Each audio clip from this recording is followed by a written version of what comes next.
Back, everyone. Welcome back to the first week of our new tournament of the ISSL, the Into the Inu Super StarCraft League. I'm of course Josai VIP with you. I'm joined by these amazing players and by the people in chat as well. Welcome one and all here to a new tournament series, a new StarCraft League, if you will.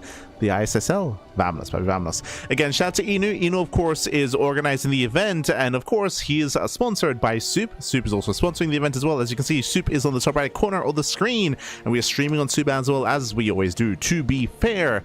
We'll get into it a little bit further once we introduce our players, though, because the bracket is live. We have a round of 16, and we are jumping into our first series. Exclamation mark B in the chat if you guys want to have a look back yourselves. Spawning in the top right hand corner of Washout, we have the South Korean Terran player, the yellow Terran, representing Team Hyper 1, going for the proxy. It's going to be a short game. It is herO.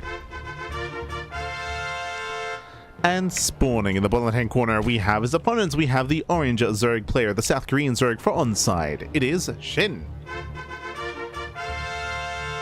And if you're in the chat, you know what time it is. It is Gamba time. Predictions are open. Place your bets on who you think will claim the series.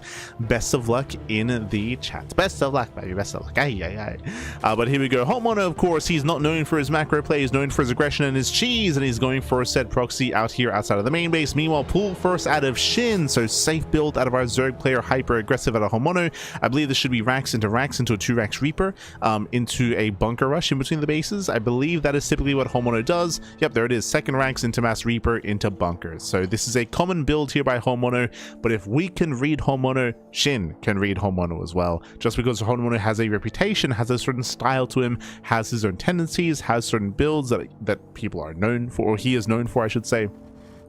People are aware, and I'm sure that's one of the reasons why SHIN is going pool first as well. So very, very safe player to SHIN, but we'll see how he reacts. It all comes down to the control of both players. Let's go.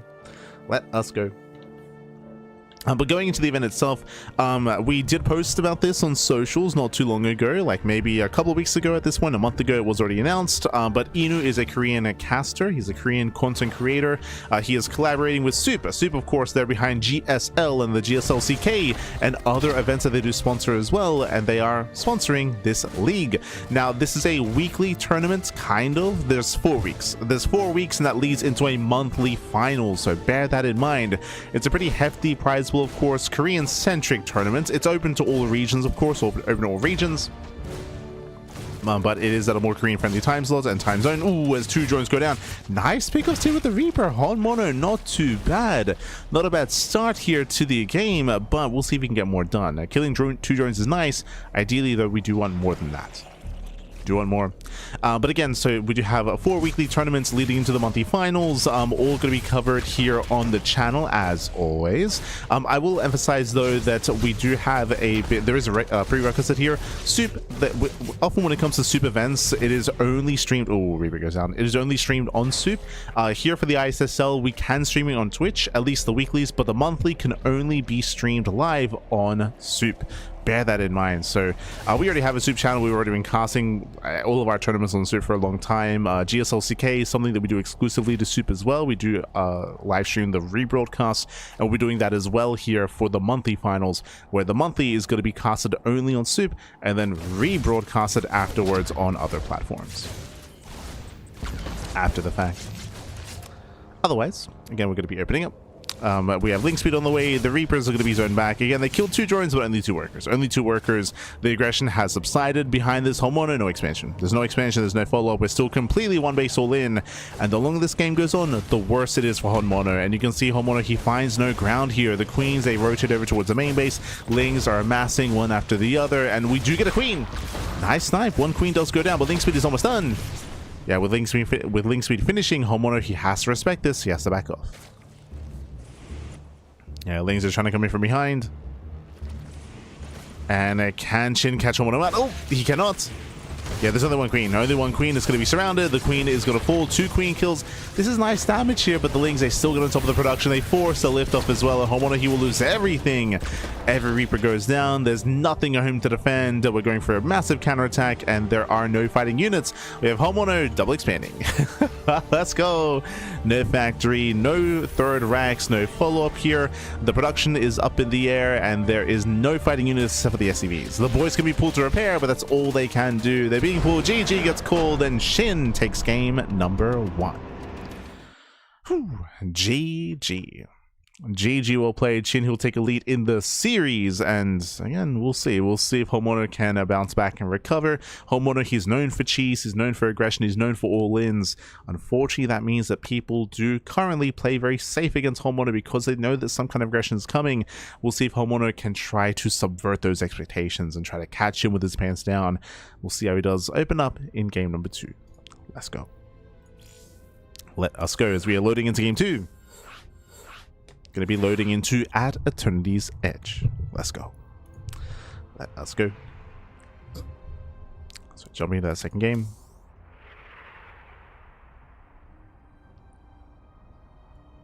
Likewise, we'll be going with the racket momentarily, so do not worry, do not fret. We'll get there.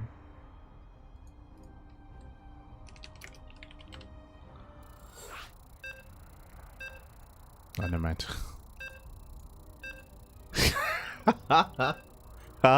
Smudge. So looks like Wardy was gonna join, then he left the lobby, and I was typing in the lobby chat to let him know what the score was. I'm like, oh, because he's jumping in mid-series, I'll let him know. SHIN's up 1-0. Then Wardy left the lobby, and so I just told the players the score, and Homo was like, I know, you don't have to remind me. It's like, oh no. Feels bad, man. Feels bad. As spawning in the top left-hand corner of At Eternity's Edge, we have the yellow Terran player, the South Korean Terran representing Team Hyper 1. It is HOMONO.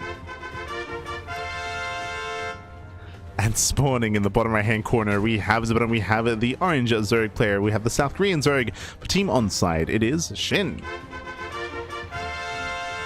As well. Let us go. We're jumping into game number 2 of our fresh best of 3 series. We're jumping in game 2. Bearing in mind, game 1, HOMONO did go for the Proxy 2x. Proxy 2x Reaper was shut down. Did get some damage done, killed 2 drones and 2 queens, but we needed more than that. When you're going all in, getting a couple of workers, getting a couple of key units here is not good enough. This time, HOMONO stays home. This time we're going CC first. Oh, okay. CC first. So we go from hyper aggression into hyper greed. I do like this. I like this change of pace from HOMONO. Meanwhile, SHIN does go pool first back at home. Does go pool first.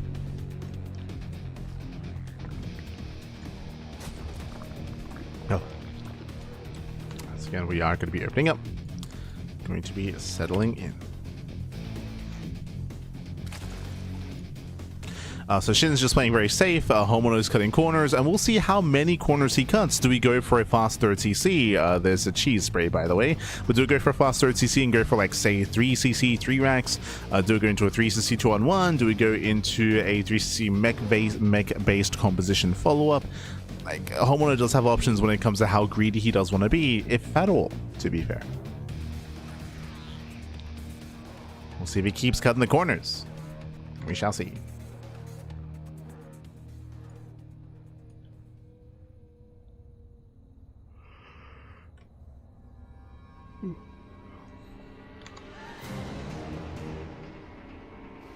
Go. Likewise is going to be skipping the SCV. Yep, does skip the SCV scout, does skip the Reaper scout as well because of the CC first, does go for the Marine. With this, he can at least keep the Overlord at bay.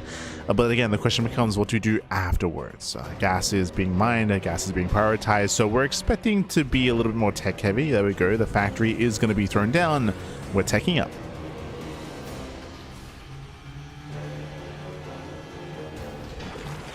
We're looking to take up. SRE does confirm that the hatchery, the creep is a little still spreading. Does confirm. Is where it was a pull first. I mean, saw the queen was already out.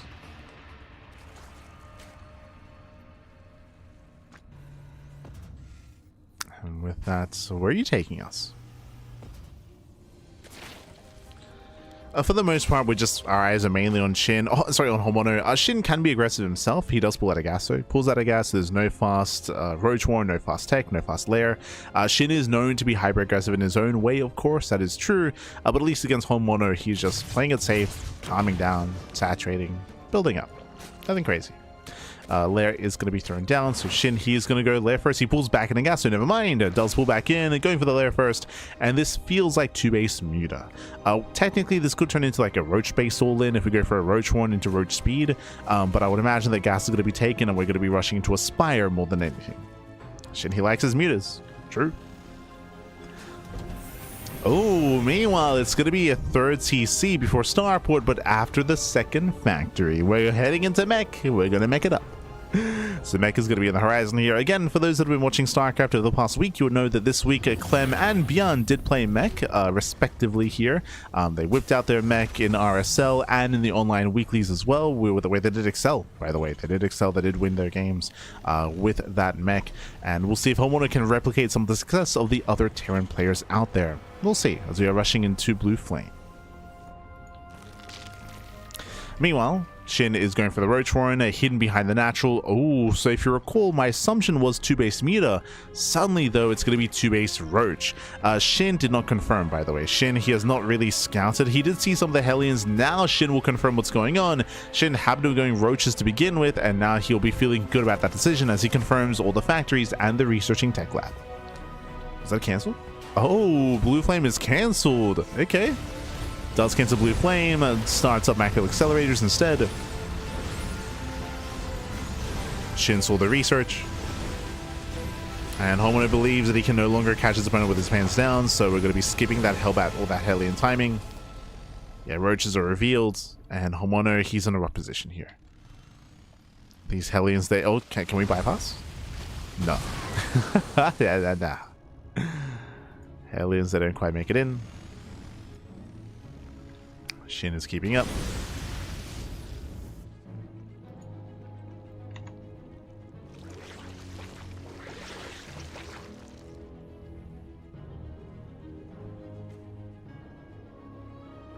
Seeing the YouTube chat. Oh no. Solito, baby, solito.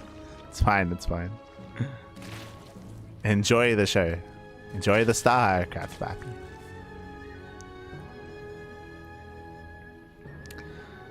As herO, he's rushing into his further attack, getting into more factories. I say further attack, getting into a 5-factory setup. Now, interestingly enough, what we're used to seeing here when it comes to battle mech is Hellion Cyclone.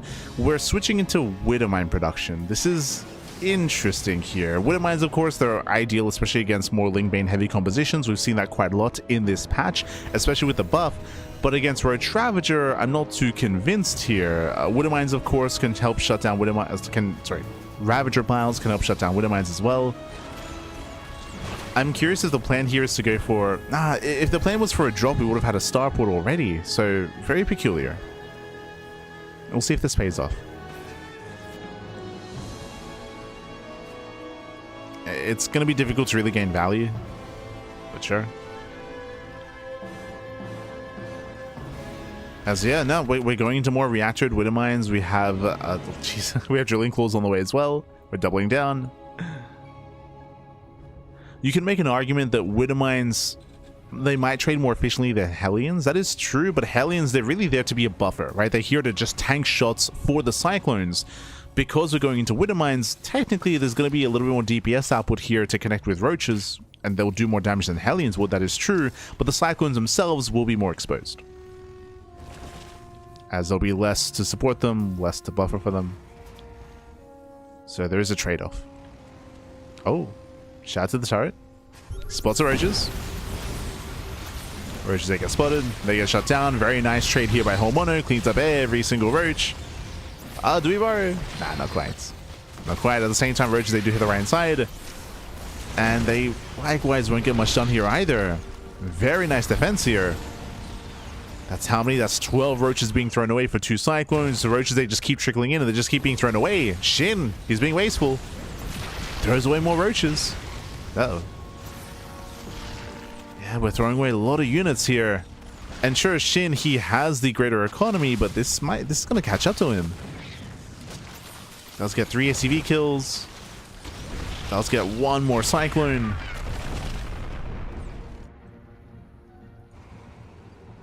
And Homono defends. Homono does defend. Behind this, we have more CCs on the way, orbitals as well, to eventually claim the 4th base.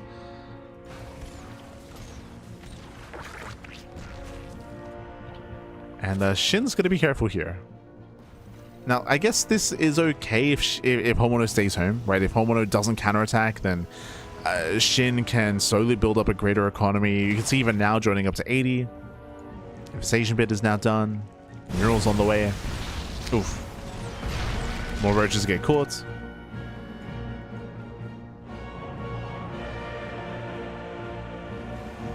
And due to all these losses, it means that SHIN's maxed out army is heavily delayed. We're delaying that kind of maxed out, delaying that kind of push.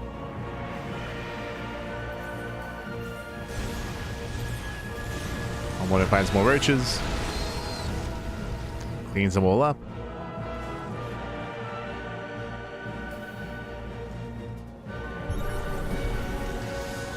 And again, SHIN, this is getting a hand. It's getting a hand here. We're throwing away so many. I'm afraid to look how many roaches that we lost this game. 40 roaches for 3 cyclones. The efficiency is insane. As we clean up over almost every single roach.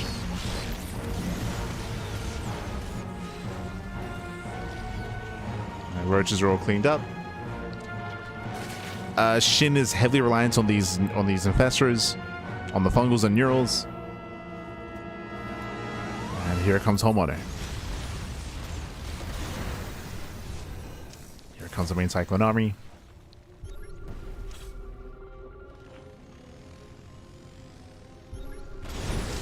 He does move in. Oof. Does manage to pick up a couple of Ravagers. Fungal does land, but do we have a follow-up? We do get a couple of Cyclones here. 3, 4, 5 Cyclones do go down. Okay, better catch. Much better here. Follow up Fungal. Yeah, Fungal lands. We land on even more Cyclones, and we're going to get everything. Oh my god. Every Cyclone goes down. Again, Homono, he was trading so well, catching so many bored roaches, but one bad fight, and that was so many Cyclones falling. That was how many? That was 16. 16 Cyclones going down. Heavy losses for Homono. And just like that, SHIN, he's looking good. He's looking very, very good. SHIN is on his gold base. He's up to, what, 5, 6 expansions. Getting his 6th base up and running. SHIN, he's remaxed. I was like, yo, we gotta make the fungals count. He made them count, Pat. He made them count. Nice biles. Catching out 2 more tanks.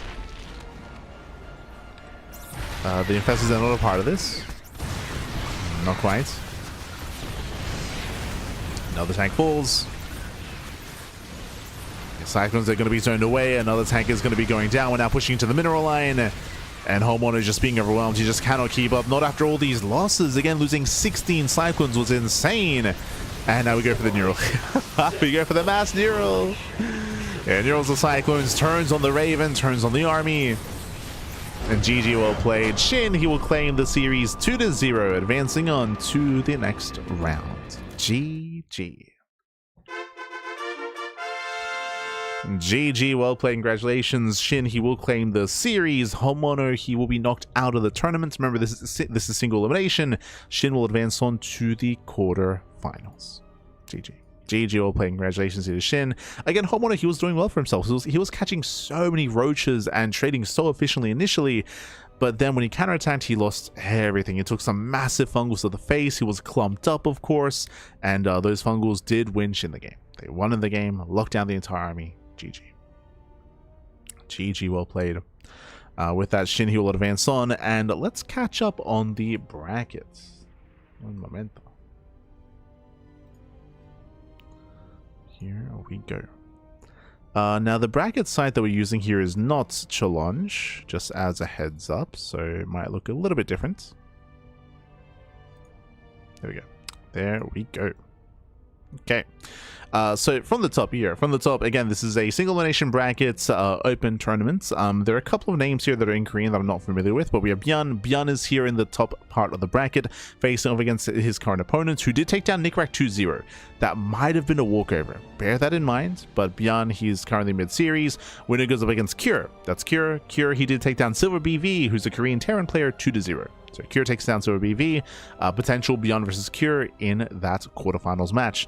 Scrolling down, we have SHIN versus Homono. We just finished that series, so SHIN takes down Homono 2-0, and SHIN is waiting for the winner of herO and Prome. Oh, so that is the reason why we jumped on this match. Prome, of course, is a Korean Protoss player. herO, Korean Protoss. It's going to be a PvP. Winner goes up against SHIN in the next round. That ideally is going to be our next series. Scrolling down, we have 3 points. 3 points. We covered him this morning in SEL in the StarCraft Evolution Tournament. 3 point takes down Choi Galaxy in a ZVZ. Choi Galaxy is a Korean Zerg player. Meanwhile, 3 point is up against Classic in the round of 16. Winner goes up against Percival. Percival takes down Rex 2-0. Big win there for Percival. Best of luck to 3 point and Classic. Scrolling down a little bit further here, we do have Rogue. Rogue is up against NGD. I don't know who that is, but Rogue is currently mid-series. And scrolling down, we have Solar versus Shameless in a PvZ. Very spicy matchup. Very, very spicy here. So potential ZVZ down here, potential TVT up top with Cure and Byun, but that's why we did decide to jump into the center series, Homono versus SHIN, into most likely herO. So that's going to be the upcoming match on the channel. We of course do have to wait though for the series to wrap up and for the players to become available.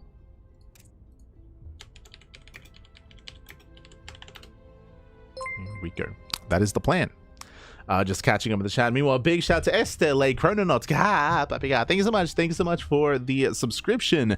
23, almost 2 years of support, papi. 23 months. Gracias, papi. Gracias. Thank you so much. Thank you so much. We do appreciate it. SHIN Chrononauts. Just catching up. Just catching up in the chat. Why not just 9 tanks? Wait for tanks and win? Because he wanted to be active. He had momentum on his side. He had caught all the roaches. He wanted to press his advantage with his army. That's why he pushed out across the map. Obviously, he did not know that there were a bunch of infestors that were waiting for him. I'm sure he was just assuming it was still going to be a Roach Ravager composition. If that was the case, then he could engage, pick off more Roaches, more Ravagers, and just keep trading while he builds up back at home and claims his 4th CC. So if you're curious as to why, I mean, that's why. Not like he wanted to lose his army or lose his Cyclones. He wanted to keep trading because he was trading very efficiently at the time. There we go. Rex, big win for Percival. Isn't Percival 2 heads above him? Maybe like 1 head. It depends. How big a head are you talking? How big is your head, papi? Oh my god. Oh my god. Still steps off and creep. Yeah, he scanned ahead of time. He was gonna be poking, prodding. Roaches on creep at different animals. They are, but I mean, again, he would have been getting a lock on and then pulling away. It's very easy retrospectively to look at a bad fight and just assume it was bad play. But there's typically a lot more factors like influencing that. So yeah, I would push back against the idea that like he like misplayed or anything there. As I mentioned, like he just was not aware of the infestors. If he was, obviously, then he'd respect it a lot more. Either pre-split or just leave, come back home, set up tanks, and then defend. Alas, he was unaware of what was waiting for him.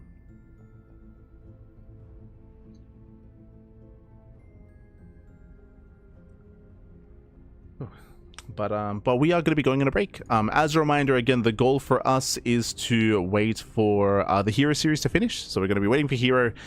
So up next will be SHIN versus Prome or herO.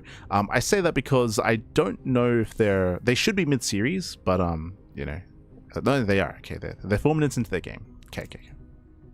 They're 4 minutes in. So we're going to be going on a short break. When we come back, we'll have our next series. We'll have a ZVP. Which Protoss? We're here to find out. So we'll see you guys after the break. See you after the break.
Welcome back, everyone. Welcome back. Ooh, hope you enjoyed that lovely Brutal OST as we've returned. We returned here with the quarterfinals of the first ISSL. We're jumping into the quarterfinals into our fresh best of 3 PvZ, and spawning in the bottom right hand corner of At Eternity's Edge, we have the God damn it. We have the South Korean. He's typically Zerg, but now he's playing his main race. The Protoss player representing on side, it is SHIN. I thought I was losing my mind. I was like, what?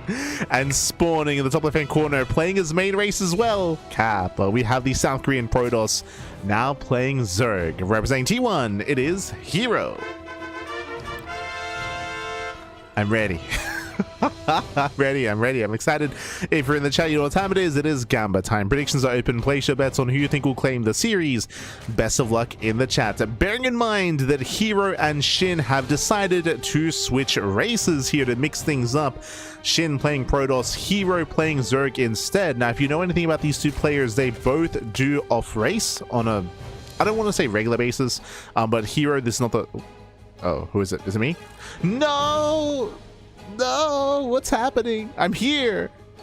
Really? Ah, Smurge. Blizzard servers are dying, Pappy. Feels bad, man. Feels bad. So again, we're here. We're fine, but looks like our connection to Blizzard is unstable, I guess, to the Korean server. I mean, connection to the Blizzard servers has been a little bit shaky for quite some time, but yeah. That's very unfortunate. Wait, hold on. Wait, did other people lag out too?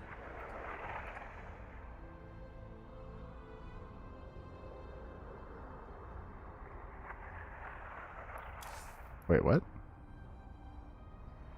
What happened?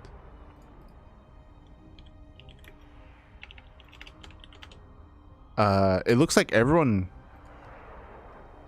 It wasn't just me. Did SHIN lag out? What happened?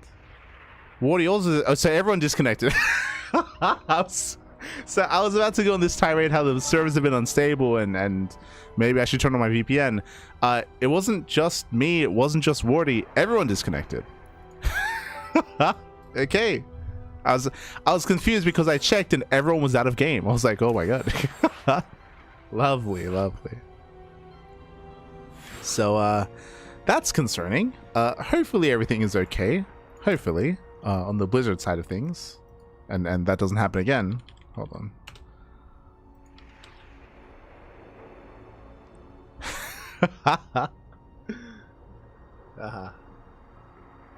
So yeah, that's the first time it's happened this broadcast. Hopefully the Blizzard servers are going to be stable for the rest of the event. Fingers crossed that doesn't happen again. Let's go. Let's jump back in.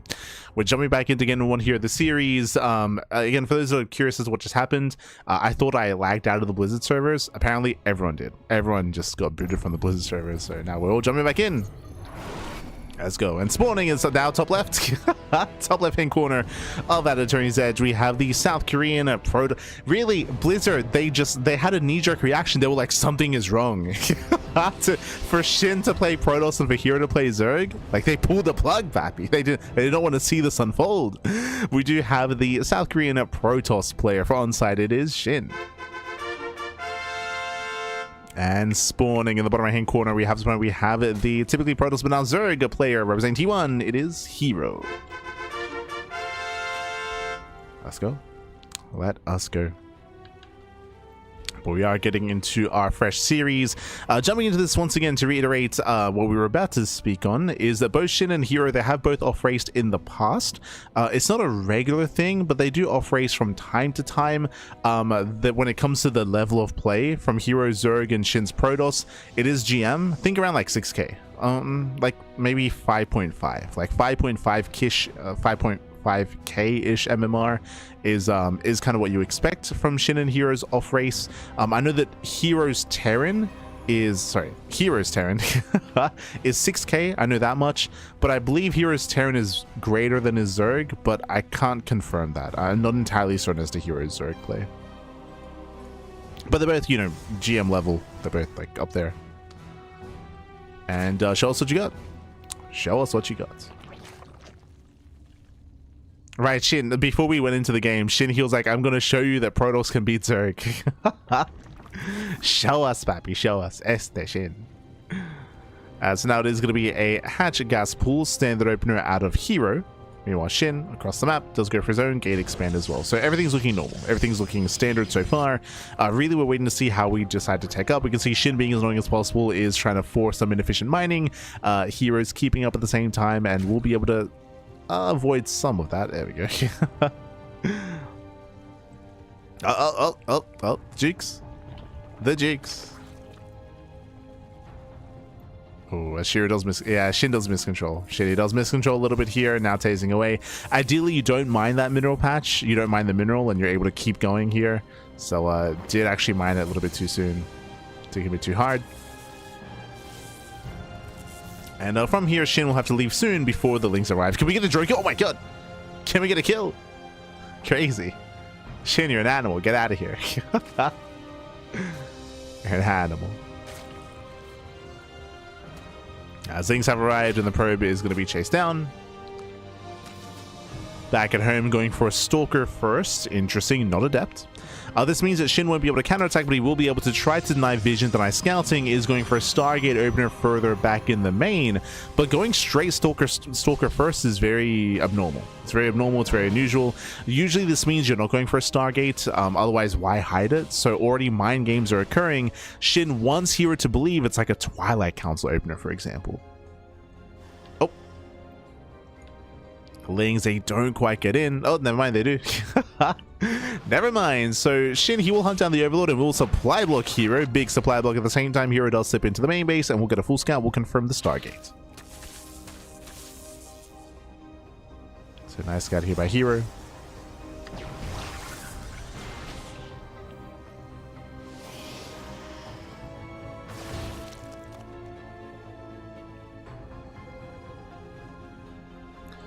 It's going to be Void Ray first out of Shin. And so, in my mind, all right, so we're a Zerg player, we're Shin. If we want to enjoy ourselves in PvZ, are we going to go double Stargate, mass Void Ray into Sky Toss? Are we going to... That's the first thing that would pop into my mind as an easier way to play this out. When it comes to the meta of PvZ, it's either you all in or you go Sky Toss. So my mind is set on a second Stargate, but we'll keep an eye on Shin. And the first Void Ray does move out.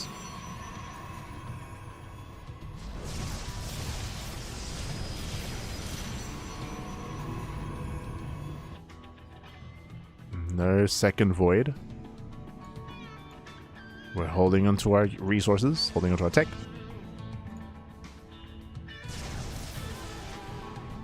No, there it is, second Void Ray. Okay.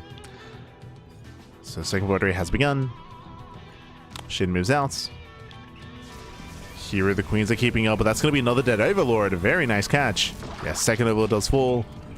And there it is. Yep, double Stargate, mass Void Ray. Like, I just... Again, when if you're in the mind of a Zerg player here, like, this is like one of the easier ways to play PvZ, and it's one of the more obnoxious ways to play PvZ right now, or at least I say right now, and also 4 years ago, 6 years ago even. So it makes sense. So Shin taken to the skies. Forge is on the way. This should just be for cannons. This should be for cannons into a fleet beacon, into a mothership, into mass Void Ray, into Sky Toss. Let's go. And we'll see how herO responds. Ooh, Hydra Den. Okay. Now, we've gone through this before, but going for a Hydra response is very committed. It's very committed, very dedicated. Hydras do not scale well into a longer game. They can kill, and you can set up for a big 3-base all-in, don't get me wrong. But if you fail to do so, then eventually the Void Rays will be supported by a ground army of Storm, of Archons. Like, typically that's kind of the direction that Shin should be heading, is a ground supportive army. For now, it's just Void Rays, and Hydras will excel against pure Voids, that is true, but over time it won't just be pure Voids. is something to bear in mind. The Adept stays shading to the mineral line. Lings that will collapse in. Catching out to every single Adept here, so better trade for herO. Does have the better trade, cleans up. Now the Adepts did scout the Hydra Den, so SHIN is aware. Like, SHIN is aware that Hydras are amassing. And it's on SHIN to prepare. Now, typically, like, the first big unit that can help against a Hydra all-in is the Mothership, right? To go for the Fleet Beacon into Mothership, and there it is. But I would say this feels late. Feels like a bit of a later Fleet Beacon here. Borders, they get across the map, they will force a cancel. Likewise, they do slip away. Lings at the same time, they go for a counter attack, but unless the wall is solid. SHIN is not herO. Yeah, the wall is solid, Lings are going to be deflected. And again, the Mothership is on the horizon. Cloak and the Slow Zone as well are powerful tools here to shut down Hydra pushes and Hydra all-ins.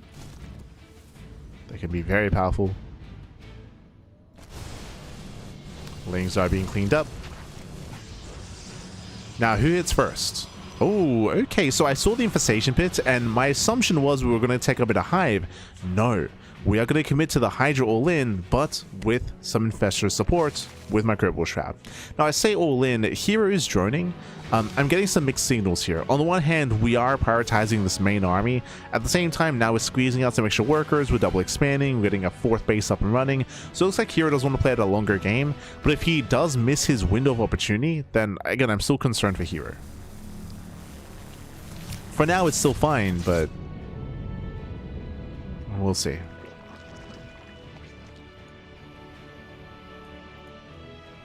Borders, they catch a free, they get a free Infestor. No! Yeah, Infestor goes down, lands a fungal, no follow-up. SHIN moves in, he wants that 4th base. Hydras are in position. Hydras are ready. SHIN, he will still kill the expansion though, getting the 5th. Oh, it's gonna be close. Can we get away? We'll trade out one Void. One Void for an expansion, worth it for SHIN.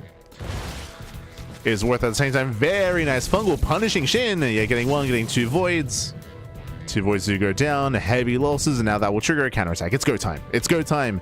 How many Infestors? 2. 2 Infestors, or we have 1 Microbial Shroud ready. We have 1 Shroud. Or we can fungal. True. That's the other option. Mothership has arrived. We have a wall of cannons, shield batteries. Mainly set up here at the 3rd base. There's a recall back home. Recalls the Voids, we have everything to defend. Tempest has arrived, there's our first Microbial Shroud, but there's a Cloak and no detection. Oh, that was a mistake. The Cloak was nice. We went Cloak and Slow Zone. That is dangerous. Ideally, you want both. You want to hold on to at least one of the spells after the other. So SHIN panicked. Yeah, SHIN did panic, now he has no Slow Zone. That is dangerous. hero's moving in. Like, now would be the time that you slow zone. But here he starts this forward. Gets one of the voids. Yeah, gets one, gets two. Two voiders go down. Lings are reinforcing. SHIN's gonna be careful. Oh no, he gets caught out. Yeah, he gets caught out here. Massive fungal. And herO, can he do it? No, the answer is no. herO, he does not have enough behind this. He drones, he starts up his hive, gets a second Evo chamber, and SHIN has defended. But it was a costly defense. Looking at the trades here, SHIN, he lost 8 Void Rays. 8 Void Rays. Did kill a good amount of Hydras, but again, SHIN did panic. He did double use his abilities, his spells, and it was a bit of a shakier defense than what we otherwise would have expected. It was messy. Messy defense. Behind this, switching into carrier production, charge on the way. Still no Templar Archives, still no Storm. True. Now, this is where I'm also still concerned here. I mean, herO still has the greater economy, the larger army. herO, there's still a big window where he can break through this position just because there's so little that SHIN has to work with. I'm still concerned that there's no Spire. I feel like this is the time, even if herO wins this game, like, it'd be nice to get a Spire, to start upgrades, to start working towards Corruptor tech. Even if you don't make any Corruptors, just to have that ready just in case.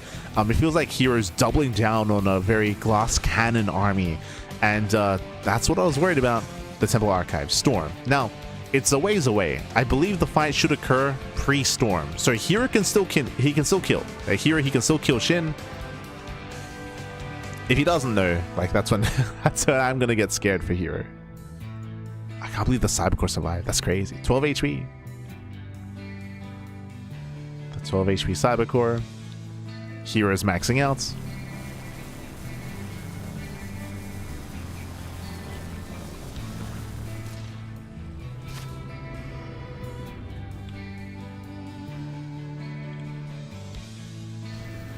SHIN is coming to herO. Uh-oh. Yeah, SHIN is trying to be proactive, but he has to be very careful here. herO going for the counterattack. Forces the army back home, which is fine for SHIN. Actually, he just trades. We'll bleed out some zealots. We got 5 infestors on the way here, just freeing up some supply. And Storm did not actually begin. No Storm. There's going to be High Templar, but they're going to be morphing into Archons. No Storm.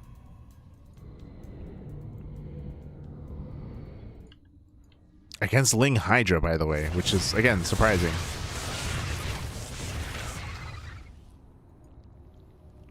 Double Robo. So you can see SHIN is getting ready for like an anti-Ultra army or anti-Lurker. When Storm is what we need right now.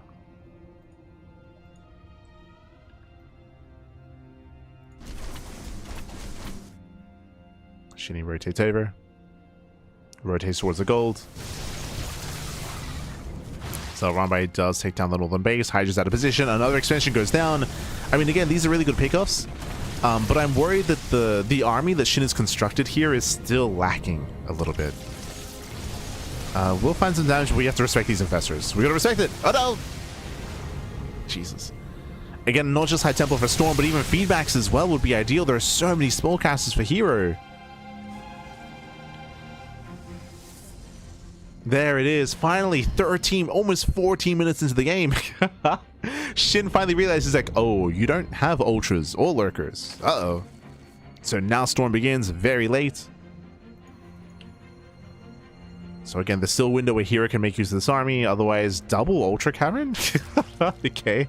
And a single Spire. Would have appreciated a double Spire, a single Ultra Cavern, but sure. hero's always ups in. Lays out Hydras. SHIN is held. At this point, we're going to late game. We're going to late game, and now we're looking to perfect our armies. And if you remember, this was our big criticism of herO not getting the Spire earlier, is that Hydras don't scale well. They don't scale well, and they're all going to be thrown away. herO's in trouble. He had to either kill SHIN earlier or start this sooner. Start the Ultras and the Spire sooner instead. So this is very shaky here, where right now he's in a bit of trouble. He's in a bit of trouble. He's going into Mass Ultra, but he only has +1 Carapace. Oh, nice catch. 1, 2, 3, 4. 3 High Templar go down. Nice snipe here from herO. Very nice catch. Ultras, they can be good, but that's what the 2 Rebels are for, right? That's when, once the Ultras are revealed, bam, Immortal production. That's when we will need Immortals. This is where I would say maybe the biggest criticism for SHIN is actually his lack of scouting to confirm what the army is. That's one of the reasons why Storm was so late, because he didn't know just how many spellcasters there were. Right now, we have Ultras in the main army. If SHIN saw this, then he would start Immortal production. So he needs to get eyes on what herO's composition is. He needs to get eyes on what herO's doing.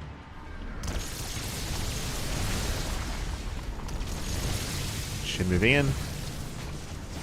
And herO coming in from behind. He's luring in further. Yeah, he's going in for the flank as well. We try for Storm. High Templar, they're all going to go down. Massive catch. Parabomb as well. Yeah, the army is stacking. Massive Parabomb and Fungal.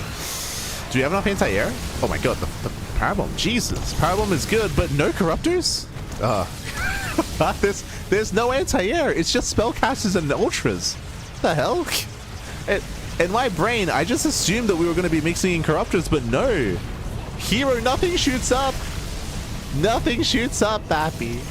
Ah. God damn it. Yeah, and with that, all these ultras are going to go down. The Sky Toss reigns supreme. Nothing shoots up. Panic 22 Hydras. That's not what we need. 22 Hydras. Ay, ay, ay. herO's panicking. Yeah, no.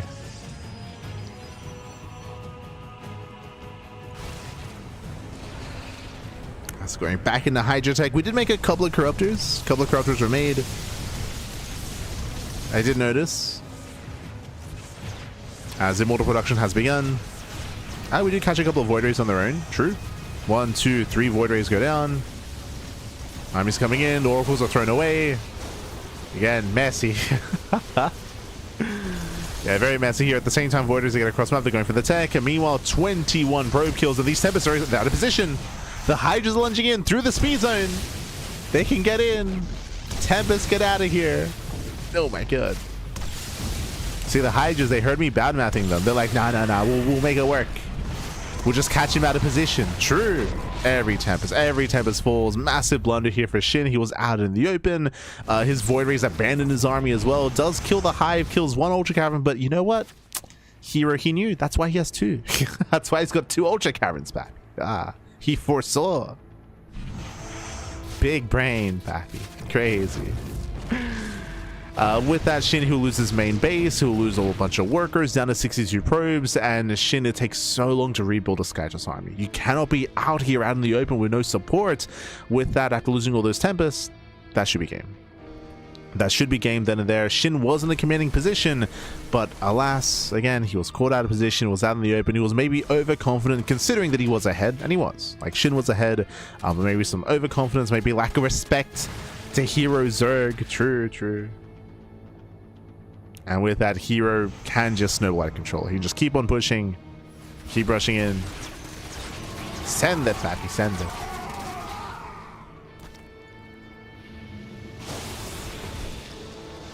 How many had Templar? 4. There's 4 Templar.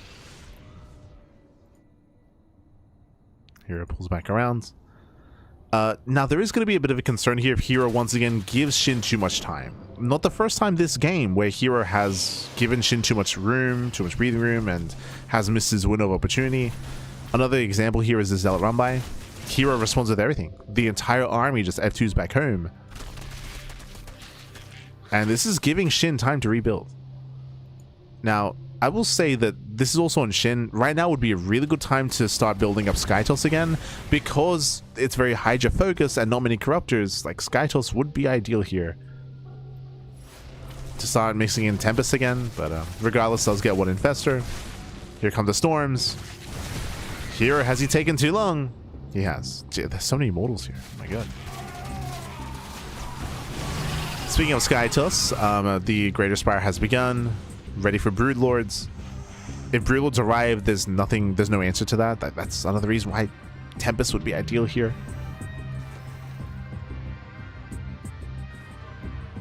Hydras, they do pivot back around. Ooh, they will take a storm to the face, but nice snipe.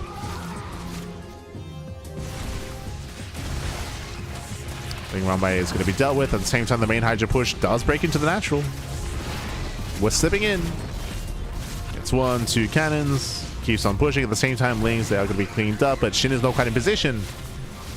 And these are some expensive losses here. Losing Archons, losing tech, loss of Cybercore, getting on top of the production. And as Shin now F2s all the way back home, and now there's nothing to defend the northern base, the most important mining base for Shin. And here comes herO. herO just pulling Shin apart. Breaks another expansion. Nexus goes down. Shin trying to rush back. Oh my god.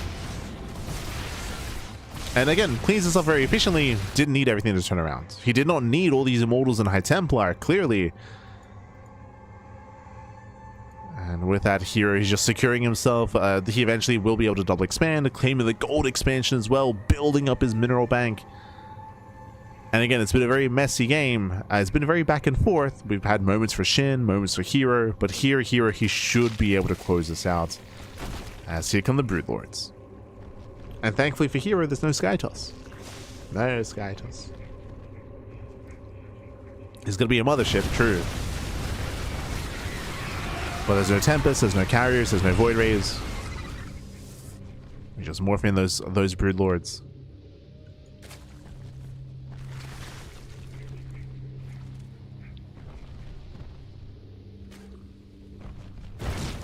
Oh. Nice catch. Gets one, gets two immortals. And GG. GG gets called herO. He will take game number 1. Whew. GG. GG, well played. herO take a lead in the series. Again, a very intense back and forth here. There were good moments for both players, of course. We saw herO, who was very stubborn when it came to teching, when it came to building up. We saw likewise SHIN also get maybe overconfident and overextend, and was caught out in the open one too many times as well. So very back and forth. In the end, we saw that herO did claim the game, and we'll see if SHIN can recover. Let's go. Hold on. SHIN, he said I let my guard down. No.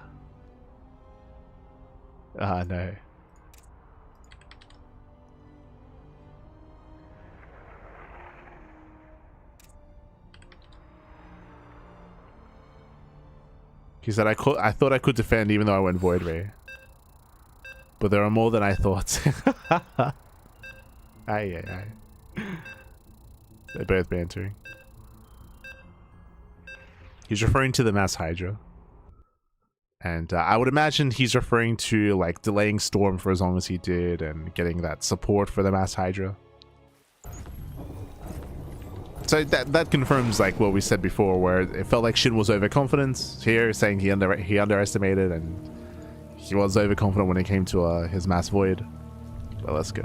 Now we're getting into game number 2, and spawning in the bottom right hand corner of Rainfall, we have the South Korean Zerg player. We have the blue. Okay. Switching to his off race. Oh my god. We have the blue Zerg, no longer Protoss, representing onside. It is SHIN. And spawning in the top left hand corner, we have his opponent. We have the previously Zerg, now switching to his off races Protoss. Representing T1, it is herO. Kappa. So here we go. We have another PvZ, but the roles have been reversed. herO switching to Protoss, SHIN switching to Zerg. Let's go. Let us go. We're back.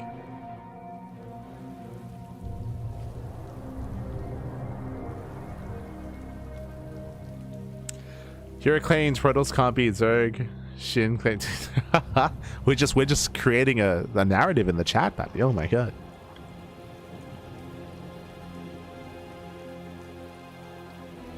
SHIN said for those that are curious, before the match started, SHIN said I'm gonna show you that Protoss can beat Zerg. That's what SHIN said. I'm gonna show you. He didn't. True. He did not. Almost did though. Almost did. As for now, it is going to be a Hatch Gas Pool. Hatch Gas Pool. We do have our opener here by SHIN. Likewise, herO back across the map, going for his own gate expand as well.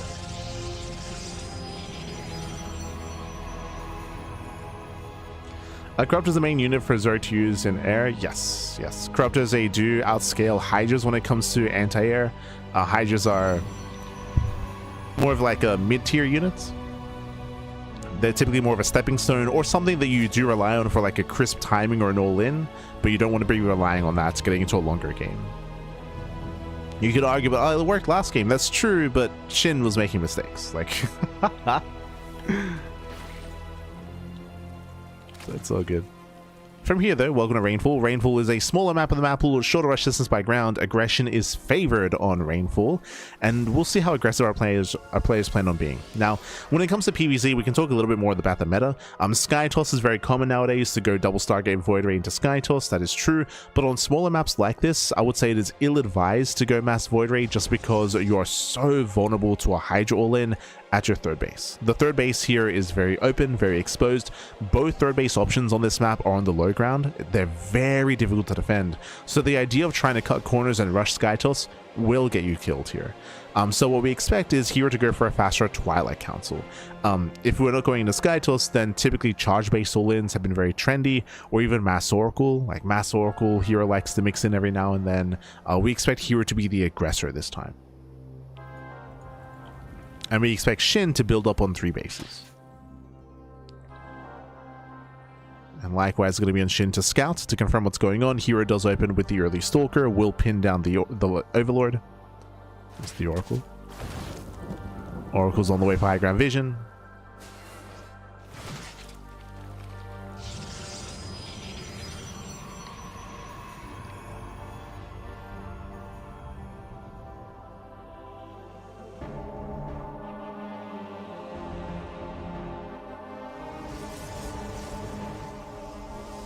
And from here, we are just settling into our game. So you have our second gateway further back in the main. Eyes are still on herO.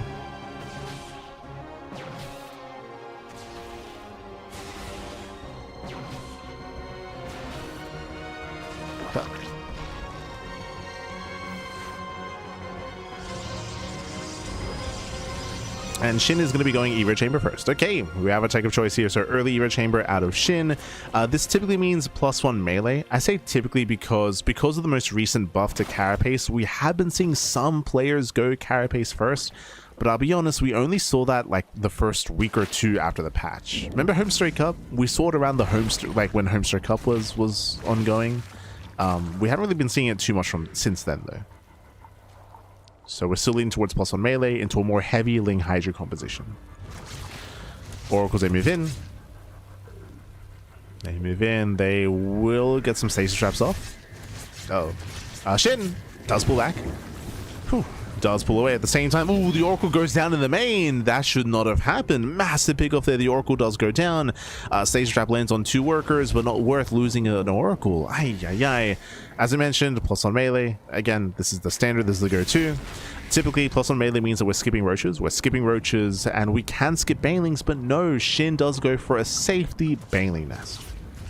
Does go for the nest. This will defend against, say, charge all-ins or against glaive adepts,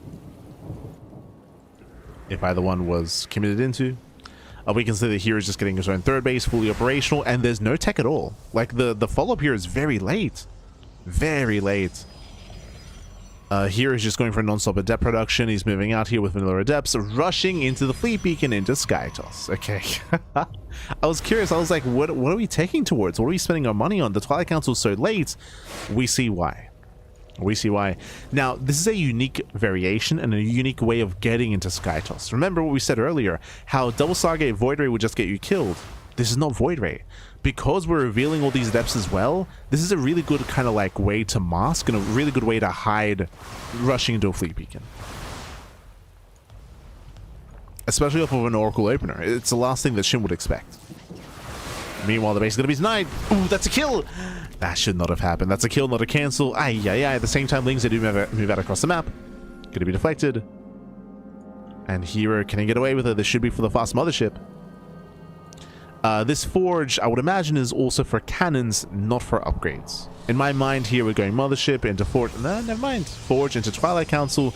Looks like we are investing into a ground army. So gateway is now on the way. Now, the Twilight Council and these gateways are very late. They're very, very late here. And usually that means that herO, there's going to be a big window of time where he's going to be vulnerable. But the mothership helps with that. We spoke about this in the last game when SHIN got his mothership, right? Where the mothership has 2 big spells that have a lot of utility, the cloak and the slow zone, and they're very good at defending against Hydra all-ins. Against these big pushes, against these big all-ins. We did build up to 4 oracles, replacing one that we lost as well, so that would have been 5 in total. That's not the kill? SHIN. That's 2 hatchery kills. What's going on? Some big missteps here for SHIN. Some expensive losses here, losing hatchery after hatchery. Yo, we gotta lock in. Like, what's... SHIN, por favor. His brain is still in Protoss mode. Oh, no. It's gone. Lost in the void. Hydras are amassing. Infestation bit is now on the way. The pit tells us that SHIN's going to be working towards infestors, potentially hive tech as well. Plus on blink on the horizon for herO. So just a supportive mothership. And these oracles, they will trade very well here. Yeah, Lings are being punished. Kites back against the hydras. And a lot of Lings do go down. Efficient trades here for herO. Shades into the mineral line. Drones are falling. And 1 or 2 drone kills. And we are making Tempest, but only 1 at a time. Like, it's a very slow transition into Sky Toss. Instead, herO fixating more on a heavy Stalker-based composition.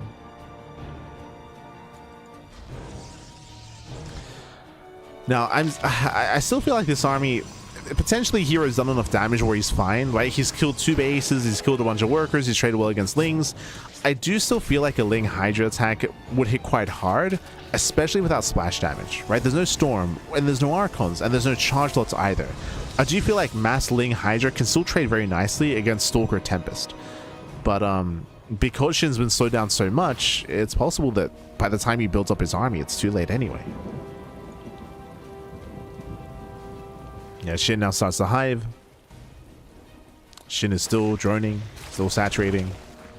So Shin is stuck at home. And herO's gotten away with it. He's gotten away with it. Tempests are revealed, poking in. Catching up some of the Banelings.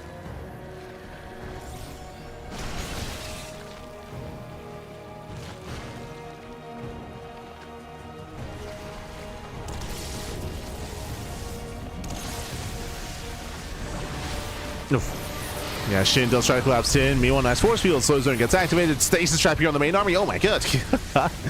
I would say that the slow zone was a little bit unnecessary, especially with the force fields in conjunction with this. Like, everything was activated. Slow zone, cloak, and force fields and stasis trap. Everything's now on cooldown.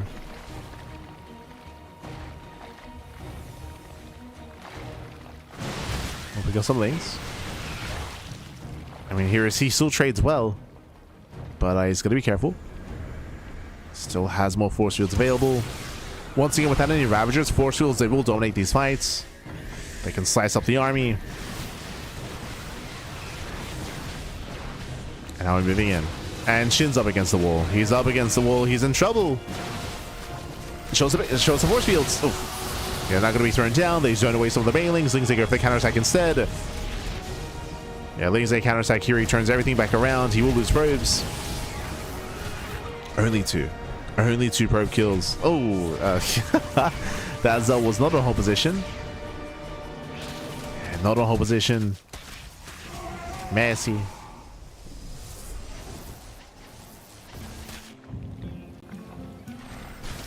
You're still moving out. Bleeds out a couple of workers. Does catch some free Zerglings.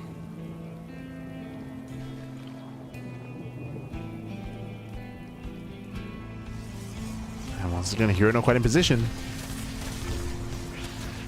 Bleeding out more probes.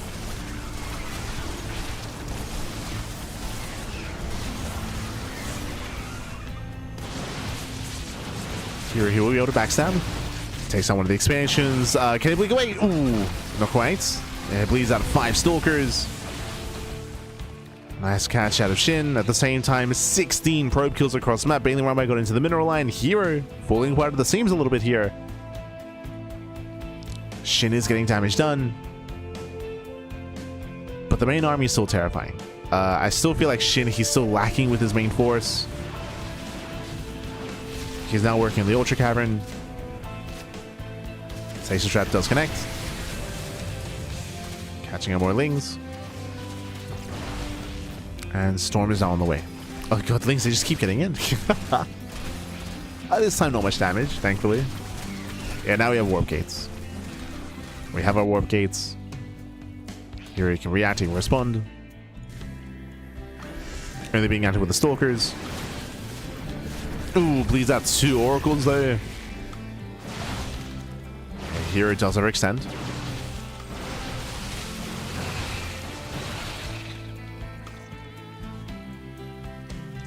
And it still feels like Shin is struggling, but is working towards trying to get into a high-tech composition. He's still getting there, though.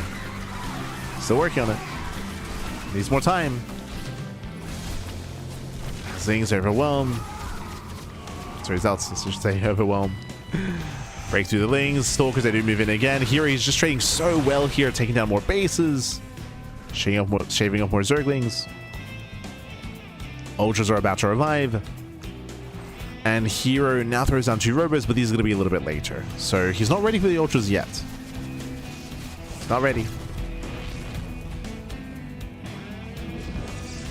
If you're curious, so the goal of these ultras are to close the distance and to get on top of the High Templar. Ideally, you just collapse on top of the Templar, you force out the storms, and you can reset the Templar count. What do we need for herO? Archons and Immortals. You need a wall of Archons, a wall of Immortals here to protect your High Templar. The initial revelation does reveal all the ultras. herO knows. herO sees.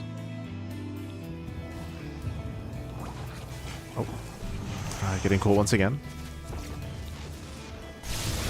herO coming in from behind. Did start a couple of Archons, and there it is. Immortal production has begun. So hero's able to scout and now respond to what he's seeing here, building up those Immortals, refining his composition.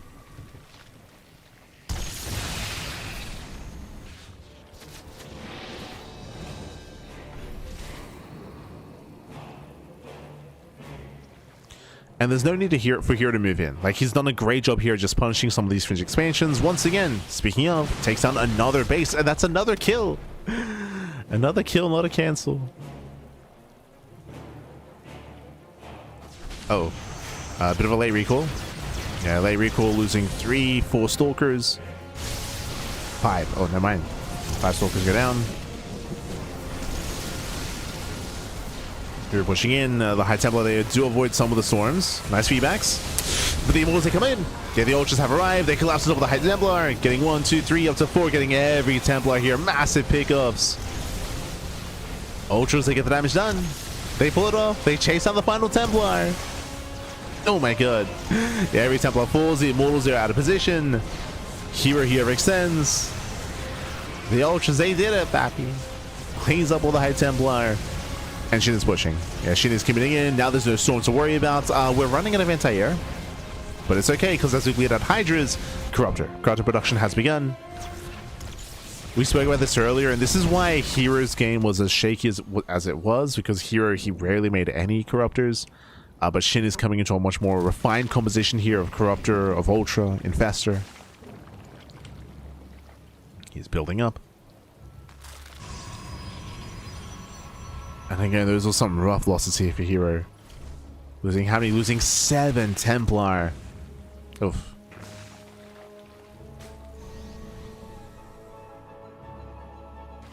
It also shows just how small this map is. Like, herO, he pushed as hard as he did just because he knew that the army was here on the south side. But because the map is so small, it took so little time for SHIN to react and respond. And with that, SHIN, he locked down the army, punished.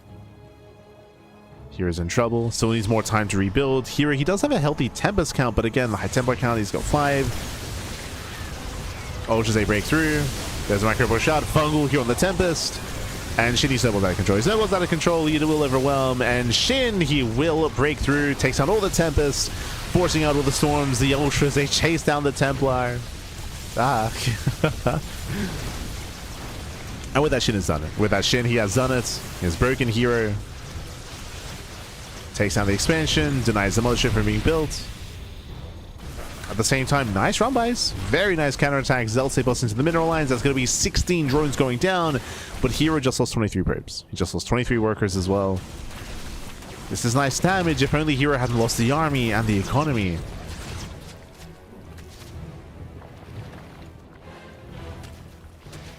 As hero's going to be forced back. SHIN, how many Corruptors? Only 5. So we're lacking a bit of anti-air. Take down the expansion. Take down the Nexus. Pulls back. Bides his time. Waiting for reinforcements. And here he is running out of resources. He has no more bank. He burned through everything.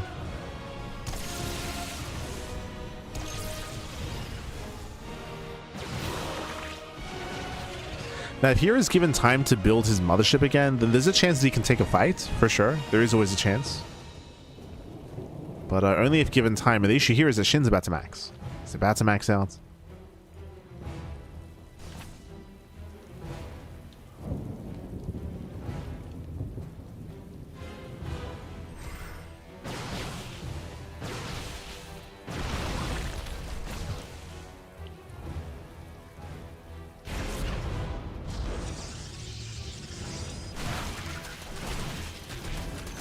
Shinny looks down the Gateway Army. Has been bleeding out bases himself, to be fair. So it's also been a messy game here for Shin. I was just looking for any kind of oversaturation. And Shin doesn't really know how big hero's army is, or how small it is. So Shin, he's max, but he's just, trying to keep up with these rotations, protect his bases. This would be the time to push, but now the mothership has arrived.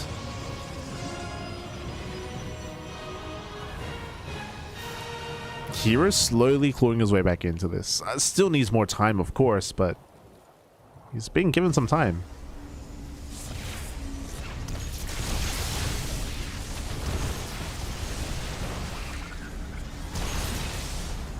As Hero takes another base, sets up his cannons.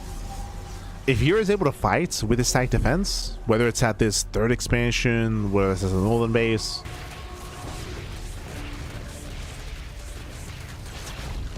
then I do think that he can hold his own, but no. Hero's gonna be careful.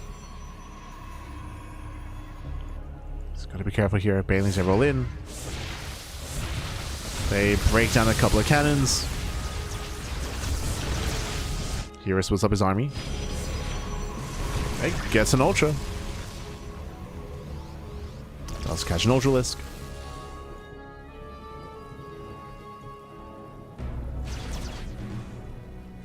How many ultras do we have? 10? That's a lot of supply here. We've got 10 ultras, we have 9 corruptors. And they tend to roll in. I'm worried there's not going to be enough anti-air, especially now that we're morphing into 8 Broodlord. What's the anti-air exactly now? Now that we have 8 Broodlords morphing in. 1 corruptor. This is it. This boy right here. That's the anti-air. Do we have neural? Yes. Okay, so we do have 7 infestors. So Shin might just be relying on mass neuraling the Tempest. That might be the plan. Maybe we'll jump into the main base. Let's go. Ultras on the right, ultras in center, ultras everywhere. Oh my god. Yeah, she's just being torn. Sorry, Hero's being torn apart. Ultras are moving in, knocking down more bases. Cloak is activated, saves the base. Not bad. Does punish some of these ultras, and as we bleed out ultras, that should prompt more corruptors, I would imagine. As the connection goes down, Hero, he's going for a counterattack. He's had enough. Hero, he's got how many? He's got 6 Tempests, 1 Mothership. He has a decent ground army, 8 corruptors on the way. Thank God. I was concerned. I saw 24 Lings in production. I was like, no, Stoddy just remaxes with Mass Ling. Okay, he's gonna have some corruptors. He'll have the infestors with Neural, of course. Shin's okay.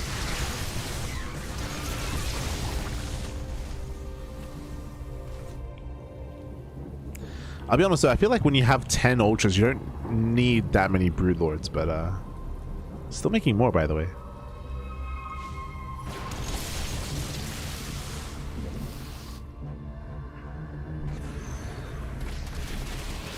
Now Link drop into the main.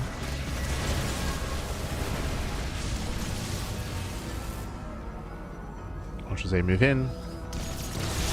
It looks like we are just throwing the ultras away. We'll get the Nexus. No, never mind. That saves X. That was 7 ultras? No shot. Hold on. There we go. We'll place 3. Okay, that was 3 ultras going down. The 4th is saved.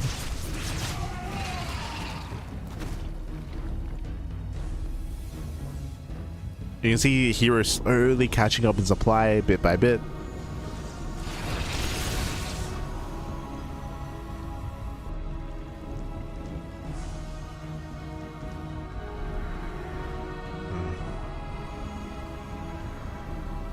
I do think that the Broodlords have a really good place in the composition now, just because Hero has been remaxing with a heavy Mortal and Archon based composition. Like, the Broodlords are going to trade really nicely here. They're going to trade very nicely against the ground army.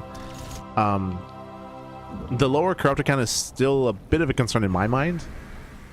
but it might not matter depending on how we engage, right? Like I think if it's like a slow siege and hero's like peeking away at the army, getting free tempest shots off, pulling back, pushing in, like it's of course going to be better for the Protoss.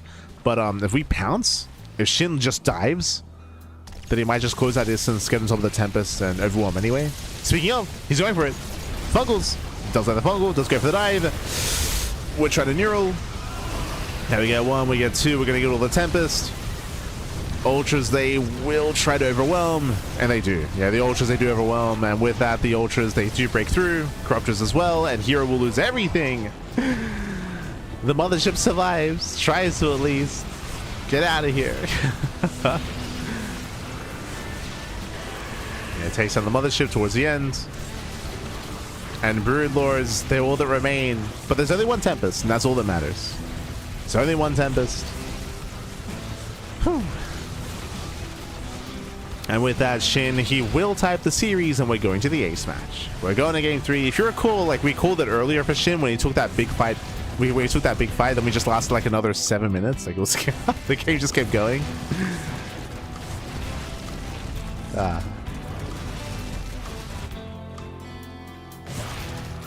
But this time herO did lose everything.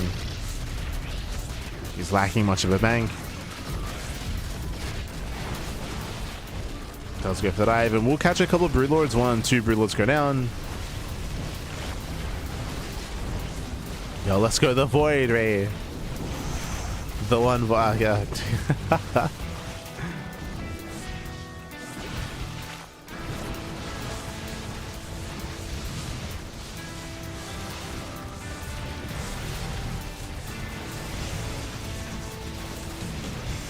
And with that, GG gets called, and Shin, he will tab the series. We're going to game number 3.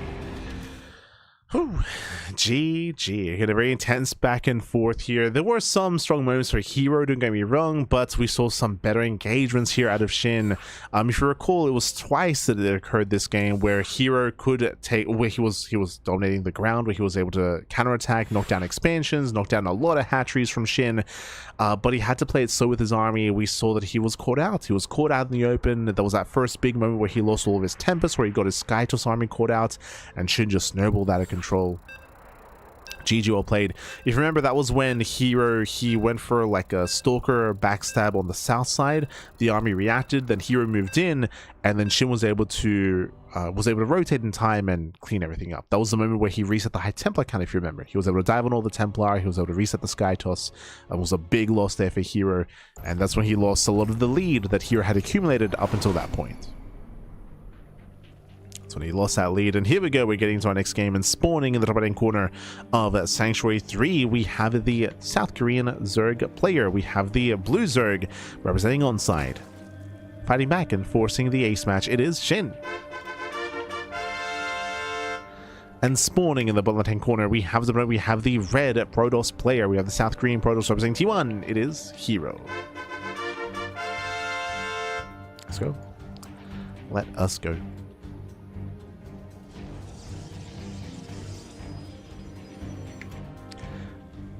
Tempest don't matter if you have no ground army. I mean, this goes, if you recall, that's what we did say at the time, how herO's army would be ideal when it comes to like a slower siege, but if Shin could just dive in and just force a fight, especially out of range of cannons, shield barriers, out of range of any kind of support from some of the static defense, then Shin can overwhelm. Just have this kind of big explosive moment, and he pulled it off. Locked down the army, landed the fungal, collapsed in. GG.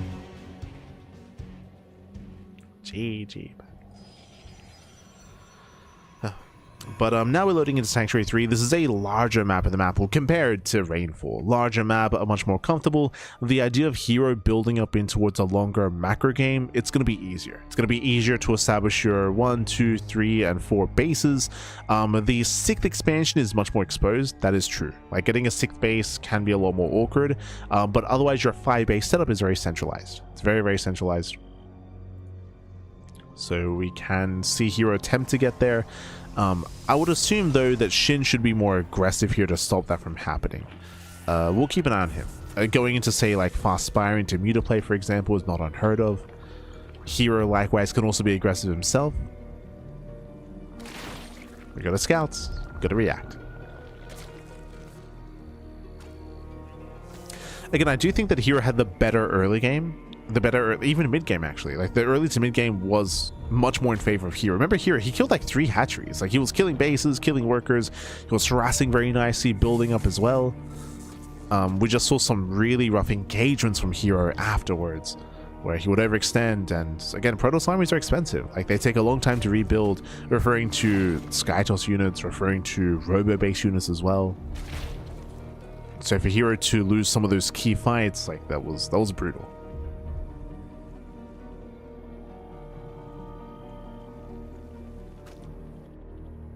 There we go.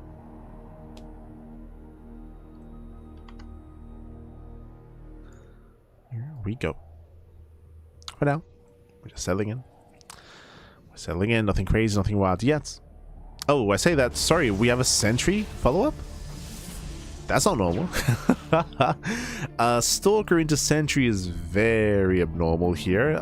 So with this, there's a chance that herO... this is where mind games come into play. Like a sentry is really odd. This might be a tell of a Twilight Council follow-up. Yep, there we go. 2 more gates. It's going to be 3 gate aggression. But the sentry screams this. That's the issue here. That's why I was thinking, like, is this going to be some mind games? Because opening up with a sentry like this, you're already telegraphing so much that you're going to be hyper aggressive with a gateway army that SHIN needs to go for a Roach Warren after this.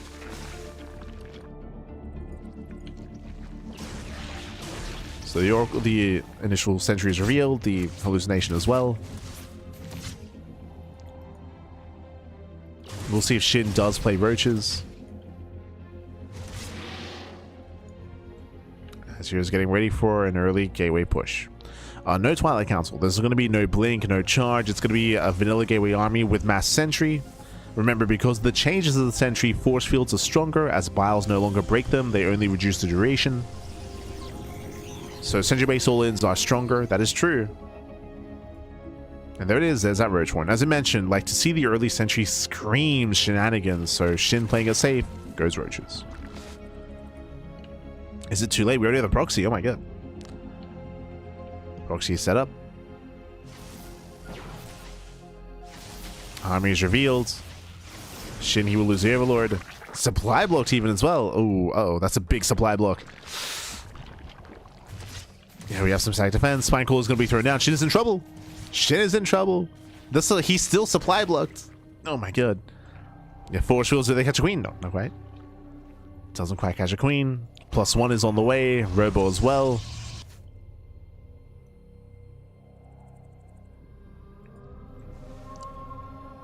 SHIN, he is going to make his roaches. They are going to come out in time. Now, what I find interesting here, this reminds me a little bit of Classic's build. Classic is a build very similar to this that he showcased during, not RSL, but a couple of weeks ago. Like 2 weeks ago.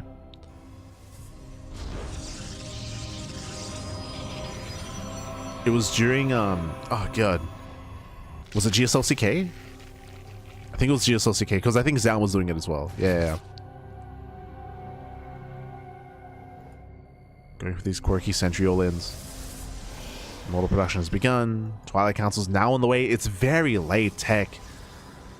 And SHIN is about to confirm this. This should tell SHIN that he's safe to drone. Like, so seeing a Twilight Council, seeing a Bay as well, tells us that hero's not pushing. He's not pushing anytime soon. He's trying to force an overreaction, and good call by SHIN. Drones. SHIN is now droning up. Very good call. Lair is on the way. There is no all-in. It's going to be a delayed all-in out of herO. So weird, quirky, delayed all-in. SHIN should be free to drone up to 2.5 base saturation.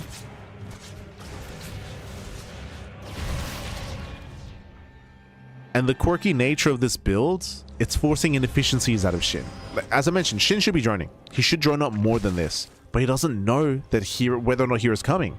HerO expands. We can see this. SHIN can't, which is why SHIN is making links. And this is hurting SHIN. It's hurting SHIN. SHIN sees. I think he saw the pylon. No, he didn't. Yeah, SHIN failed to scout the pylon. He's coming from behind. SHIN is being forced into an all-in. Can he surround? He's trying to. He's locking down the army.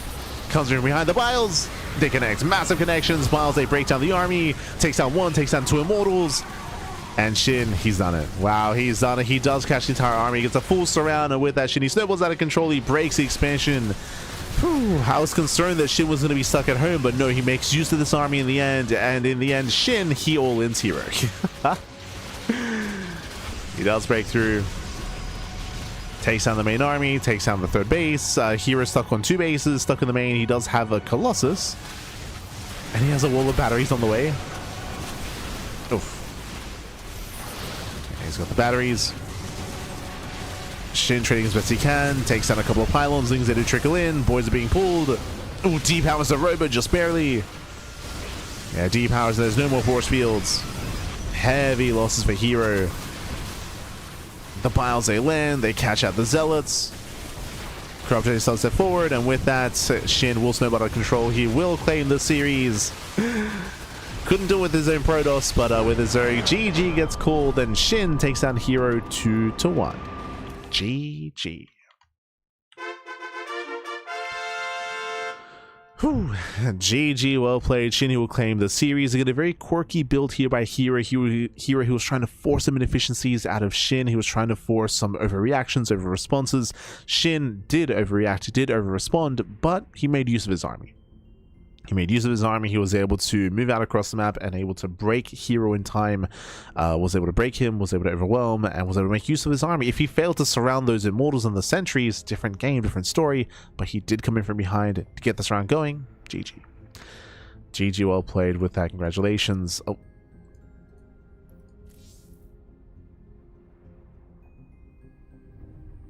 herO, he will advance on here to the next round.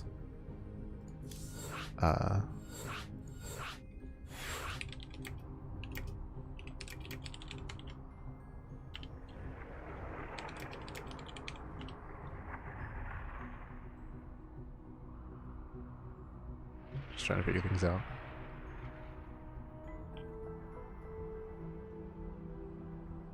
So it looks like we have the lower semis ready for us, and I'm trying to figure out if how we're doing this.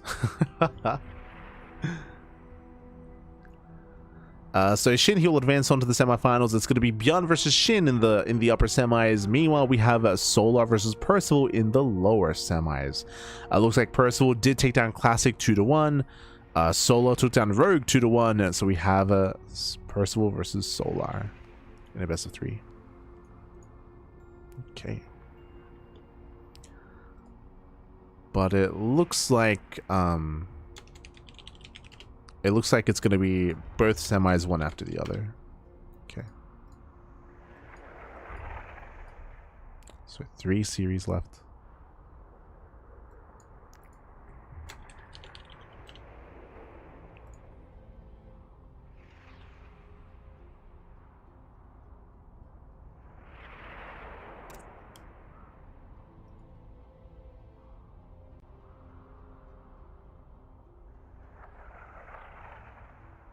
Yo, we got player cams?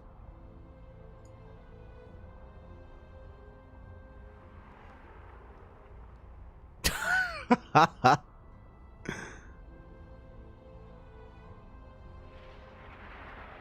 damn it, Percival. So we do have player cams available, and Percival, look, oh my god, turn on the light, pappy, turn it on.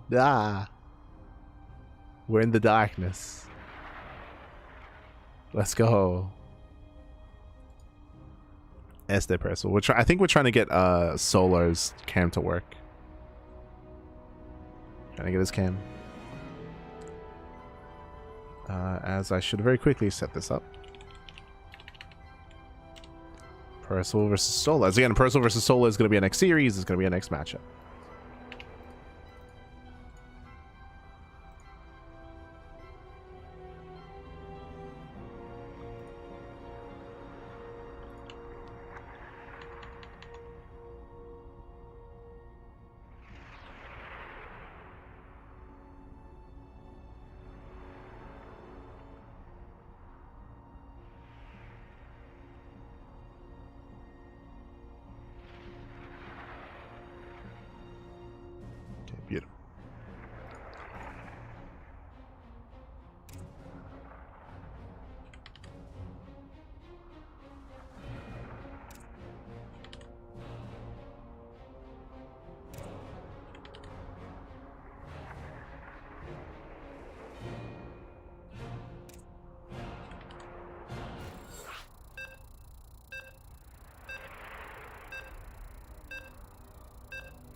I see, I see.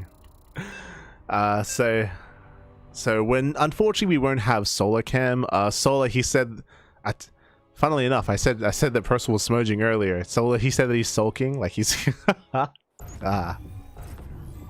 also smudging, Pappy. Also. There we go. Spawning in the top right corner of Washouts, we have the blue Zerg player. We have the South Korean Zerg. Apparently trying to recover after his last series. It is Solar. And spawning in the bottom left-hand corner, we have the South Korean Terran player. We have the red Terran. It is Percival. Bam. Let's go. Let us go as we're jumping into our fresh series. Hold on, I got our player cams going. Bam, beautiful. And if you're in the chat, you know what time it is. It is Gamba time. Predictions are open. Place your bets on who you think will claim the series. Best of luck in the chat. There we go. This is where I need a photo of Solar to put in there as the placeholder. Give us a selfie, Pappy. Give us a selfie. For now though, we are jumping into our series. Again, if you're in the chat, get your predictions going while you can. So get ready here for our best of 3. So get ready. Channeling is in a Rainer. True. Rainer, Scarlet, now Percival as well. All known for smudging in the darkness.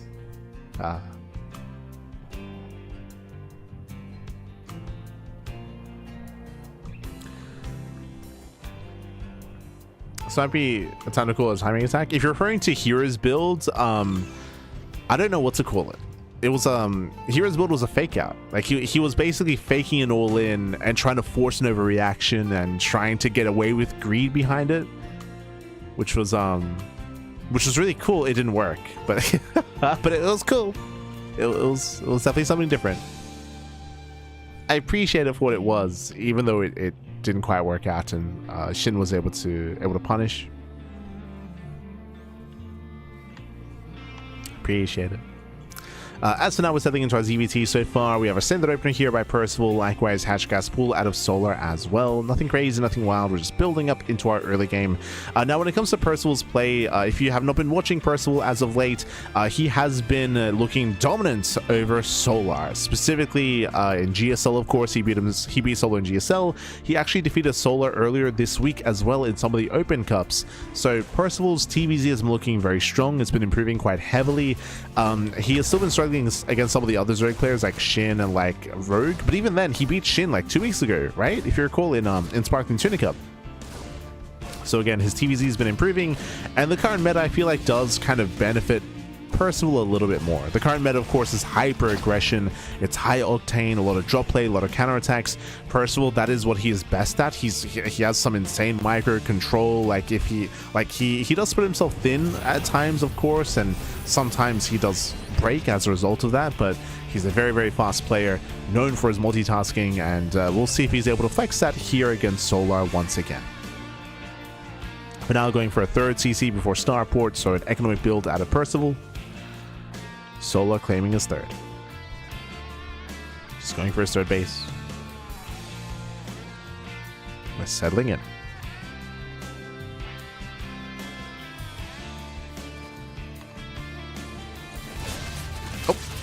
Ooh, as Reaper does extend, a big pickup here for Solar, catching at the Reaper.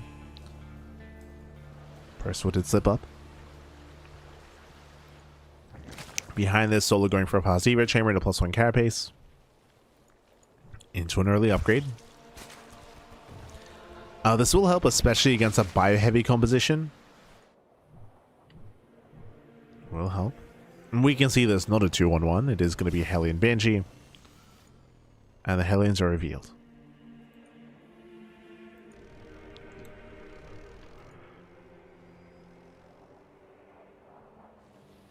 There's our fast Carapace.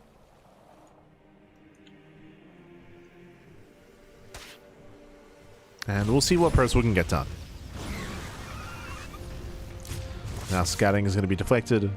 Banshees are on the way. So far, there's been no main scouts at the main base to confirm whether or not there are cloaked Banshees. Solar should be getting some safety spores regardless. We're hoping that's the case.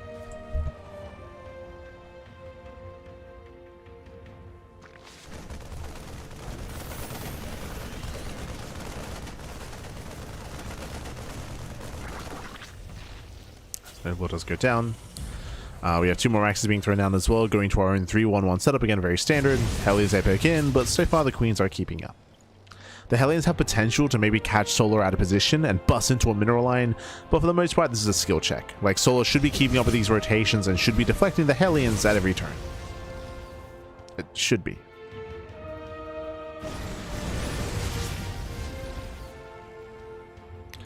Banshee backs in, spores in position, and the Banshee is going to be zoned away. Ooh. Barely does pull out. But nice defense by Solar. Had the spore ready. At the same time, Hellions, they don't find a way in. They're looking.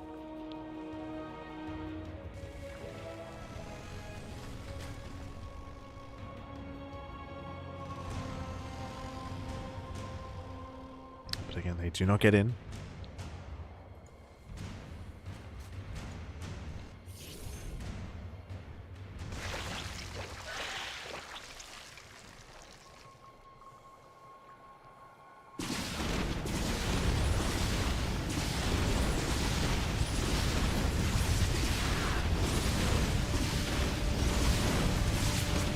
They pick forward and they will force a cancel. Nice pick up here by Percival. Very nice. Again, the overseer, there is none. One's in production. Solid start here for Percival, gaining some momentum, delaying the 4th base, and ideally wants to set up a push towards the 4th. He's setting up. Still waiting for +1. Stim is almost complete. Hellions, they rotate to the south side. And they do get into the mineral line for a moment, getting 1 drone. Ooh. And they get caught. Yeah, Hellions, they caught out. Does get a worker, but will lose every single Hellion. Yeah, rough loss here for Percival. It may not seem like a lot here, but this means that Percival now has lost any kind of map control. It means that he cannot deny all this creep, and likewise, it means that he has less to fortify this army. Typically, he would be pushing out with an armory and with Hellbats. Not anymore. Yeah, tanks are left at home. Marines load up, just going for drop play. So he's recovering after being forced to cancel his 4th. He's recovering.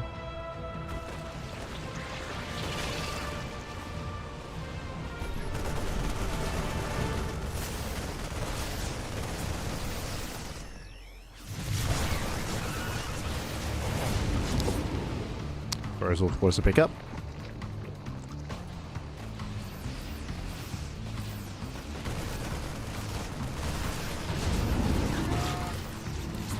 So far, not really gaining much ground. Here comes the main push. Here we get the mass on siege. We have 3 tanks moving in. A 4th tank is on the way. Solely does catch the army on siege though. Yeah, massive catch here, and all 3 tanks are going to go down. Nice tank volleys here on the Banelings. And we'll lose all 3 tanks. Not like this. Oof. That was the backbone of the army. Percival's going to try to punish. He does stim forward here, but losing 3 tanks is brutal. It's a brutal start. Does try to send forward. Does snipe one of the queens. That's, oh no! Does take a Baneling to the face. Yeah, Baneling connects as well. So again, some miscontrol out of Percival. He was target firing, don't get me wrong, but he didn't miss one Baneling. And Solar, he's going to be able to stabilize. Or he's stabilizing. I'll say that Percival's done a great job when it comes to denying creep. That is true, but what about the bases? Solar's double expanded. Taking the northern and southern bases. Getting hybrid expansions as well. Percival, he needs to stop this.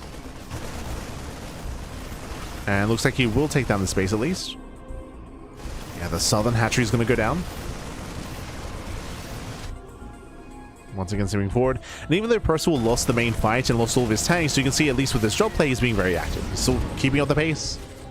Being as active as he can be. Pushing forward. Testing the limits here of Solar. Testing his limits. This is a bit of an overextension though. Dropping is one thing, but pushing with our tanks here, this is risky. Banelings, one of them does connect. More reinforcements have arrived. Better fight for Percival. He's doing it. Wow, he is going to do it here. He cleans up with the Ling Bane, and I was concerned that he was overextending and he will lose all the tanks, but with his reinforcements, he has enough. He has enough in Percival. He has done it. He has broken Solar. Breaks through the Ling Bane. Boys are being pulled. Desperation out of Solar. The Hydras are going down as well. And Percival, he's almost there. He's almost there. He needs a little bit more bio. Yeah, he needs another wave. As his reinforcements have not arrived, and Solar, he barely holds on. We'll lose 17 drones in the process, though. And again, that was a very successful fight for Percival. He almost broke Solar then and there. Back at home, again, his rally just wasn't quite getting there. I was switching into Ghost production. Yeah, switching into Ghost. So he was slowing down. And Solar's hurting. Now, what I will say is that after that big committed fight, Solar, he is now left alone, right? He's being left alone. He's re-droning, he's resaturating, he's building up his high-tech army. Percival, he's, as you can see, leaving the majority of his army back at home. Now moving out with a double drop. But this is significantly less pressure on Solar. Less pressure.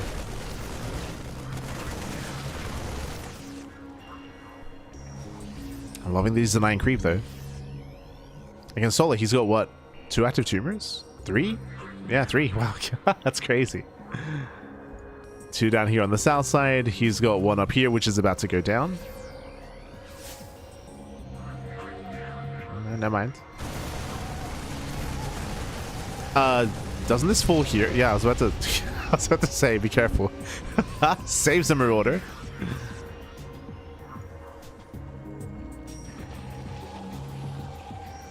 Cuidado, papi, cuidado.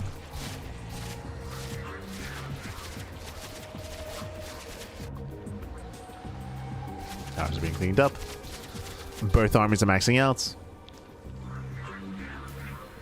Again, Percival, especially by switching into these ghosts, like, it's a much slower style and it's much more defensive. Sensor towers, planetaries, CCs. Oh, nice catch. Solar catching on the bio. It takes on both medevacs. 1 medevac survives, but all the Marines went down. Better trade for Solar. Lurkers are amassing. And you can see the tempo change drastically here. From earlier where Percival, he was just applying so much pressure.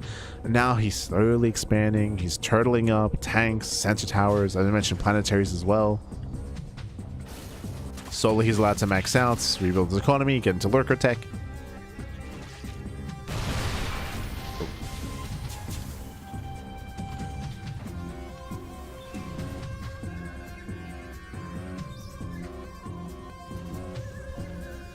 I think I still do prefer Percival's position. Solar, at this point, I feel like it'd be wise to start to tech up a little bit further. Ling Bane Hydra is a very mid-tier composition, and it can work well in a longer game, only if you can knock down bases, though. And Solar has not denied a base in quite some time. It's moving in. Nice Blind Cloud. Very nice. The Blind Cloud connects, takes down some of the tanks, rolls into the planetary, and the base is going to fall. Yeah, takes down the planetary as well. Massive pickup. As he mentioned, Ling Bane Hydra only works if you knock down bases, and we are doing it. Oh, does he, though? The punish.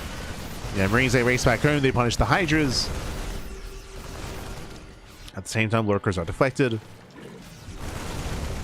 Percival's trying to go for the counterattack. Lurkers do pop out to defend. Very nice positioning here with the Nidus. Just teleports over.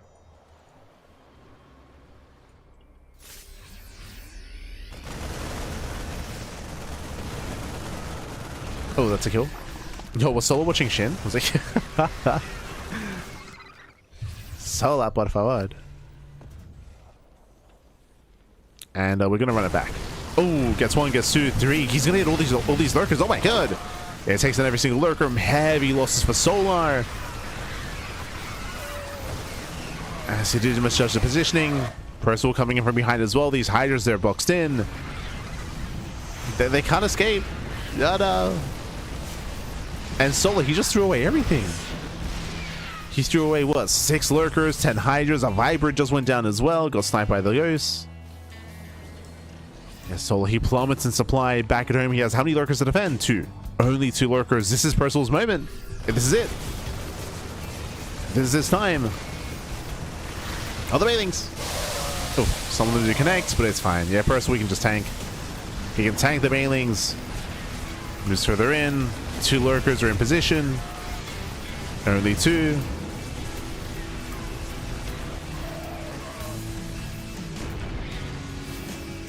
And Solar's struggling.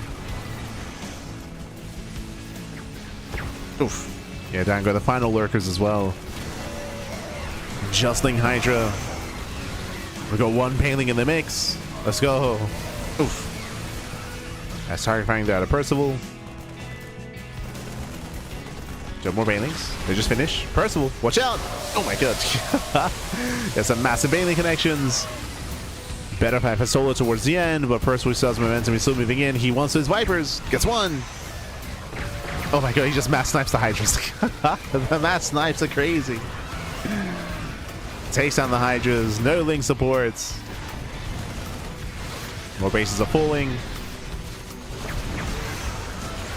The snipes, they continue. Nice EMP on the Viper, and GG gets called. GG gets called, and Percival takes game number 1. Whew.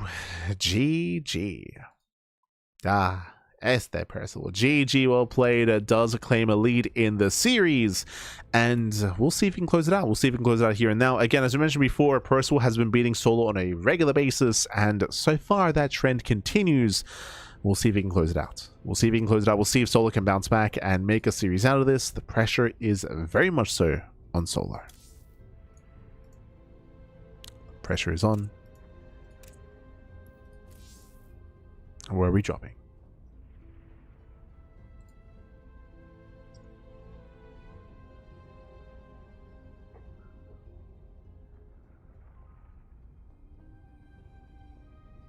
Rainer's onto something. Oh, again, Percival, his TVZ has been improving over the past couple of months. As I mentioned, like, he started beating Solar regularly, like, what, 2-3 months ago? Like, again, back in GSL Season 2. GSL Season 2. Which was quite some time ago.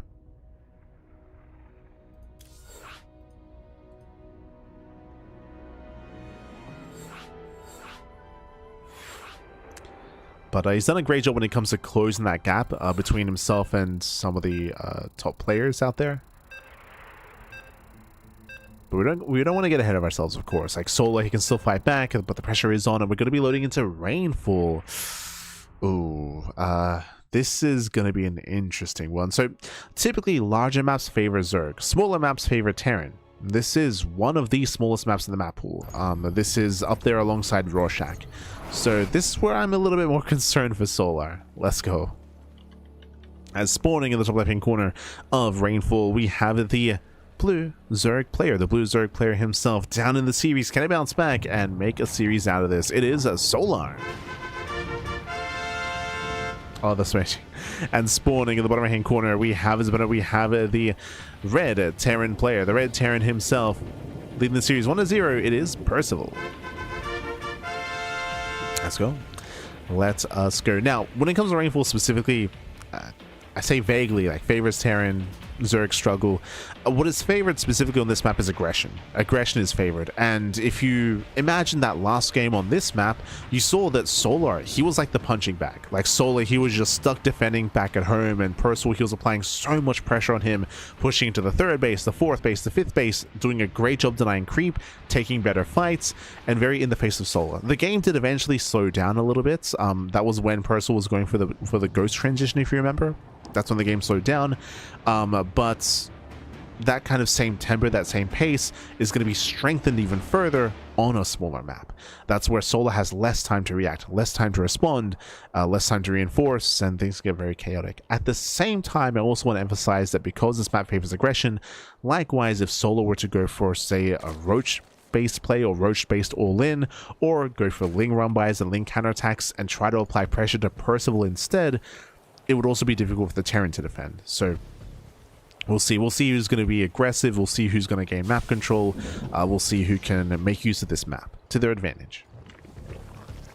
We shall see.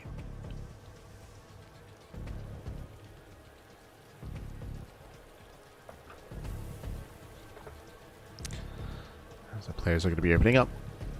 Percival, he will expand.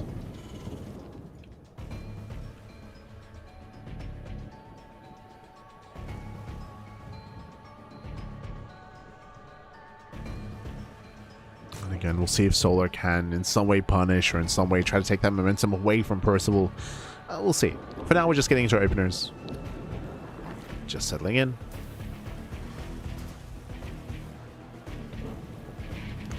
Reaper does move out.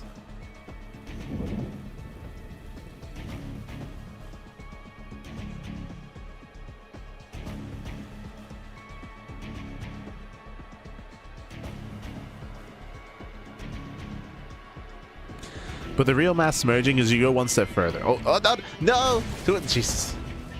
As Blizz's server, stay with us. As there is some latency issues here, and it's hard to say who it is, whether it's ourselves or someone else or just the server itself. Stay with us, Pappy. Stay with us. Okay, we're good. What was I gonna say? All right, the one step further of smudging is when you get the hoodie on. That's the step further. When we have not gotten there yet for Percival. We've seen it from Rainer, from Clem. It's when you sink into your chair and you put the hood up, Pappy. That's your final form, Pappy. True. Not there yet. For now, though. For now, we are going to be going into... Oh, okay. So we do go into our follow-up here. It's going to be a third TC before Starport, so we do have an economic build. This is the same build as last game. Same build. Remember, last game, it led into Hellion Banshee, and with that Hellion Banshee, Percival did delay the 4th base. We'll see if Percival invests into Cloak again. He would go Cloak, he could skip Cloak.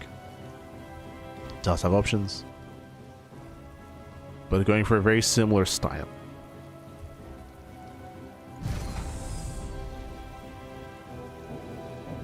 Expansion production has begun. No me oeste, Smokey in the chat. 5 stream streak. Crazy, that'd be crazy. Speaking of it, was it like Solensvad with 280 earlier? Oh my god. But we always really appreciate it. It's always very impressive just because we often go live at 2 different time zones essentially. We have our morning and evening casts, one for more NA viewers, the other for European viewers. Not easy to get a streak going. Gracias, baby, gracias. For now, we are going to be, again, just applying some pressure here. Cloak is going to be researched, so we are doubling down, going into Cloak again. Just like last time, Percival has to be very careful with these Hellions. The goal here is to poke in, deny some creep, pull back, maintain that presence. You don't want to get caught. You don't want to throw this away.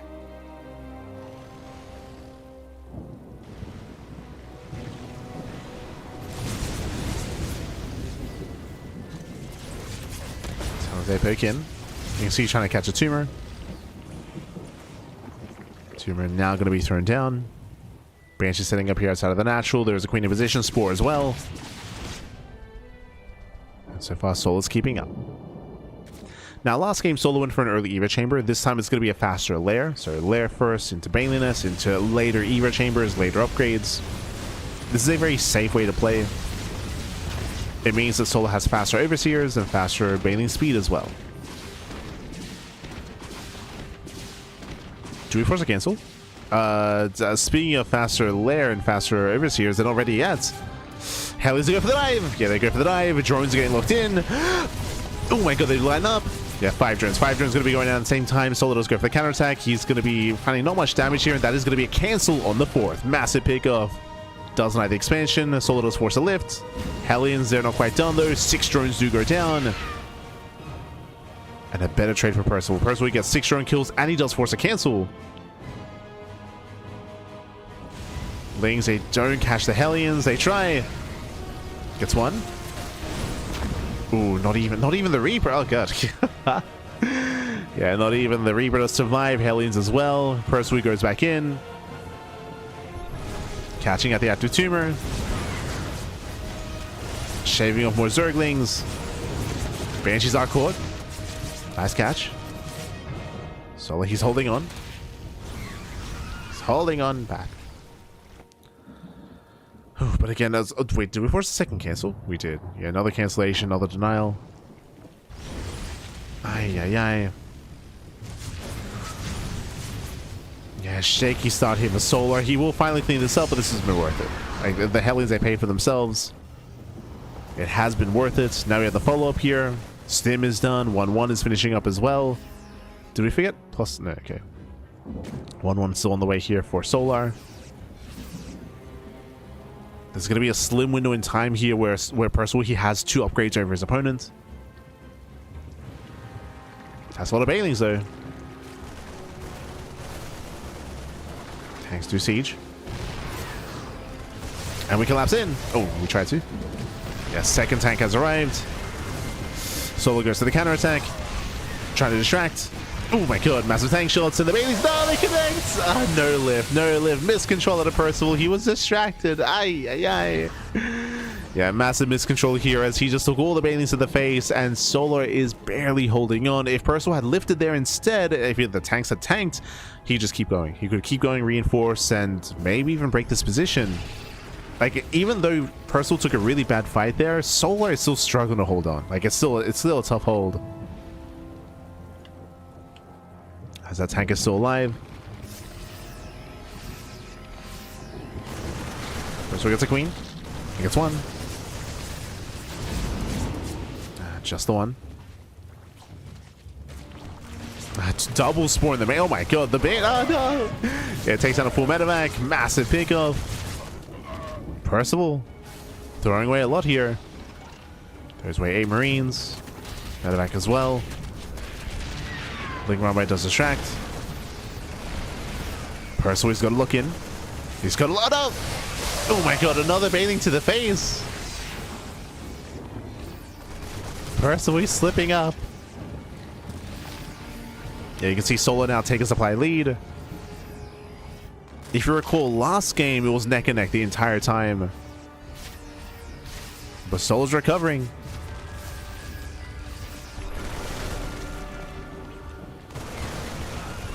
He's trying to Elise. Percival clearing up all this creep. Going for the baiting run by. Might as well defend. Percival does hold.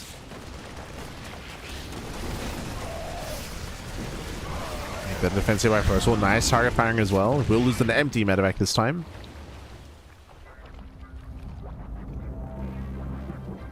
But yeah, a lot of momentum has been taken away from Percival. Now Solar, he's stabilizing, getting his own 4th base. Now 5th base up running. Hive is on the way. Lurker Den as well.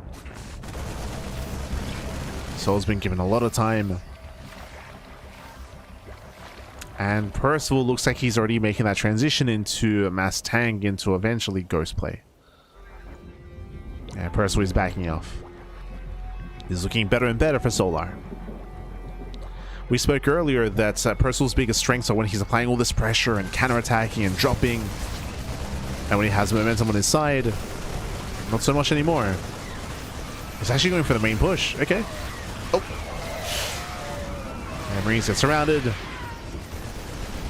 This is it. Percival commits.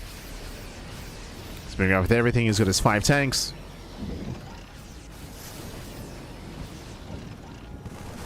There are 2 infestors on the way. Goes on, going to be a non-factor here. Yeah, they're not going to factor in, not yet. Planetary defense. Things they will catch some reinforcements, even getting a tank as well potentially. Can he get it? He wants it. Oh my god.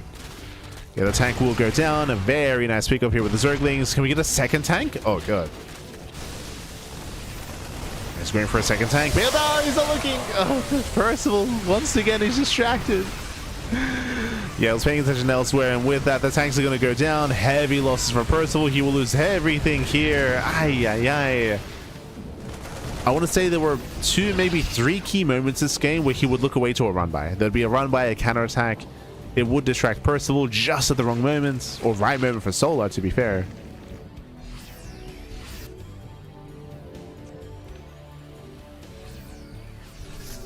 He keeps looking away back.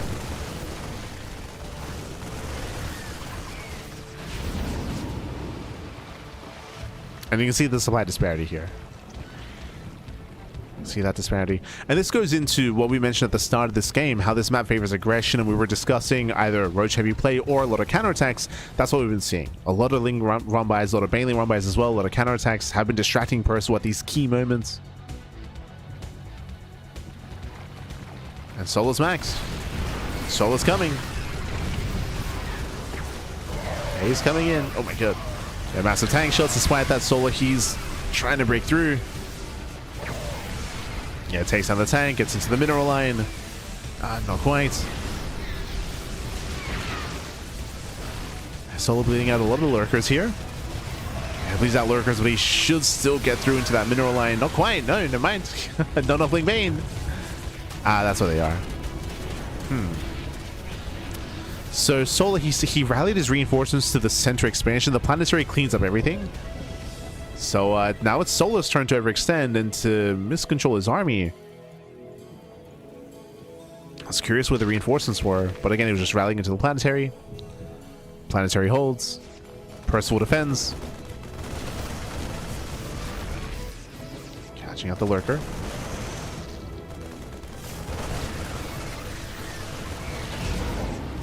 Percival is still in this. He's still in this game. That tank ghost transition, I mean, it's occurred. He's there. He still needs more time. Second starport, mass liberator, fusion core is on the way for liberator range. He needs a little bit more time to refine that army.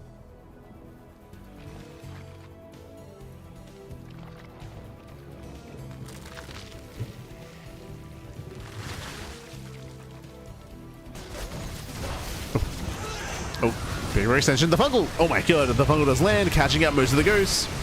Yeah, tank goes down as well. Does split towards the end. Nice split. Ghosts are not punished. Yeah, no punish. We get some decent snipes. Catching out one of the lurkers, punishing the hydras as well. Oh my god, it's first where he does backstab. Goes to the backside, takes out the expansion as well. Behind this, we do see hydras. They run into ghosts. They're all going to go down. Some gas heavy losses there for Solar.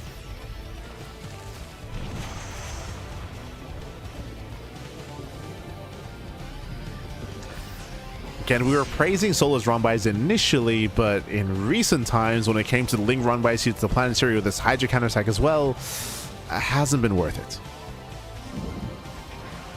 Been hurting Solo more than anything.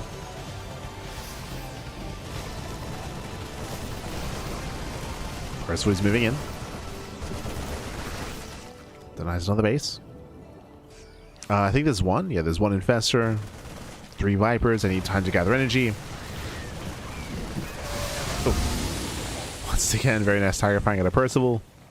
Again, when he's looking, when he's paying attention, when he's locked in, he fights well. We just can't get distracted, man.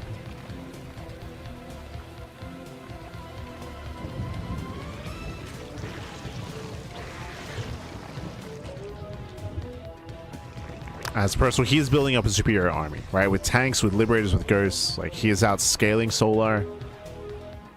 I mentioned this in the last game, where this kind of composition that Solar's stuck with, it's a very mid-tier and mid-game composition, and it can still work in a longer game if we can knock down bases and deny expansions. But if that stops happening, if we're not slowing down the Terran economy, then Solar will be outscaled.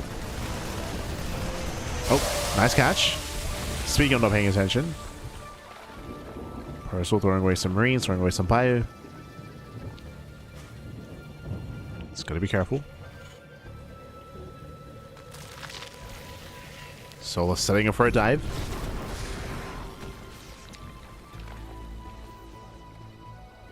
Let's try and set up.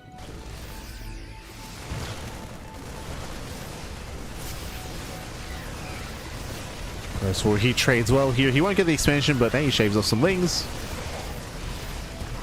Ooh, will lose his medevac stone. Will lose too much. Yeah, full medevacs go down. These are some rough losses here for Percival. Stuck around too long. Okay, here's the Vipers though. Oh god. He gets all 3? Okay. That's fine. Percival. Losses drops but kills 3 Vipers. That's insane. That's all the Vipers going down. 0 Vipers left. Solo, he just maxed out. He just remaxed with Ling Hydra, so no more spellcasters. Just 1 Infestor. Solo pushing through the center. Trying to push down mid. Gosei punish. Oh, does he split? He does. Yeah, does pull away in time. Massive snipes.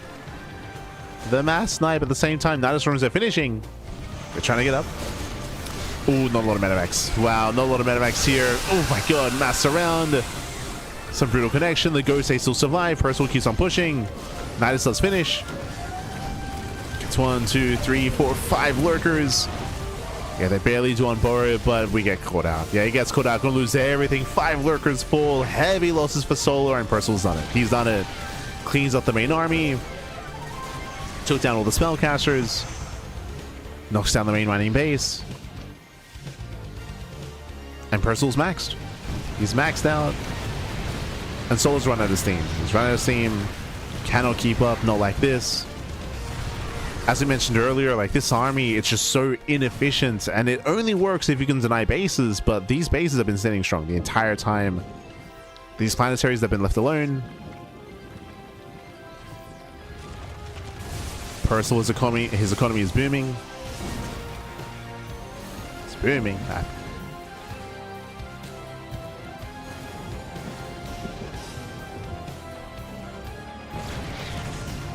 And again, the Terran has a bank, the Zerg does not. Like, that's not that's not a position you want to be in here. It's brutal for Solar.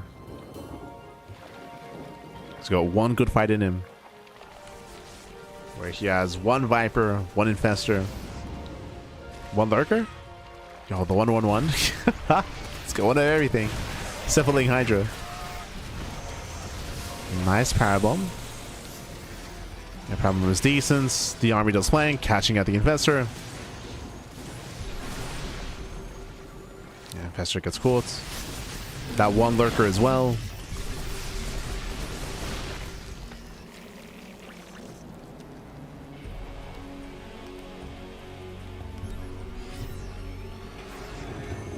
Here comes Percival. We have how many ghosts? 13. Jesus. Yeah, 13 ghosts.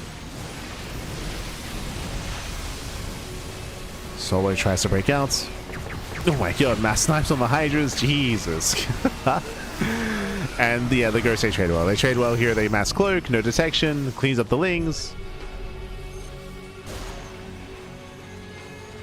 They go, they can just keep pushing. And we have freedom in the freedom zones. What can Solo do? Get 1 final fight. Oof, doesn't quite catch the Ghosts. We'll be able to clean up the tank at least and some of the reinforcements. True. Yeah, at least they get 1, they get 2 tanks. Couple of tanks go down. Solo, he does re-expand. He's able to sustain himself at least somewhat. Ah, no planetary. Let's go. Distracting Percival. Solo comes in. He's got 1 fungal. And Solo, he's forcing a really bad fight out of Percival. Okay. He's forcing a bad fight. Cashing out a good chunk of bio. Liberates it late to siege. Ah, we have reinforcements though. Yeah, we have reinforcements. Solo, he has to back up. Planetary does finally finish. Again, better fight by Solar. Better engage. But I feel like he has to get out of here. Like, Solo, what are you doing? Get out of here. He commits. Nice fungal. Lunges forward. We get the chain fungal as well. Banelings, they smash in. Massive connections with the Banelings. Solo, he's fighting back. Can he do it? We're getting messy. Yeah, we're getting very messy here. Like, Percival, he still has a better bank. He still has a better economy. Solo lunging forward. This time, no fungal. Yeah, no fungal. GG gets called. That was the final fight. And Percival, he will claim the series 2-0, advancing on to the grand finals. GG. GG, well played, Percival. He will claim the series. He will advance on. And with that, we have our first finalist for the very first ISSL for the Inu Super StarCraft League. Congratulations to Percival against Solar. He had a couple of strong moments here, and the game was getting very messy towards the end, where he was able to catch out some of the ghosts and catch out some of the main army. But for the most part, Solar had a very hard time, once again, trying to punish the economy of Percival. Very, very hard time, which is why Percival, he was just outscaling Solar time and time and time again. Able to take these better trades, take these better fights, able to outscale and just overwhelm. And with that, Solar is out of the tournament, Percival is in, and we're getting ready for our upper semis. It's going to be best of 3 between Bjorn and Shin. Let's go. Another TVZ. And can we stop the TVT finals, Pappy? Can we stop it? We're here to find out.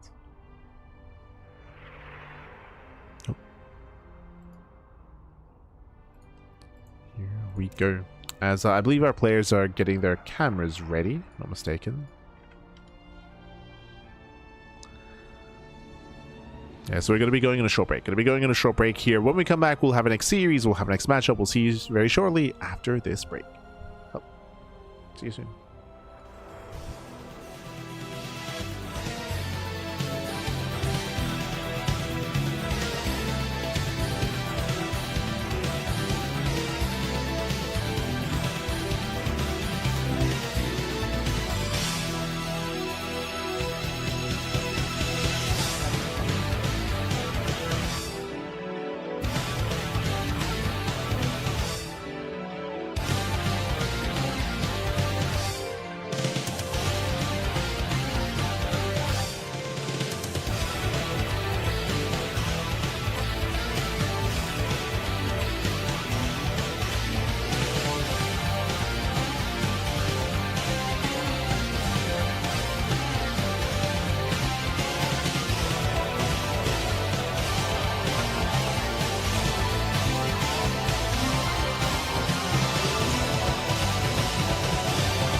And welcome back, everyone. Welcome back. Whew. Welcome back here to the ISSL, the Into the Inu Super StarCraft League #1, the very first of its edition. Here we go. We're jumping into the upper semis. We just covered the lower semis, and Percival, he did advance on over Solar in that first round. Now we're jumping into our next semis to determine who will advance on to face up against Percival in the grand finals. We're here to find out. As spawning in the bottom hand corner of Sanctuary 3, we have the South Korean Zerg player. We have the blue Zerg representing onside. It is SHIN. And spawning in the top right hand corner, we have the South Korean Terran player. We have the red Terran for Shopify. It is Bjorn. Oh, let's go. Let us go, as they were bantering a lot in the game, and the bantering continues. Oh god. As again, they're both good friends. Just trying to translate what I can.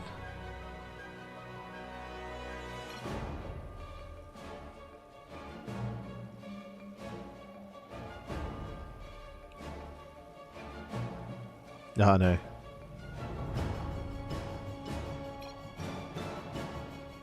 I think, are they asking each other for builds? Hold on.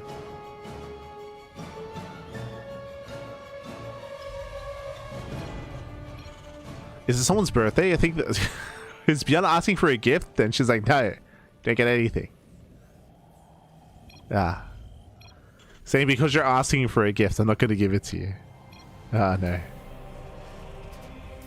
But there's a lot of banter. Yeah. For now, again, we're jumping into our game. We're jumping into our best of 3 semi-finals.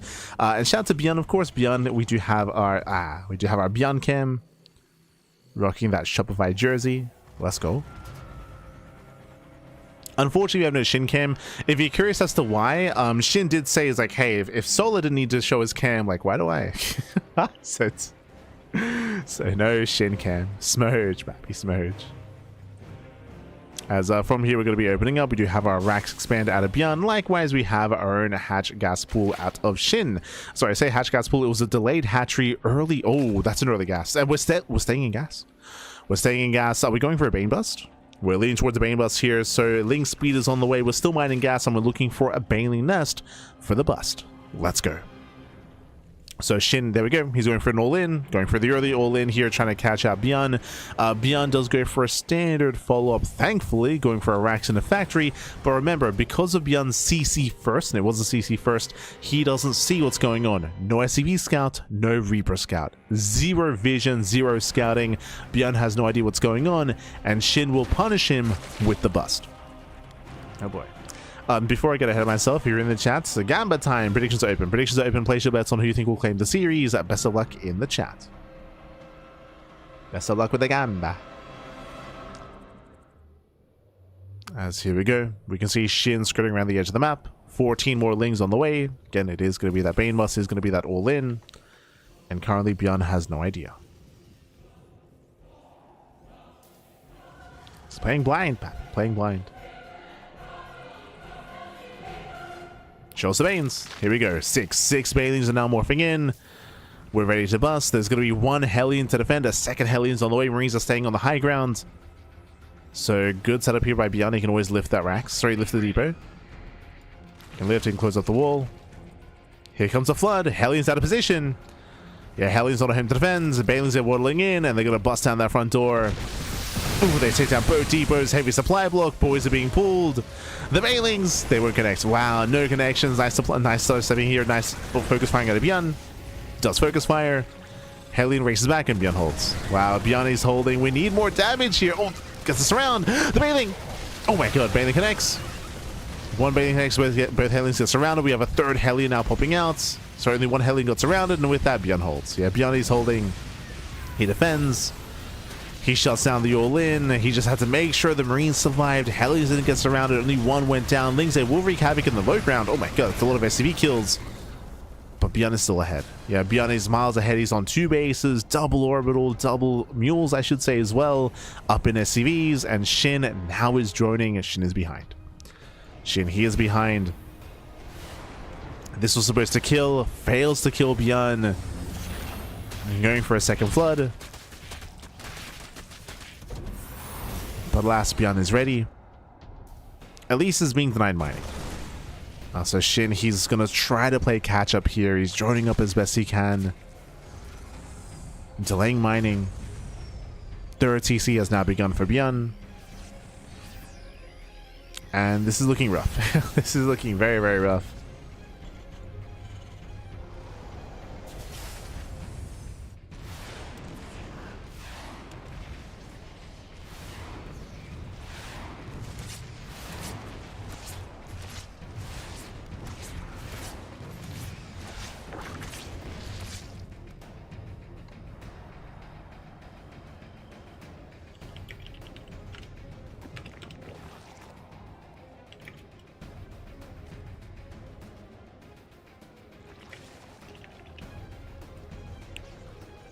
Let's go.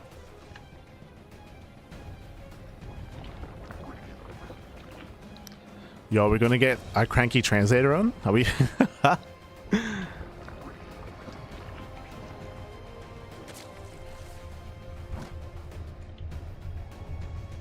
So it looks like Eno has approved Kronos to be able to jump on to help translate.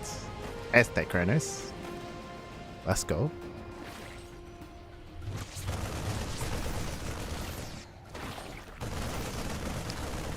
Beyond does try to stim in. I say stim, I mean there is no stim. He does drop into the main base here for the counter attack. Can he get the queen? Oh my god, barely not. Barely can. Jeez. Yeah, no panic. Essentially, the Hellions dive into the mineral line. A drone's going to be going down. 14 drone kills, critical damage is dealt. SHIN, he was out across the map. Lings, now they race home, but the damage has been done. Even snipes a queen towards the end. Does he get two? He wants it. He wants the queen. He wants it. Oh my god. The control. It drops down. GG gets called, and Beyond takes game number 1. GG. Whew. GG, well played. Beyond will take lead in the series again. SHIN, he went for the bust. He went for the all-in. Oh. Yeah, he went for the all-in, and with that he was overwhelmed.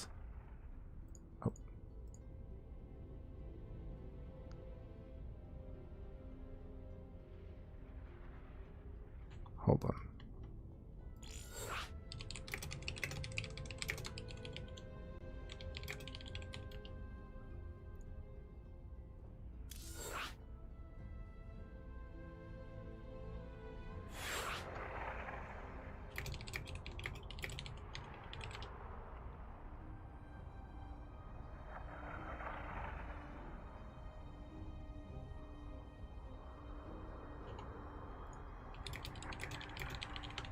Oh, beautiful, beautiful.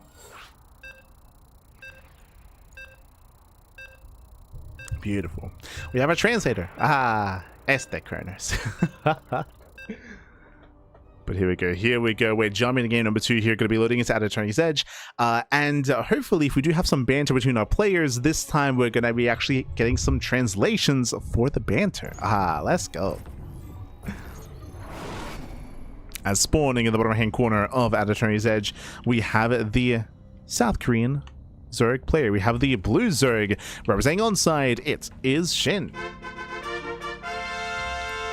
And spawning in the top left hand corner, we have the red Terran player. We have the South Korean Terran representing Shopify. It is Beyond. Let's go. Let us go. As we're now getting into our next game here, we are loading into the rest of our series. Again, SHIN, he did initiate last game by going for the Bane Bust, by going for the all-in, and Beyond, he already blindly had his Marines on the high ground. Remember, he had the Marines on the high ground. He was able to lift up that depot, and with that, he saved the Marines. He pulled back with a Hellion. He had a second Hellion on the high ground as well, and Beyond had a very, very good fight. Did bleed out some SCVs, but that was fine. And because his opponent was all-in, he could afford to lose those workers. So with that, Beyond, he shut down the aggression, was able to counterattack and snowball out of control from there. And now we're loading into that second game. Can we stop the TBT finals? Looking less likely now. But we'll see. Can we stop the TBTs back?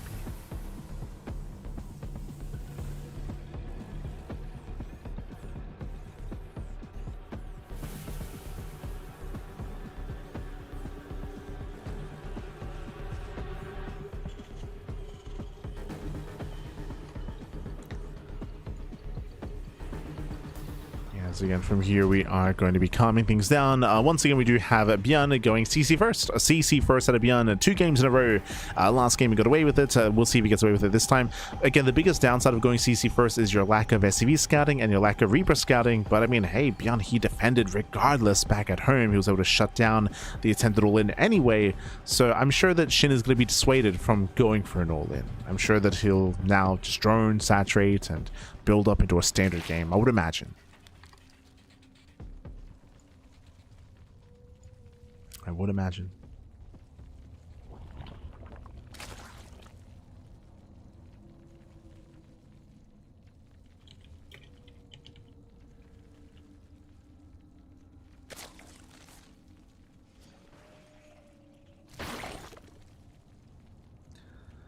As again, from here, we are just going to be saturating and calming things down. After an intense game 1, how we can ideally settle into game number 2. Oh.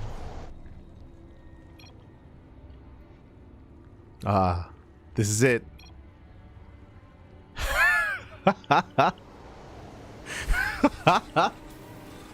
Jesus.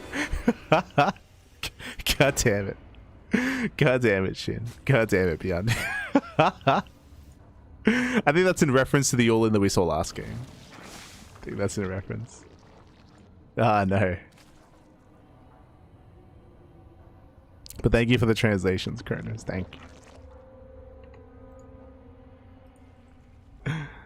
Oh, as we are going for... Okay, so last game was a Bane Buzz, this time Roach all-in. We're going for the Roach all-in. SHIN is going to double down. He's doubling down. He's going for it. And Bjorn, will he blindly play safe? He's going for the 1-1-1. Wow, he's going for the 1-1-1. This is almost a blind counter. I say almost. With this, we're going to have faster Banshees, faster Hellions, faster tech, faster army. If SHIN is going for the all-in, Bjorn will have the ideal setup to defend against it. Oh boy. Oh boy. But yeah, SHIN goading him. Ah.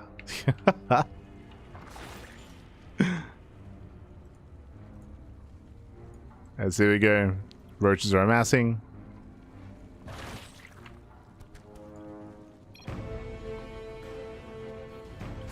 Bjorn, he pokes in, he sees the third base timing. Oh no. And Bjorn, is he aware? That's the thing. I mean, behind this, oh, not going Banshee. Okay, he's going for the medevac instead. He's going for a Hellion drop. I assume it was going to be blind Banshee play, but if it's not, oh, he sees.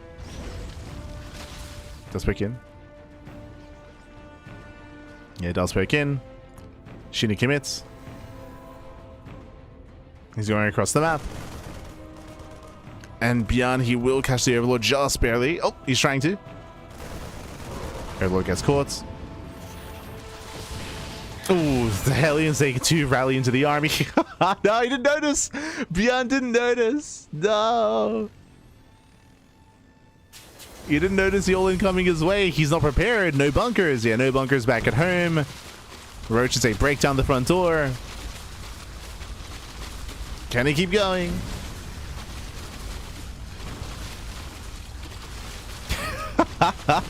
Hey. Stop it. What are you doing? Yeah, and SHIN, he will get some SCVs here. Those 4 supports to be pulled. I mean, nice pickoffs, delays the 3rd CC, pickoffs on Needers as well. Again, a big shout to Kronos. Kronos, he's one of our boys. He's our translator. Translating for us. As Bjorn, he does stem in, does clean up all the roaches. Bjorn, he will hold. Did take some losses, though. That is true. Did lose his 3rd base. Did lose his depots. And here comes Bjorn.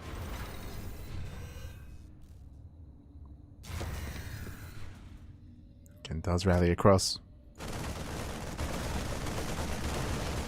Oof.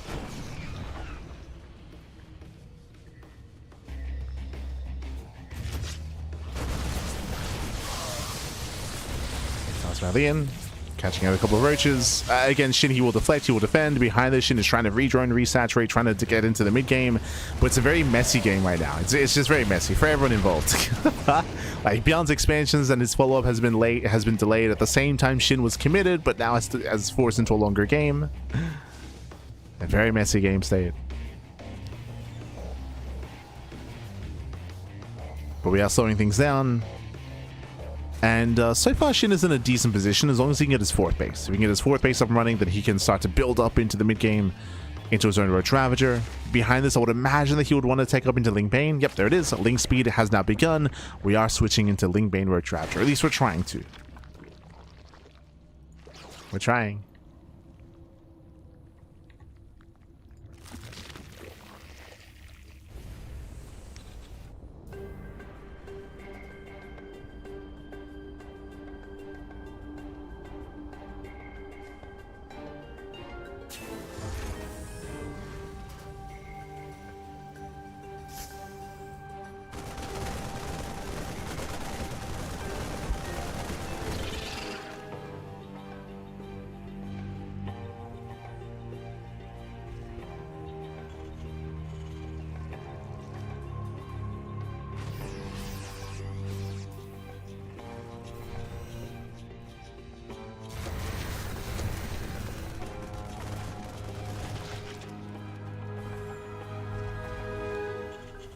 Yes, from here again, the game will slow down. Slowly, Shin is going to be taking up. I believe the goal here should be take up into Ultras, so Infestation Bits, into Safety Infestors, into Hive Tech, into Ultras, so we're building up into a longer macro game.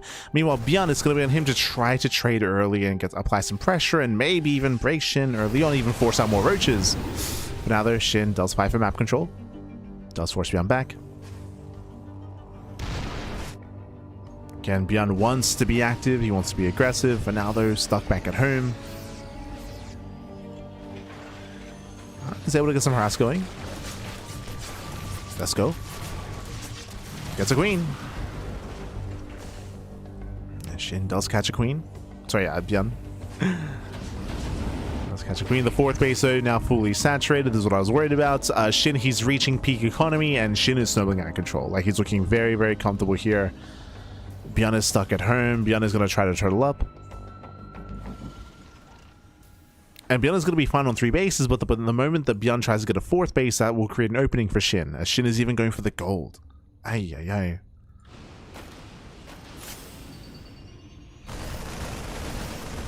Beyond, he does force a cancel. Does at least deny 1 base.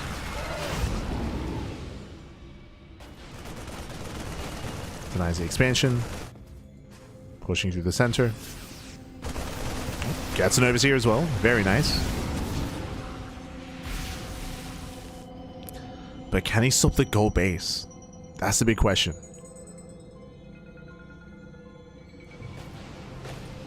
Beyond is making his way over. He's checking. Oh, Fungal does land. No follow-up. Beyond sims in. He should not be aware. He's zoned away. Ooh, brutal baiting connections. Yeah, it does take the baitings to the face.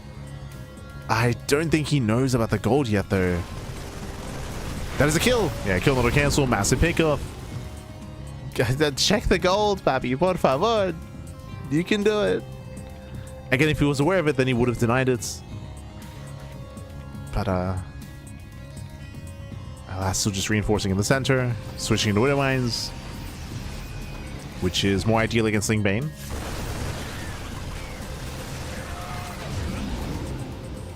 Even here, trading well. Beyond pushing through the center. Committing with everything. Good position here by Beyond. And does opposition, keeping Shin busy. Shin, he's got everything in the main. Yeah, very little to defend here on the front lines. Fungals do land. Finally, they smash in. Massive connections. Yeah, the Fungals were brutal. Fungals were insane. Oh my god. The mines are decent. And Beyond just keep pushing. Beyond does gain some ground. Widow Mines, do they reset? Nah, no mines. Yeah, Overseer has arrived. Another Fungal lands. And Shin will hold. Cleans up the Marauders, cleans up the Bio. Again, just not enough Bio here, not enough support. And Beyond, he will lose every single tank. And with that, the gold gets up. The gold is fully operational. Beyond fails to deny, fails to punish. Beyond plummets in supply. And behind this, Ultras. We spoke about this earlier, but the goal was to rush into Hive Tech and Ultras, and Shin, he got there. He got to the Ultras. So massive power spike for SHIN. Beyond he's not ready with Ghosts. He's now switching to Liberators. Beyond needs time. He needs time.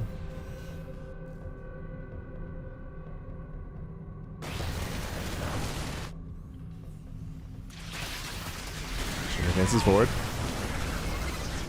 Once again, zoning back the army. Yeah, the army's going to be pinned down. The planetary's going to fall. There's no saving this expansion. Not like this. There's no saving the base. Beyond is doing what he can, but again, there's ultras all over the place. Attacking, defending. The ultras, they keep up. Cannon splitting almost done. And again, SHIN doesn't have to push into the third. It's all about the fourth base. It's all about the fourth expansion. Just keep it down. Keep it low. It's all that SHIN needs.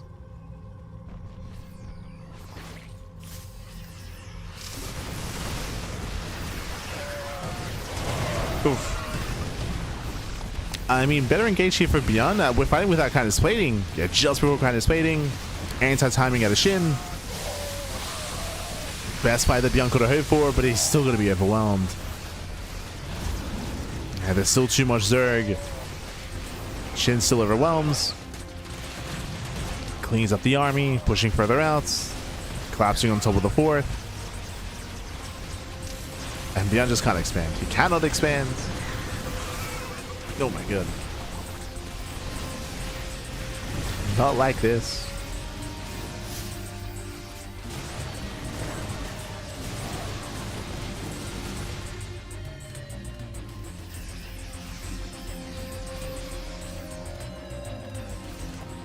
Is Beyond now aware? Still not. Like, no. This is quite Ling heavy, so there's a world where Beyond can trade quite well against this. Lings, they do bust into the mineral lines, they do get into the SCVs. Oof. Yeah, 5 SCVs go down. Nice hold position micro. Beyond once again pushing through the center. No anti-air. Okay, there we go. Denies mining at the gold. Beyond, it denies mining at 2 bases. Ultra J try to collapse in. Mining connections are decent. Some marauders have arrived, and Beyond, this is it. This is his time. He's going. Yeah, back at home, he does defend. And the ultras are exposed. Yeah, the ultras, they need support. They're on their own. Ultras, they clean up the Liberators at least, but there's only 4 ultras. Yeah, there's only 4. Soon to be 3. Massive pickups. Again, there are just so many marauders here. Gets 1, gets 2, 3, all 4 ultras go down. Heavy losses for SHIN. Beyond a supply block. Oh. Oh my god. Yeah, massive damage across the map, but Beyond, he breaks through the main army, denies all the mining. Yeah, no mining at the gold, no mining at the 4th base. Beyond is heavily overstimmed. He's losing all of his medevacs. Down to 2 medevacs. Down to only 2. But Beyond has a massive army. And it's still just Lings. It's just Zerglings here for SHIN. He's broke. SHIN is broke. He needs mining. He needs money. He has bases but no workers.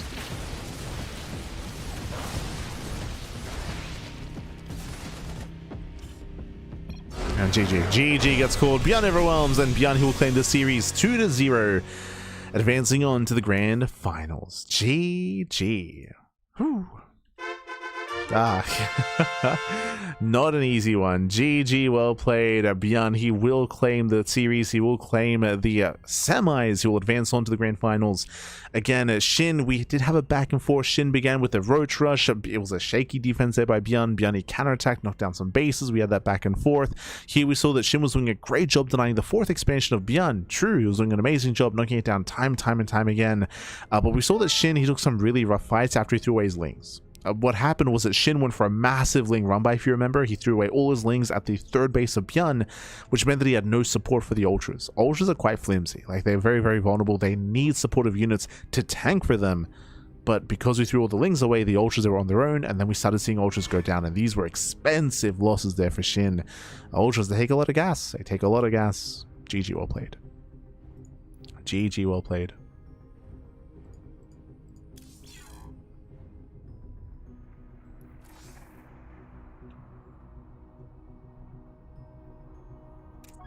with that, Beyond, he will claim the series.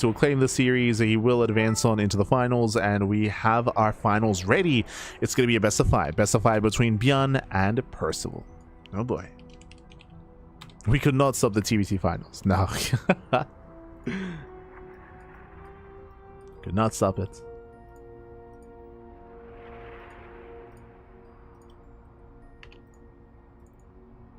Let's go.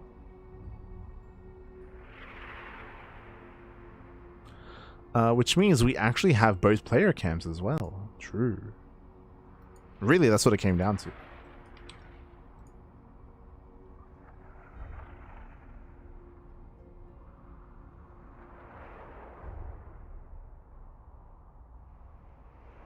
You can see the dichotomy between the two players. Bam. We got the bright room of Beyond, and then we got the darkness of Percival. Ah. Let's go.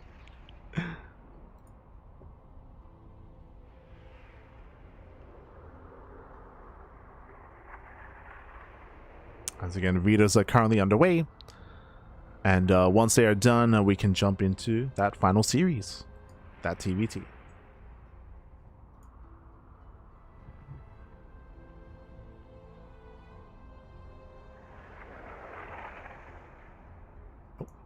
So we're going to be going in a short break. Going to be going in a very short break. When we come back, we'll have the grand finals. We'll have the final series here, the TBT between Beyond and Percival. See you soon. See you soon after the break.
And welcome back, everyone. Welcome back here to the welcome back to the grand finals. Those grand finales here. Welcome back to our best of 5 at TBT. Let's go. Let's jump on in. Spawning in the bottom right hand corner of At Attorney's Edge, we have the South Korean Terran player. We have the red Terran representing Shopify. It is Beyond.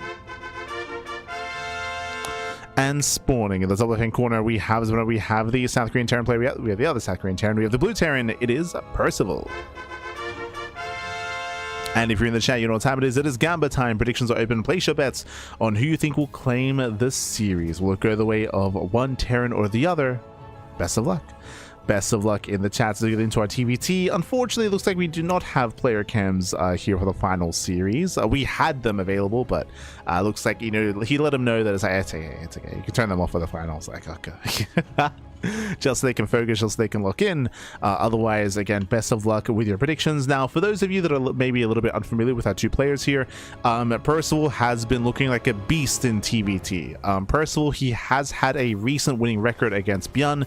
If you remember, I said the same thing about... Oh, Bjorn does misplace the CC. Does not bode well. But if you remember, I said the same thing about Percival versus Solar, where Percival has had a recent winning record against Solar, and then Percival beats Solar again. It's become a recent occurrence between Percival and Solar. Likewise, Percival and Bjorn. Percival has been beating Bjorn on a regular basis, but I should say something there. He's been beating him regularly in a best of 3, in best of 3s. This is a best of 5 finals, so with extra games, with more matches, then I do think I lean towards Bjorn more so than Percival, but I do have to recognize and I do have to say, of course, and caveat that, again, Percival has been looking very, very good against Bjorn as of late, has been looking much more dominant and has been looking very, very strong. Specifically against Bjorn, I should emphasize that I still favor like Cure over Percival. Like Cure still has very, very strong TVT in comparison, but for Bjorn, the skill between the two players is very close, very, very close. The gap is quite small. As we do open up, again, it was our initial CC. Likewise, single gas opener out of Percival, so Percival going for his own Rax expand, CC first out of Bjorn. So Bjorn is being greedy. Percival, he does confirm the greed, and this should be putting a lot of pressure on Percival to punish Bjorn. We'll see if he can. See if he can. As Bjorn is cutting all the corners, Percival, he may respond with a third command center, actually. Eyes are on Percival. Reaper does poke in across the map. Bjorn trying to cut him off. Oh, not quite able to. And yep, there it is, third TC. So Bjorn has the faster natural base, has the stronger economy initially to catch up. Percival does rush into the third TC. Into a faster third base. We'll see if this is going to be enough. We'll see if Percival can catch up and can overtake. As Percival moves in with his 2 Reapers. Delays mining at the natural. Good way to recover. Who shoots first? Bjorn staying on the high ground.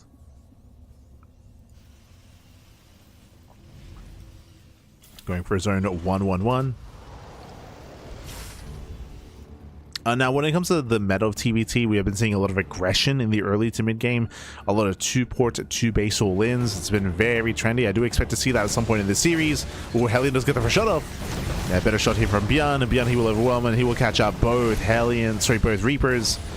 And even the final... Oh, wait, he doesn't lose anything. Ay. Percival slips up. He was inattentive. And Bjorn overwhelms. Yeah, Bjorn, he will bleed out these Hellions towards the end, but he traded very well here. Traded very, very nicely. Boys being able to repair. Oh, can we keep the Hellion alive? He cannot. He cannot keep it alive here. Reaper barely does get away, and again, Bjorn, he dominates early on, and he does not get into the mineral line. Doesn't risk it. Doesn't risk it. Percival does reinforce. Bjorn pulls away. And as the dust settles here, it was a... we saw Percival have a rough loss here, losing 3 Hellions and 2 Reapers for 1 Hellion and 2 Reapers. So a better trade for Bjorn. Stronger opener as well. Behind this, Bjorn is going for his third TC. Meanwhile, Percival's is on location. We spoke about this earlier, but to catch up, Percival, he rushed into his third base, and this will help him catch up. Oh, as Percival does catch out Bjorn's army. We're getting messy, getting back and forth. Bjorn catches Percival, Percival catches Bjorn. Cyclone will defend.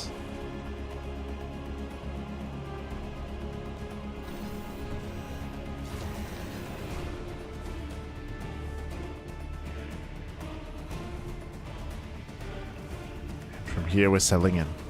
Now, with both players expanding, we're just going to slow things down, get into our 3-base economy into the mid-game. Bjorn should be the aggressor here, should be looking to, as he expands, push out with his main army, I would imagine. We'll see who's going to push first. He does pick up a couple of SCVs. Not bad.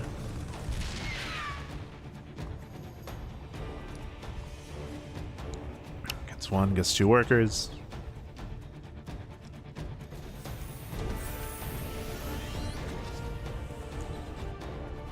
See Percival going for a zone or setting up for a zone run by. There's a tank in position at the natural. Tank is ready. Oof.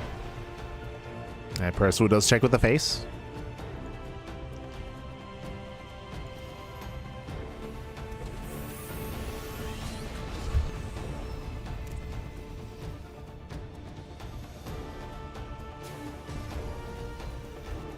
Let's move in. It's going to be deflected. And again, from here, the game is slowing down. We're just building up on two bases. Once we start to claim our third base, that's when our players typically start to be active. So that's when we expect Beyond to start to move out as he expands. When it comes to the main compositions here, Beyond, he is up in tank production. So he's ahead in tanks. Likewise, he's down in Marines. He's also down in Ravens. So the higher Raven count might be enough here to overcome the tanks. Might be enough to be an answer for that. Bearing in mind that Beyond is using his Ravens to harass, and he will get 4 SCVs and delay a lot of these buildings, actually. Delays the gases, delays the depots. Nice harass out of Beyond. Percival, he's going to be the first to move out. Oh, and he will get on top of the third. There's a Sable. He wants that tank. Yeah, Slim's on forward. Oh, there's a second tank, though. Throws out all the Ozarks. Messy play here by Percival. He will get one tank. Just one. Yeah, one tank goes down. He threw down all the Ozarks. He did lose one of his Ravens in the process. But he will deny the third. Oh. Doesn't spot the drop. Beyond does slip by. Percival setting up defensively, getting his own 4CC on location. Percival trying to get further ahead, containing Beyond. Does he notice that some of the bio army is missing, though? He does. Yeah, you can see he's expecting a drop on the top side. Trying to intercept. Meanwhile, it's going to be a drop on the south side instead. Ooh, can he force a cancel? Jumping into the natural. And the drop play continues. Oof. Yeah, we'll try to get thrown down. Not quite within range, though. 11 SCV kills. We're getting messy. Yeah, we're getting very messy here.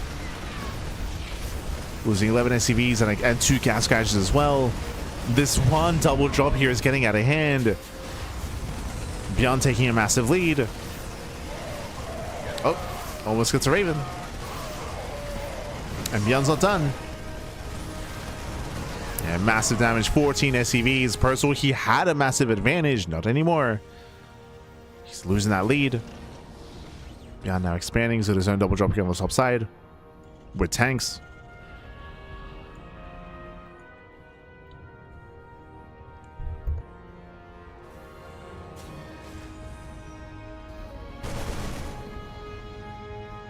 Oh. Percival slipping by. Stims in, gets a tank. Not bad. Gets one tank, trades with the Marines, kills the CC, gets a cancel. So a decent counterattack here by Percival. At the same time, Percival pulls away. Double drop is spotted.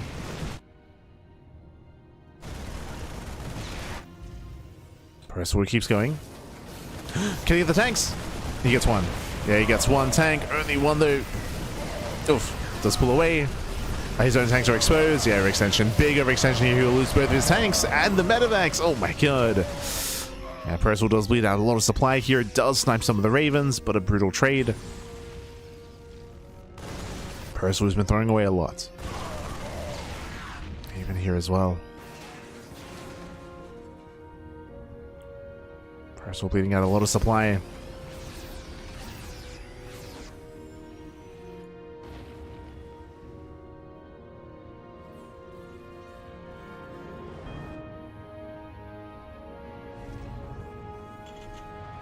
Back at home, getting into 2-2. Beyond is faster upgrades. I believe now he has a higher tank count. He does. He's up by 2.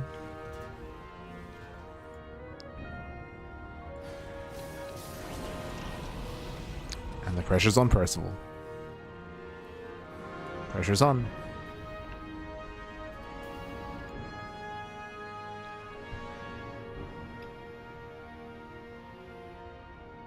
And personally, he has been up at base this entire time, and that has helped him sustain some of these losses. Fit CC's on the way. Beyond now landing his own command center.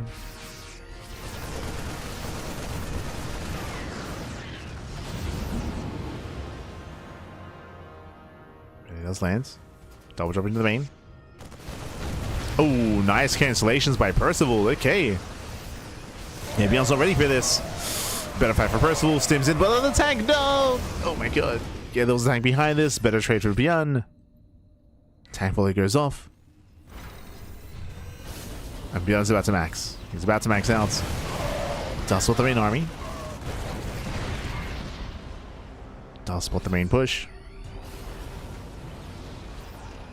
Beyond pulling away. Is going to get caught out there. Yeah, massive armor shred, but there's just not enough here on the ground for Percival. There's not enough on the ground. Oh my god. Heavy losses bleeding out his Vikings, the Ravens as well.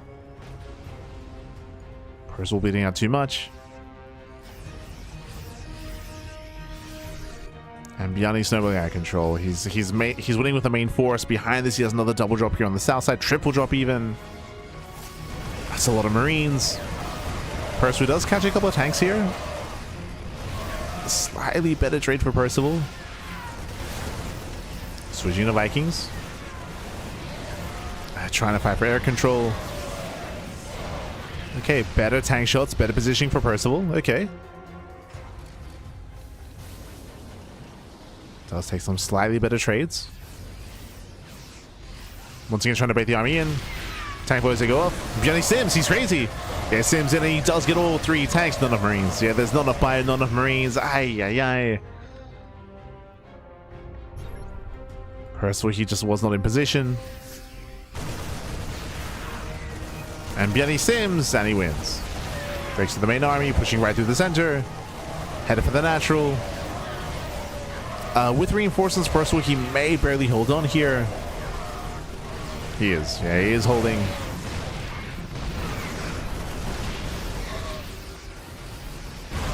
Oh gosh. He's barely holding on. Beyond can start to rotate towards some of the other expansions. Okay, he backs off. Rotates up. Uh-oh. Into pre-siege tanks. Beyond. Yeah, losing 1, losing 2 tanks. But he still has enough. Yeah, it doesn't matter. That was the worst fight for Beyond, but he still breaks through. Still has more Marines. Still has that momentum.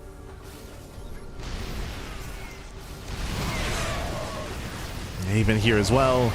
Beyond, he will lose 3 tanks, but the Marines, he has so many of them. So much fire. That's Beyond in TVT. Mass Marine.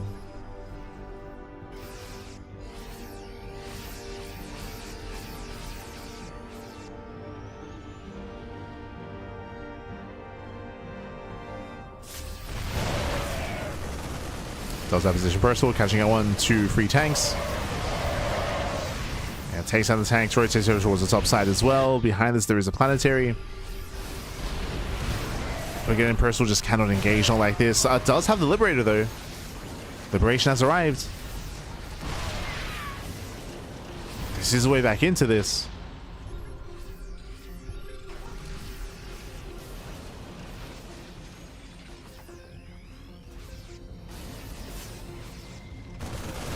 Ooh, nice catch. Nice catch on the tank. Likewise, again, better positioning here for Percival. Does get extra shots off.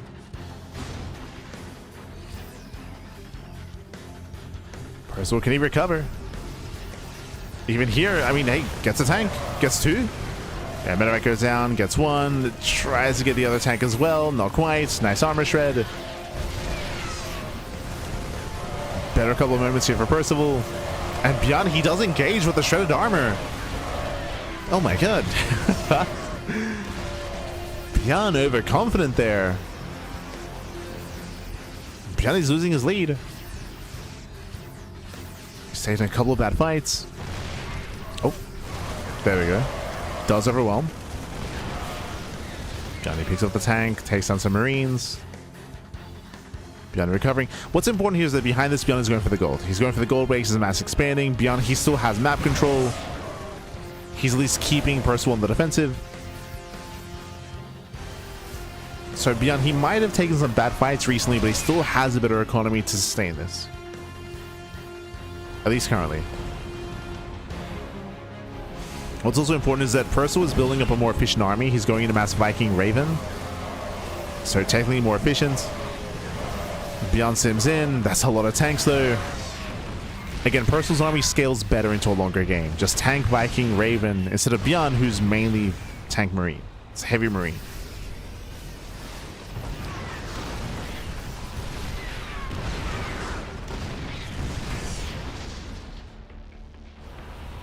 So Beyond's got to be careful. Making 16 Marines at a time. It is a much more mobile composition. It's very flexible. As you can see, like, we can try to catch on siege tanks, stim in, go for some big dives. But in the frontal engagement, I do have to favor Percival.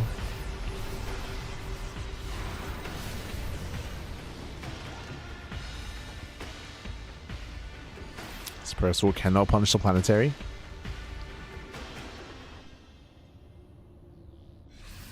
Cannot punish. Oh.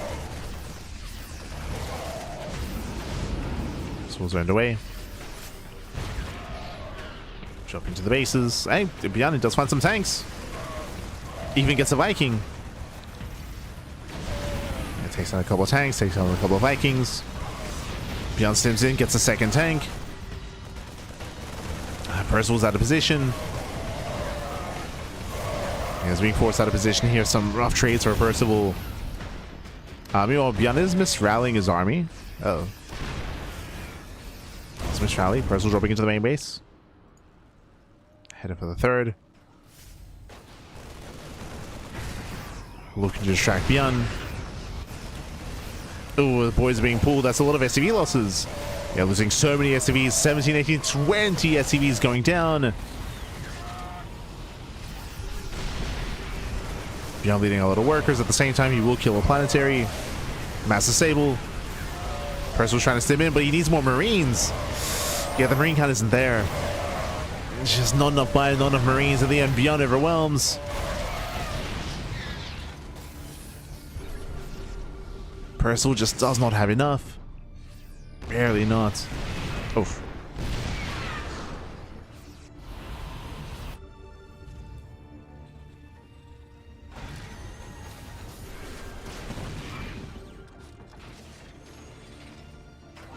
Again, Beyond has the gold. Percival now where? Tries to respond. Beyond has a massive Marine army here waiting for him. 75 Marines. The shred doesn't matter. Yeah, the shred does not matter. Beyond has all the man with gun.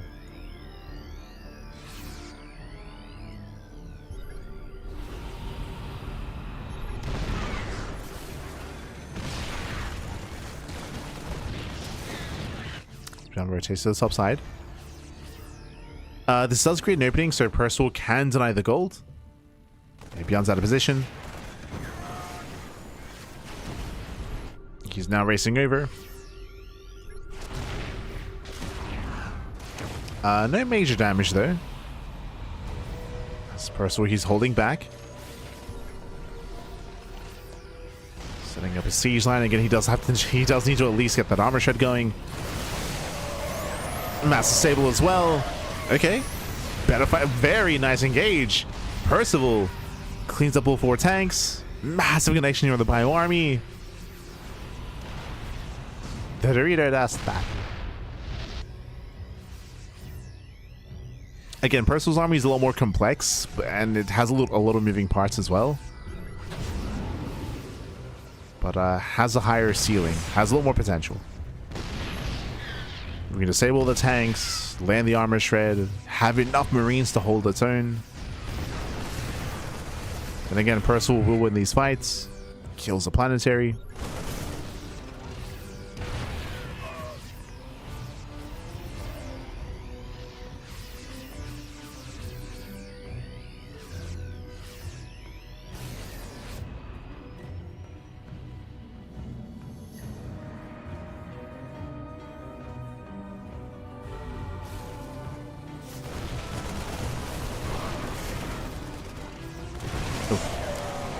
Beyond does rush in. The Ravens are on their own. Uh-oh, the Ravens, get out of here. He's diving for the Ravens.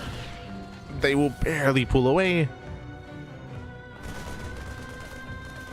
The Ravens, they survive.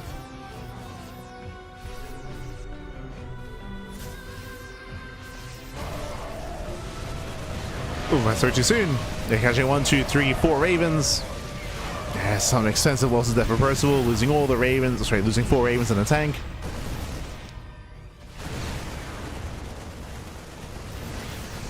And all the base goes down as well. You end up have just Marine. Like it's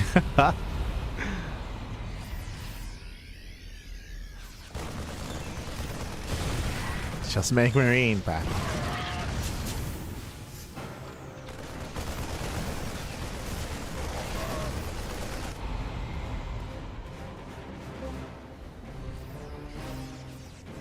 What's our tank count looking like? The tanks, we only have 8 tanks, but they're very spread thin between all the bases. Oh, first he commits. Nice dive. Very nice. First he stims, he chases. Better engage our Percival. Biani should not be here, not with the tank. Yeah, once again, more disables. Stims forward, breaks through all 3 tanks. Yeah, 1, 2, 3 tanks go down. At the same time, Biani does counterattack. Biani's gaining ground. Percival, he does leave some army back on the top side.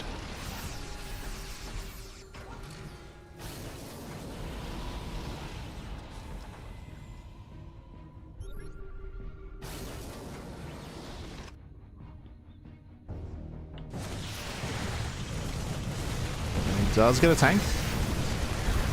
Just one. One tank goes down. Percival boosting into the main base. Still no turrets here in position, but there are reinforcements. Beyond holds. Ooh, he gets both medevacs. Oh my god. Yeah, 2 medevacs go down. Heavy losses for Percival. No, the Ravens! 1, 2, 3, 4. 4 Ravens go down. Ay. Percival not looking. Yeah, not paying attention. Not like this. Oh god.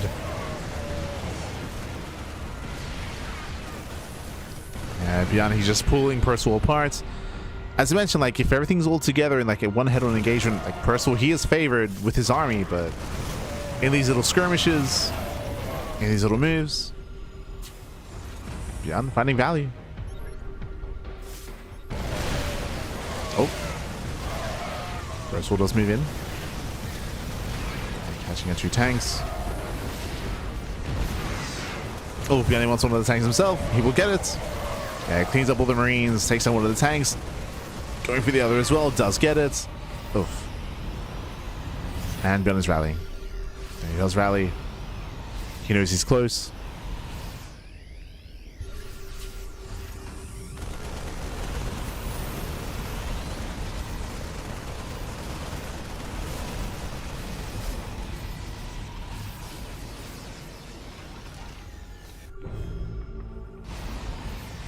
Let's try to move in on both runs.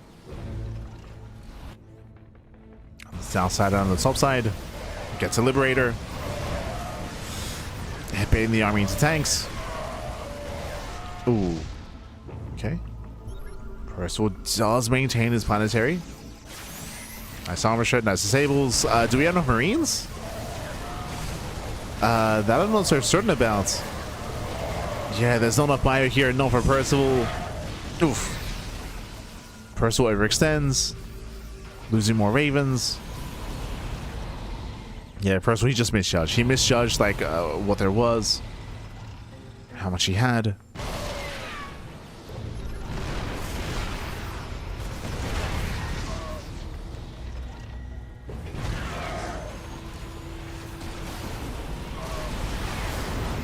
Nice little pick off there. Once again, not enough bio support. Need to respect the Marines. These Ravens are so low. Oh no, he stays in. Here, 1, 2, 3, 4, 8, 5, 6. Oh my god. 6 Ravens go down. Insane pick-offs there by Beyond. And that was every one. That was every Raven here. 0 Ravens left. Percival, again, he was inattentive. He wasn't looking one too many times. Ay.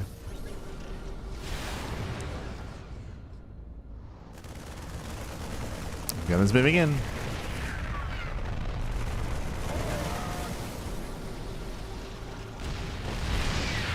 Out the range of the planetary. Again, Beyond is rallying.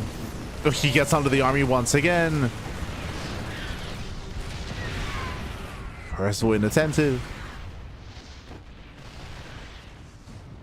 Look after the army, Papi. Look after your ravens, your boys.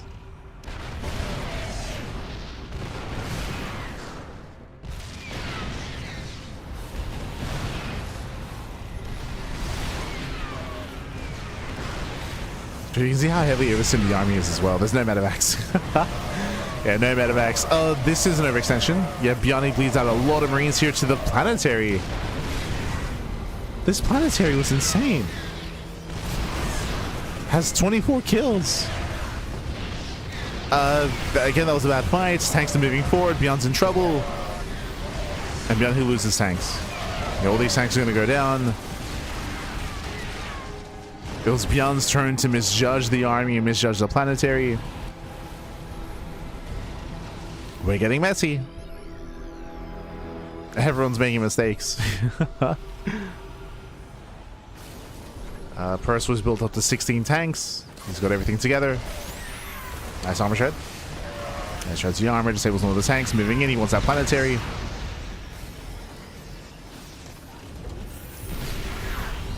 We need to set those liberation zones.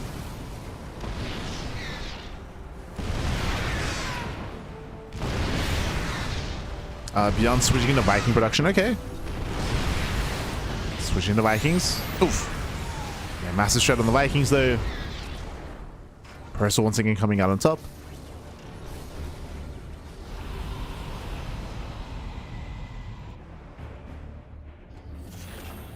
Beyond has finally admitted that he has to make Vikings. He has to fight for that air control.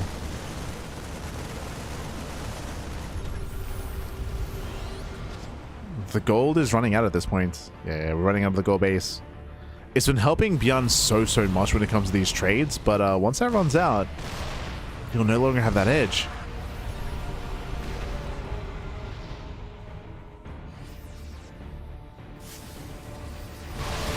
Oh. Yeah, Beyond Sims in, he's pushing into siege tanks. Yeah, tanks are ready. Marines are going down. He does barely break through. 1, 2, 3, gets all 4 tanks. Does he? No, not even. The tanks, they barely survive. Yeah, Beyond, he sent in too soon, sent in too quickly. He did not have enough Marines.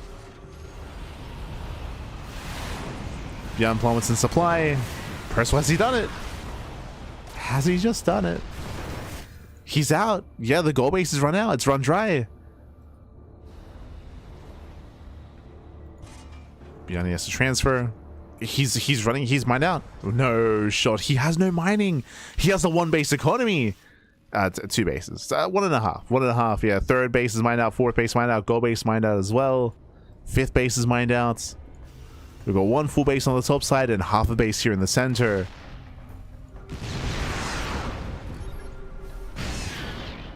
Purcell, he has the northern base and the center expansion. Oh, miss rally.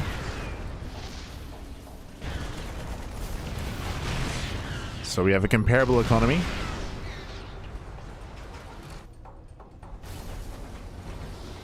Purcell does have the high yield gas geyser though, true. And Purcell's army is more, technically it should be more efficient with all the ravens. We see Beyond switching to raven production as well. John, he's like, fine, I'll make ravens. He's being forced into it. Once again bleeding out some Marines, but he will get on top of the tank. Tries to.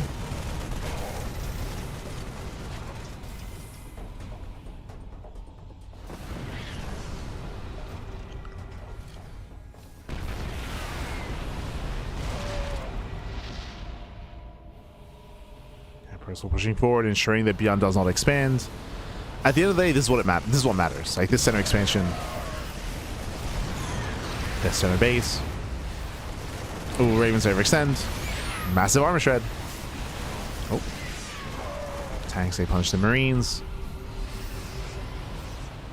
Purcell slowly gaining ground. Catching another tank.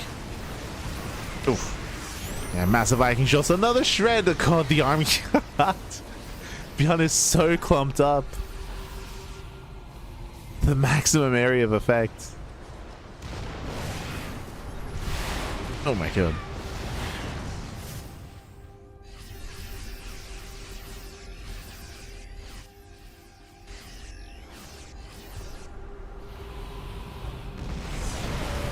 Again, Percival's so close to pushing into the bases. Oh, gotta be careful.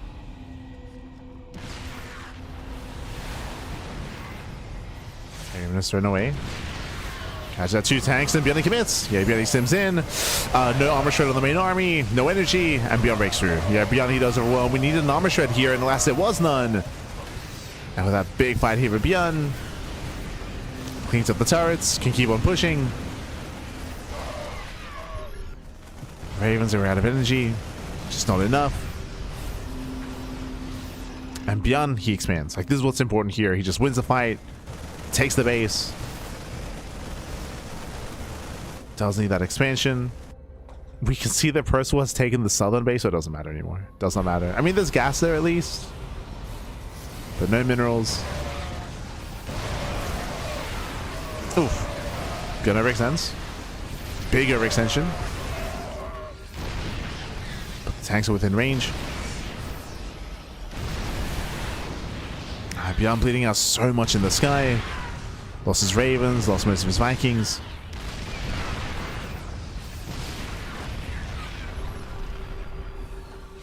And that is a fresh base, by the way, that northern expansion.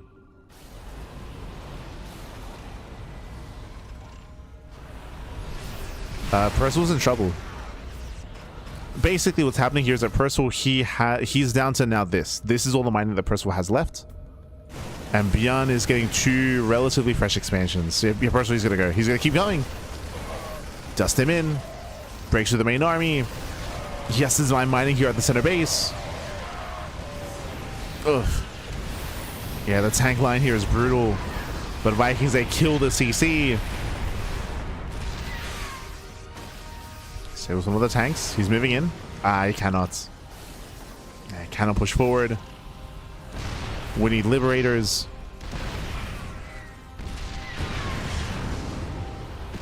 Golden base has been found. Percival drops.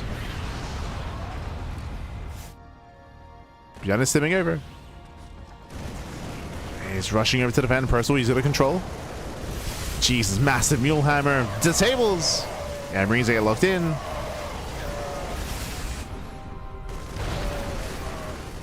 But there is now an opening.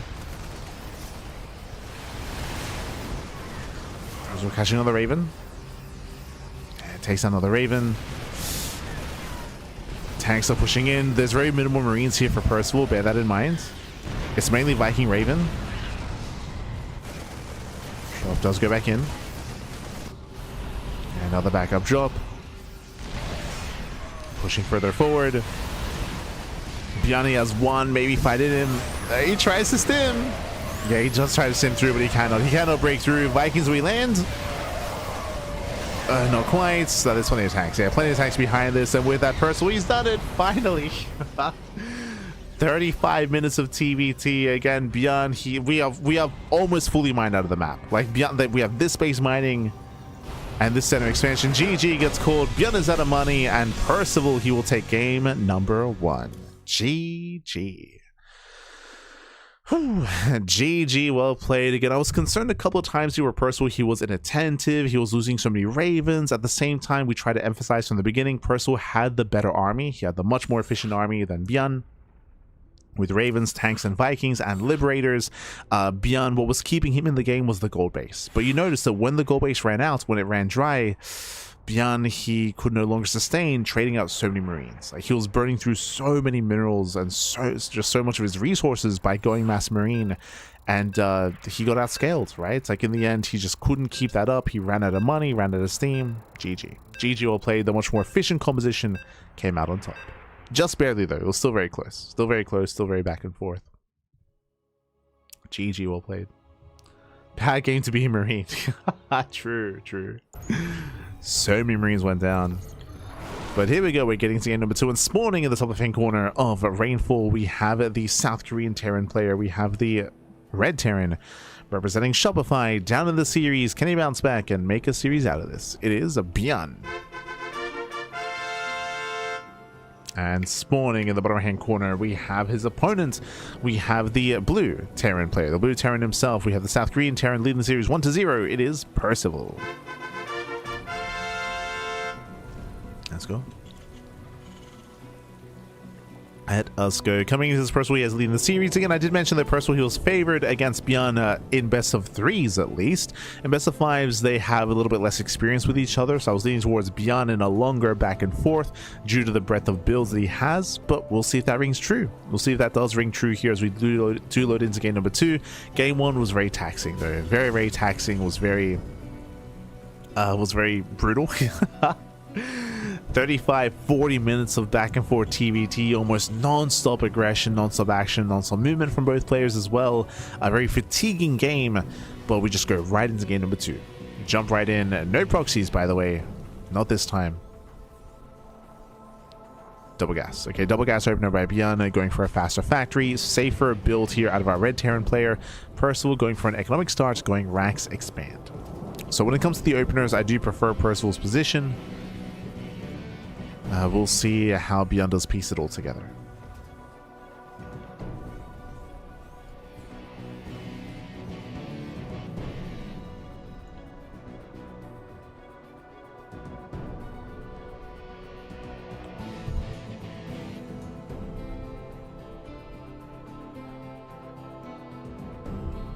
This Percival does move out with his SCV scouts. We'll check the main. And we'll confirm the double gas. It does confirm. So now he's aware that he's going to be the defender, that Bjorn is going to be more aggressive. There's that CC on location, and we'll see if Percival can maintain that base.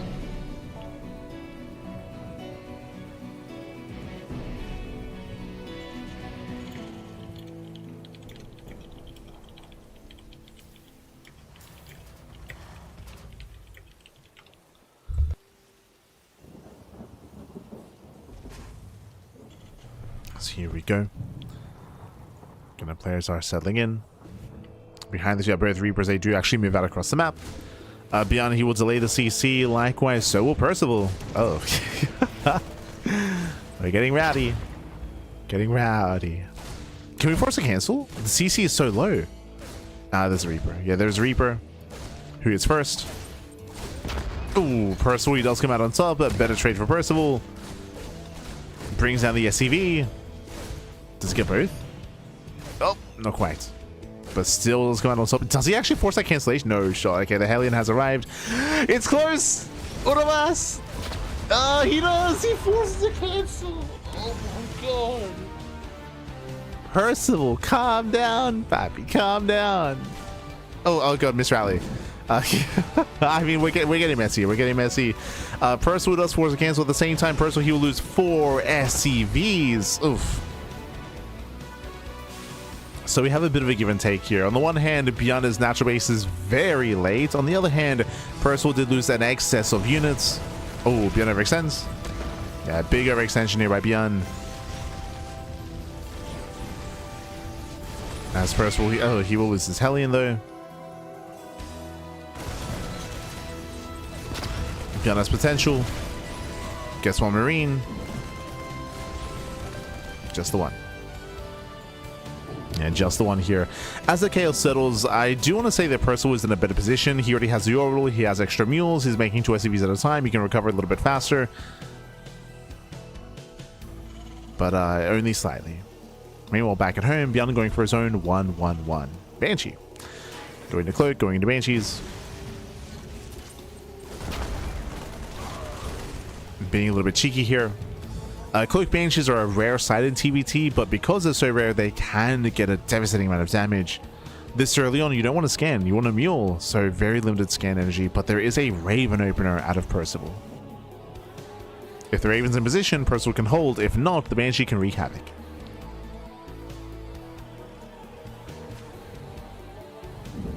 Oh, Okay, for a moment there we had Macfield accelerators. Beyond is expanding, getting his own CC.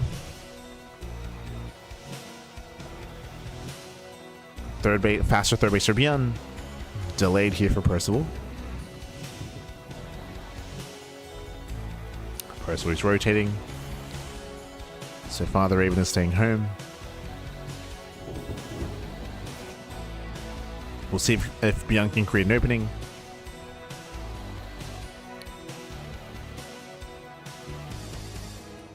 I mean, the ideal would be Beyond catching the Raven, but that should not happen.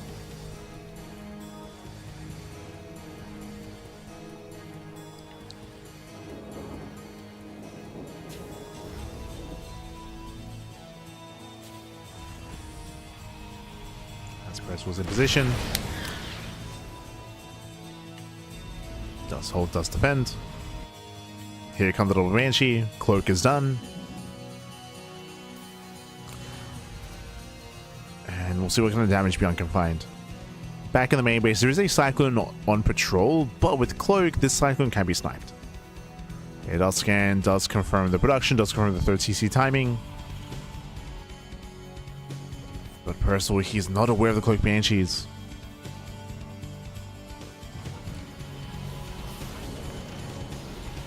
Uh-oh. Is Percival gonna push? If Percival moves out, he will lose SCVs. Oh, he's pushing. And it's go time. Yeah, Beyond, he spots the move out, he spots the army, he knows, and there it is. Banshees, they activate Cloak a little bit prematurely, but they rally in. They rally in. Percival is out of position, he's not ready for this. Does snipe the Cyclone, but SCVs will fall, and Percival's going to be forced into an all-in. Okay, Banshees, they hit the main base. SCVs are going down, and Percival, there's no turning back. Oh, you can see here, decisive. But he will lose so much. He will lose too much. Disables one. Nice on siege. Tank will survive. And Percival is falling apart. Yeah, it's falling apart here. He will lose everything. The entire army just goes down. 16 SCVs back across the map. Again, these Banshees are winning Beyond the game because they distracted Percival. They forced him to engage when he shouldn't have. They crippled the economy. 22 SCV kills. And that's game-ending damage. Straight up. It's just game-ending damage. Beyond is moving out across the map. The invisible flying machine. That be true. It's the equivalent of just DTs wandering in and just killing everything. It's just...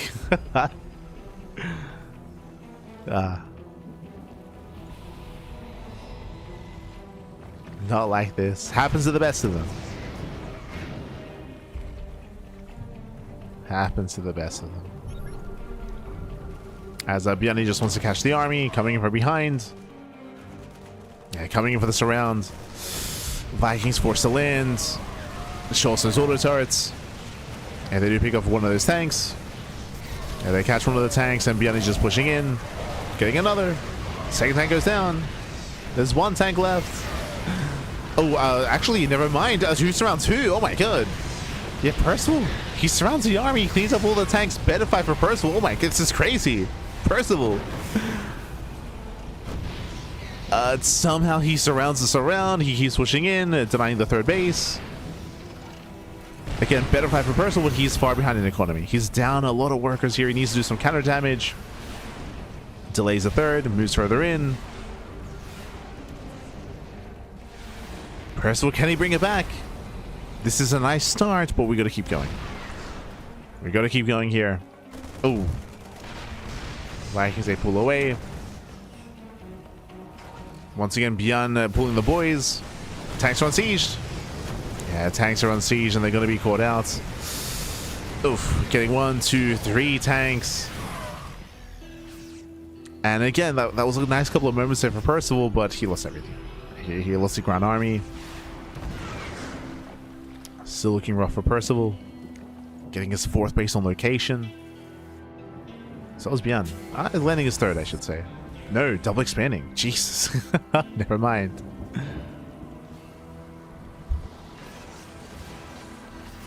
Beyond double expands. Pushing right through the center. Again, there's just not really much support here for the tank. Even with the Viking landing, even with the auto turrets as well, it's just not enough. The numbers just aren't there. Again, it was an impressive attempted recovery, but GG gets called, and we are tied up 1-1. We have a series. We have a series. We have a back and forth. A GG well played. Whew. Again, we do tie things up. Beyond, he was able to bounce it back and bring us here to game number 3. Remember, this is a best of 5, so we still have plenty more games ahead of us. Percival, he was looking good in this game. He had some really strong moments, don't get me wrong, but what did it come down to? The Banshees. The Banshee harass was brutal. It did win beyond this game. It forced mistakes out of Percival. It crippled the economy. It ensured that even with some of the better fights that Percival had, he could not sustain those losses. He couldn't sustain himself. He just had so few workers to begin with. GG. GG, well played. Here we go. We're loading into game number 3. Here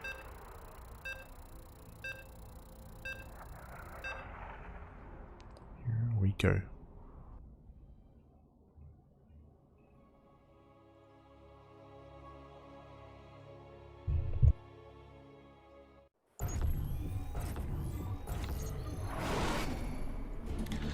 Spawning in the bottom left-hand corner of Washouts, we have the South Korean Terran player. We have the Red Terran. Oh, the Red Terran himself representing Shopify, tying up the series 1-1. It is Beyond. And spawning in the top side, top right-hand corner, we have this South Korean Terran player. We have the Blue Terran. It is Percival. Let's go. Let us go. Again, we do have our back and forth here. We do have a tied up series so far, and we'll see who takes the lead in said series. Let's go. Un momento.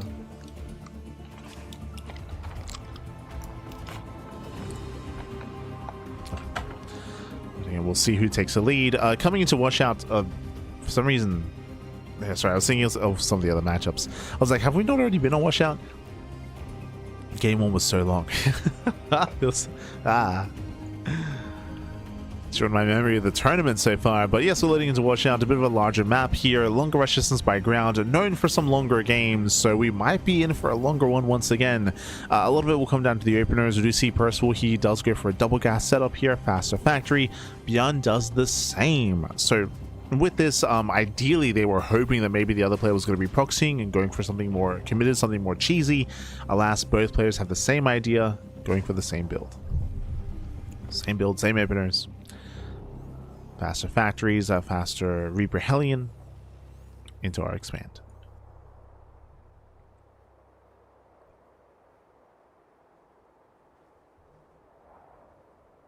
True, true. Getting old.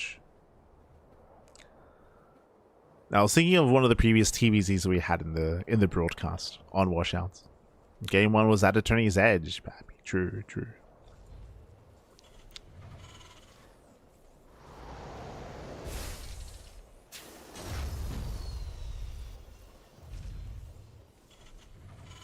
Yes, from here again we're going to be opening up.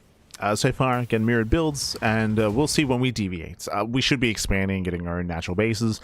From here, we could technically go into a 1-1-1 into Cloak Banshee play. That is true. We could see some Banshee play, but after seeing it in game number 2, we don't really expect to see more of that throughout the series. It's something that you do slip into a matchup every now and then, but you don't want to rely on it.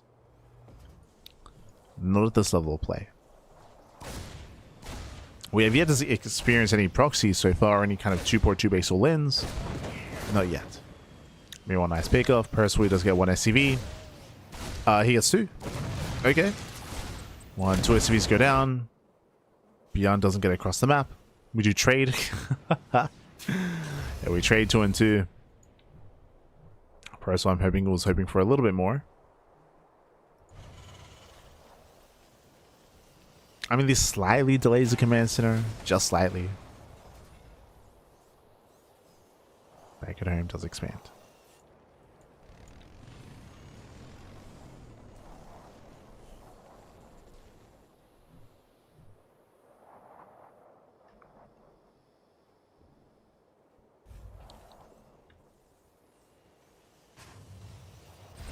Oh, yes, first we attempts to go up the ramp. Beyond is in position.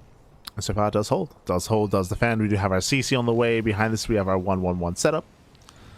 into our starport. You've accidentally called people Bappy IRL. What do you mean accidentally? Intentionally? I don't think I've accidentally called anyone Bappy IRL. Only intentionally. As Beyond does commit in. Oh, Percival takes a very rough fight here. Ay, ay, ay. Takes all the splash damage to the face. Yeah, again, better concave at a Beyond. Percival here extends. I mentioned earlier here that especially game 1 was very fatiguing for the players, and you can see some of that fatigue settling in here for Percival. Ay, ay, ay. Took a very rough fight. With that, catching up some of the SCVs, the mule as well. Stronger start for Beyond.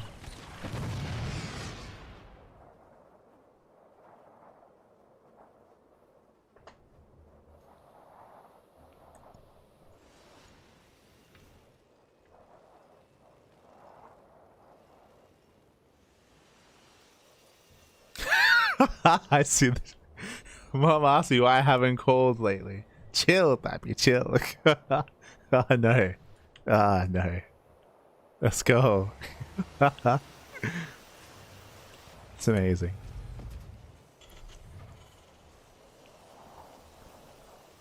As again, despite the slight lead that Beyond has, we just calm down. We just calm down. We build up into our Ravens, into our own Cyclones. I was about to express some surprise when I saw the Reapers start up. Marines, Pappy. Into our Biotank. From here, we just harass. We're really just looking for our third CC timings. Waiting for the third CCs, when they're taken, how they're taken. Let's be honest, catch a couple of workers. Percival does move out. Pushing with his tanks. Who catches who? Oh. Oh, Percival distracting the Cyclones. Does drag them over to the top side. The Marines are moving in. The tank as well. Beyond's out of position. Uh-oh. Yeah, Beyond is out of position. Tank within range of the add-on. Within range of the factory, actually. Okay. So within range. Beyond, he turns back around. He's racing back home. Beyond is racing back. Takes down the tech lab. Shorts the auto turrets. Ooh, a little bit late. But they are going to be thrown down. And can we get away? Oh, it cannot. Yeah, it cannot get away. The Cyclones get a lock on. Tank does go down. This wasn't quite worth it. Yeah, not worth it for Percival. Bleeding out so much here. Percival losing a tank, losing a Raven. Losing out his Marines. Beyond, he wants another.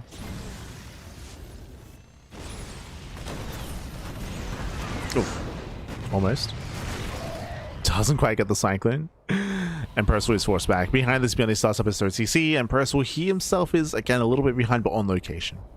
Getting his own third base.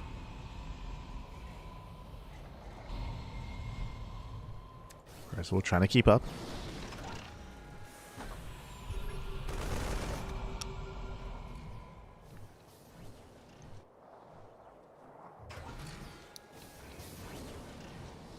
He's trying to. Percival trying to outposition his opponent. Does he? Does end up sieging. Catching another Raven. And Raven goes down. Better positioning here by Percival, but he just doesn't really have enough buffer here. No support. Yeah, not enough support. Percival, he has to get out of here. He has to leave. Otherwise, he will lose these tanks. He does barely reinforce. Oh my god. Okay. Slightly better trade. It's hard to say anything more than that because Percival can't push in. Like, he's only got 2 tanks. Like, there's just not enough here.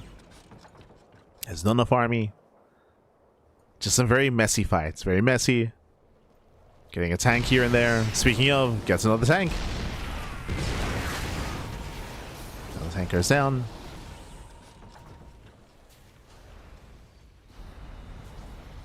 It all does slowly add up. Percival does pull away.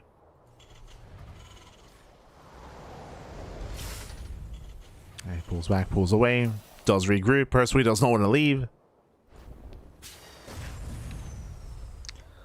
Percival, he does have the Viking advantage and the Raven lead as well. True, he can bully. He can bully the tanks. He's soon to have 1 disable. Yeah, a couple of boys are here as well. Ooh, too late. No, he was so close to repairing. He was so close. Yeah, brutal loss for Percival, but he is within range of the CC. Vikings A land, he commits. The boys are being pulled. And nice target firing. Very nice target firing. Breaks through the tanks, breaks through all the SCVs. Heavy losses for Björn. Yeah, not avenging another order chart, but still all the SCVs go down and the army is still standing. Oh, just barely. Björn still within range. Still rallying. Sorry, I meant to say Percival. Still within range, still rallying. And denies the base. Yeah, denies the CC. We're up to now 3 Vikings. There's on the turret. Barely takes down the tank. Again, Percival, slightly better trade, just slightly, but it's enough to deny. Deny the expansion to move in. He drops on the tank. He wants it. Can he get it? Barely can. Yeah, it takes down the final tank. And again, with just a handful of units, Percival, he's doing it, baby. He kills the CC. Oh my god. Yeah, takes down the command center. And again, it's been like these slow, like these small incremental wins, like here and there, like getting an extra tank, getting an extra cyclone. Slowly just overwhelmed. Bit by bit, baby. And even here, cleans up all the Marines. Keeps on pushing. 10 more SCVs do go down. Behind this, Percival is on 4 bases, getting his fourth base on location. Oh, we're extending. Oh, no! Percival. He does go one step too far here. Losing 2 tanks and a full medevac. One step too far. Calm down, Bappy. Calm down.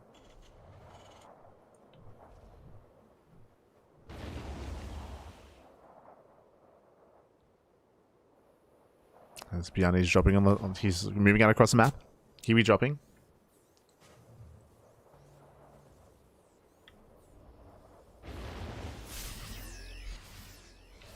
Also, I see some clowns in the chat. We're not here to discuss the patch. We're here to... What do you mean? There's a tournament going on. Some clowns in the chat. Watch yourselves. Oh. This press will he be dropping. Does get across the map. Once again, Björn, he's looking for a way back into this. But he's stuck on 2 bases, Pappy.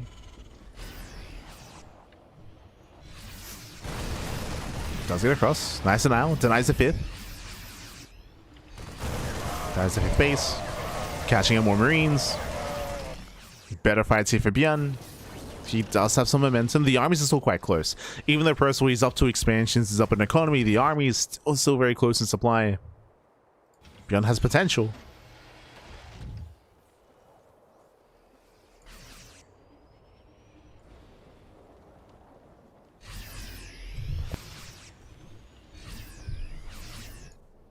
He does keep rotating. Percival just pushing right down mid. Yeah, it goes right down mid. Back at home, there's almost nothing to defend. Björn forcing around. Can we get the tank? We can. Yeah, tank goes down, catching up reinforcements as well. Björn forced all the way back home. Don't lose the drops. Gets further into the main. Yeah, it does get further in. And I feel like this is what Percival needs to keep doing. Just keep Björn busy back at home. Don't let him move out. Don't let the Marines pop off, Fappy. Not again.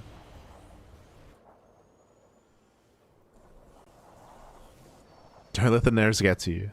As Percival, he's ahead. Straight up. He's ahead. Strong position here. 5 bases. And you can see he's throwing down center towers all over the place. Throwing down all the towers. Setting up defensively. Doesn't want to get caught out. Easier said than done. Björn is pushing on the right hand side. Percival going for the backstab. And liberated to the natural. Does get the tank. Björn turns around. It's all Percival once. Oh. And he will lose his army, but hey, 9 SCVs. 9 SCVs. Turns the army back around. Gets another tank as well. Another massive pickup.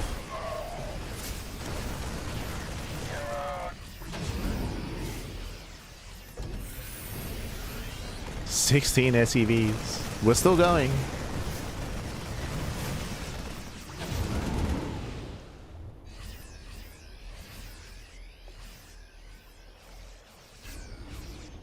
we be huffing copium, Pappy.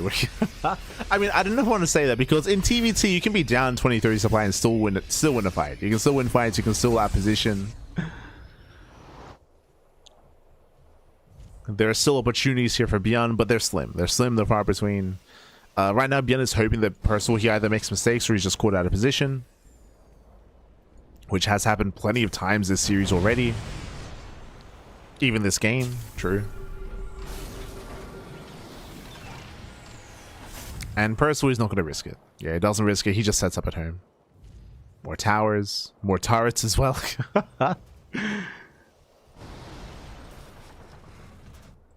Just walling off back at home. He doesn't want to lose his lead, Pappy. What are we lacking? Liberators, eventually. More Ravens.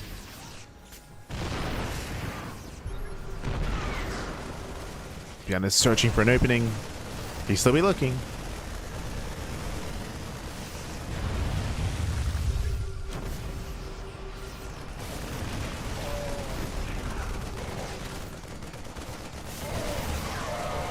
And he does get all these tanks. Yeah, 1, 2, 3 tanks for that. Oh gosh. We still gotta respect the siege line though. Catching out 3 tanks. Percival does move in. Where's that armor shred? Does land. Massive connection. And does shred the armor. Percival moving in. At the same time, Beyond does come for the backstab. Gets another tank. Oh, but he can't fight head on. Yeah, he cannot fight head on. All these Marines are going to go down. Beyond. It bleeds out so much. Yeah, rough trade for Beyond. He plummets in supply. Down to 130. He's stemming his heart out. Doing what he can. But this one is too much. This one he bled out far too much here. Yes, he's on 4 bases. And, I mean, he's still producing. Making 10 Marines at a time. 3 threes soon to kick in. But that was an anti-timing Percival. He had the better upgrades. Percival is about to max.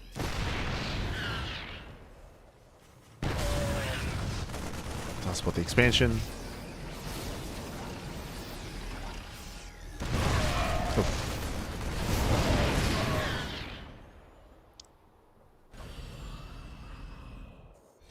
I'm still waiting for the main clash. Okay, the reason why it's so difficult to try to end the game in TVT is because of how the tank works. Like the tanks, like it's so difficult to push into them even when you're up in supply. You will take a bad fight.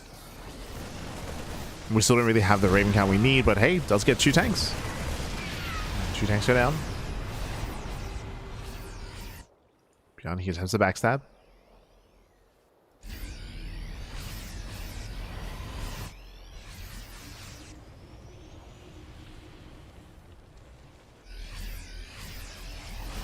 How many Marines have we lost this game? 174. Oh god. The armor shred does not land with the Marines though, but still a bit of fight. We have 3 tanks behind this. Liberation has arrived. Percival is pushing his way through. Keep going, Pappy. Keep going. Beyond with a backstab. Gets a tank. Gets 2. Gets 3. Oh my god. Yeah, 1, 2, 3 tanks go down. Armor shreds half the army. Percival should still have enough. Lands the Vikings and barely does. Yeah, saves the tanks. Keeps on pushing. Without reinforcements, Beyond might barely hold here. He's going to try. Yeah, pulls the boys. Cleans up the Liberators. Gets on top of the tanks as well. Again, without reinforcements, Percival just cannot maintain this position. Big loss in supply. Better fight for Beyond. He's holding. Now, if that can happen maybe 2 more times. You do that 2 more times, then maybe. Actually, maybe 1 more time, actually. Like, Beyond is catching up. He's catching up. His bases have been left untouched. Flow to the main. Flow to the main base over. For the first time in like 10 minutes, Beyond, he's only down 20 supply. Oh god, be careful.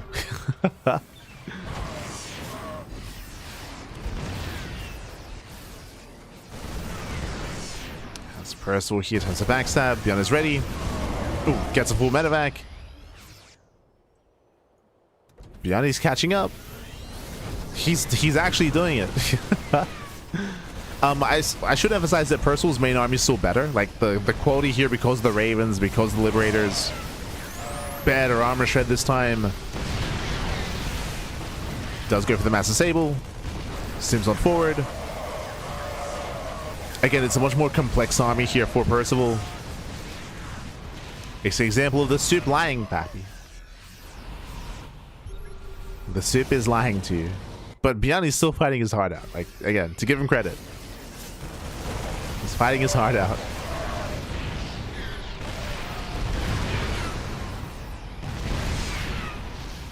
Where one army isn't quite like the other. I say that, but even last game we did see that Beyond was able to catch a bunch of Ravens. All 3 tanks are disabled though. Not enough energy for an armor shred. Marines, they stim in, and we could get surround. Yeah, massive surround. He does take down every single tank. Percival overextends. I don't know if you noticed what we were lacking there was an armor shred. There just wasn't energy. There wasn't energy for the spell. Anti-armor missile, that's it. I was like, oh no. Wasn't enough energy.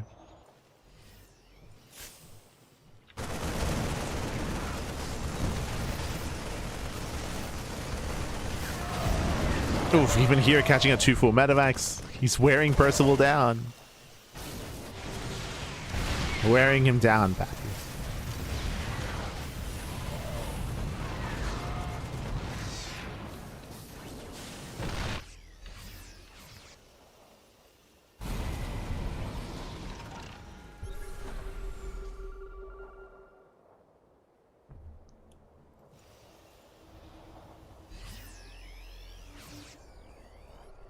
I will say that Percival is out of position here, so Beyond, he might get a CC.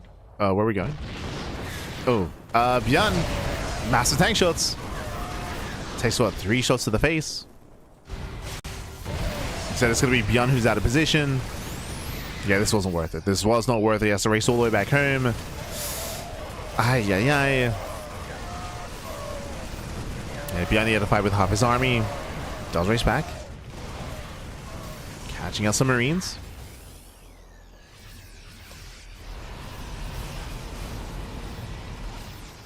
And again, the Ravens are still lacking energy.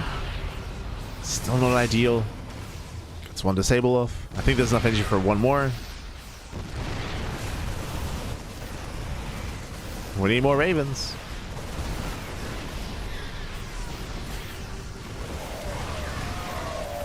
Beyond catching up more Marines at the same time. That says kill the CC.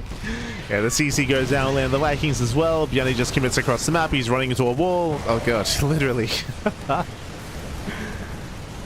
Kills 1 more tank. And this feels like desperation out of Beyond. Desperation. He's doing what he can. And Percival can surround. Yeah, he can just lock down the army. As the armor shed, we got some fresh Ravens. Let's go. We have energy. Disables all the tanks. Army sims in, and Beyond is finally being overwhelmed. Finally. GG gets called. GG gets called, and Percival takes game number 3, taking a 2-1 lead in the series. GG. GG, well played. Again, Percival, he had a massive lead early on, but Beyond, he made him work for it so hard for an extra 13 minutes. It was like around the 10-minute mark, maybe like 9-minute mark, where Percival took a massive lead, has a massive advantage. It was a period in that game where he was up like 70 supply, and we saw that. Oh, okay. Hold on, we're gonna relog.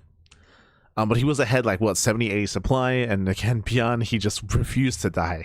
That's TVT. That's TVT for you. As we were trying to emphasize in TVT, because of how the tank works, because of the defender's advantage, you can be up in supply and still take a bad fight pushing into a siege line and into a choke point. So that does elongate games, allowing for a comeback potential. And we did see that. Beyond, he was taking some better fights. He was catching out Marines, catching out drops as well. He was able to recover somewhat supply wise, but again, it was very cheap army. It was very, very cheap army for Beyond. Very, very Marine centric, which can work, and we did see him make use of this kind of style in game one, but it just doesn't really scale too well, and the other player, the opposing player, does have that advantage, of course. The better quality army, the army that has more potential, as long as it's controlled well. There we go. Here we go. We're getting to our next game. Getting into game number 4. And Percival, he's one game away from claiming the series to become our champion. Una más, papi, una más. Gonna be loading into Sanctuary 3.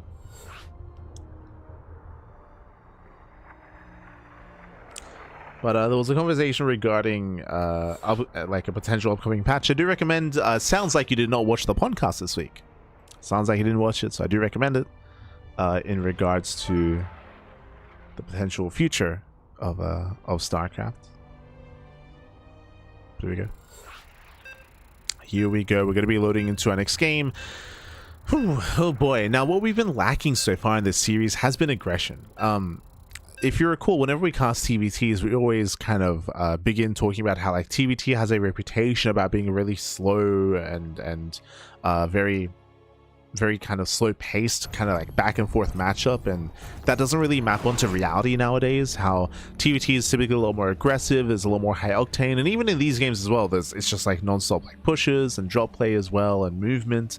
That is true, but so far this series we have not been going for any proxies or early game aggression. Not between Beyond and Percival. I would say that typically once you get like Kier and Maru and Clem involved, like we do see a lot of proxies and aggression mixed in, but here in this series not seeing any of that. And even 2-base all-ins as well. But here both players have been very much so embracing the mid-game and 3-base play. But here we go. Here we go. We're getting into our next game. We're loading into potentially the final game of the series, as spawning in the bottom hand corner of Sanctuary 3. We have the South Korean Terran player. We have the Red Terran leading the series at 2-1. And one game away from claiming the very first ISSL Weekly. It is Percival. And spawning in the top right hand corner, we have the South Korean Terran player. We have the Blue Terran representing Shopify. It is Beyond. Down in the series, down in the matchup, can he bounce back and force the ace match? Again, Percival, he has had a winning record against Beyond in recent months. He has been dominant over Beyond, but that has been mainly in best of 3s, less so in best of 5s. We'll see if Percival can keep that streak going. We'll see if Beyond can recover and force that final game. Let's go. Vámonos, vámonos. Okay, we are going to be opening up. I should also mention and emphasize as well that when it comes to this tournament, this is the Into the Inu X Soup StarCraft League. It is a collaboration between Soup and Inu. Inu, of course, he is a Korean caster, and content creator, casting this event in Korean as well. Meanwhile, Soup, they're the organizers of GSL and GSL CK, and they have also been sponsoring some other events as well, like this event, for example. Because of that sponsorship, it does mean that this event, of course, is... it does mean that in the future, this is a weekly, but there is going to be a monthly finals, and that monthly finals is exclusively streamed on Soup. When it comes to the weeklies, we are able to stream it on other platforms. That's why we're live on YouTube, we're live on Twitch, we're live on Soup as well, as we always are. We're live on other platforms, but this is leading towards an eventual monthly finals, which again is going to be exclusive to Soup. Bear that in mind. If you don't know what Soup is a Korean streaming platform. Think of Twitch, but Korean instead. For the Korean scene, as Twitch does not support Korean streamers. So as a result, we do have platforms like Soup, platforms like Chijik as well. I believe there's one more. I think there's like 3 mainstream platforms.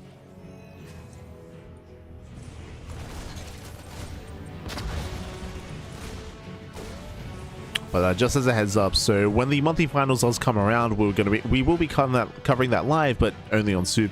The VODs will be available later on YouTube. VODs will be available. Meanwhile, geez, how greedy are we? Oh my god, going for a third CC already. Percival rushing into the third CC before the starport. Hyper greed out of Percival. Meanwhile, across the map, Bjorn is going for his own 1-1-1 standard build, standard opener. We'll see if Bjorn can get a read on what's going on and punish Percival. Marine is overwhelmed. Rebuilds dive in and does confirm the third CC. So big scout and a nice delay as well. A very nice delay. Gets one. Can we get two? Just one. Does snipe one SCV. Oh, doesn't quite get the other. Percival here will defend. At least Bjorn is aware of the greed and behind this early tank drop. So we are going for the early move out. Again, Bjorn, he needs to try to apply some pressure. Needs to punish or catch back up.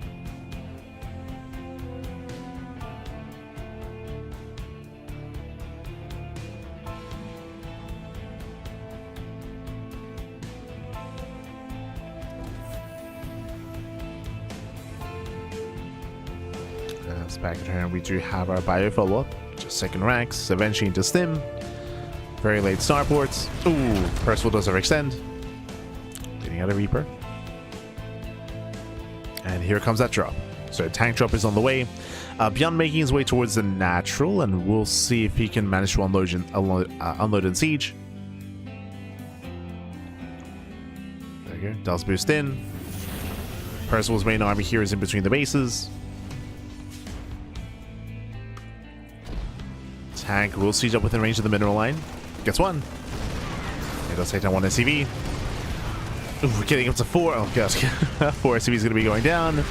5. Nice pickups. Nice pickups. As long as we can save the tank, the Cyclone does get within range, and the tank is going to go down. We'll clean up the army.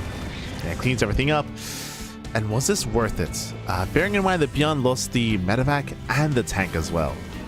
So some expensive gas losses here for Bjorn. He does get some SCVs, but that's what the third CC is for. So Percival, he will be able to catch up economically, retain or recover from those losses. This was an okay start for Bjorn, but it was an expensive trade.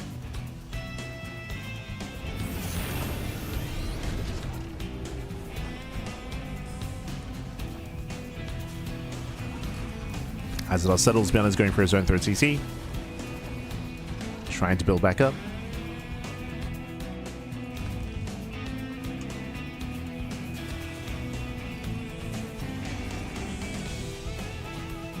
Trying to.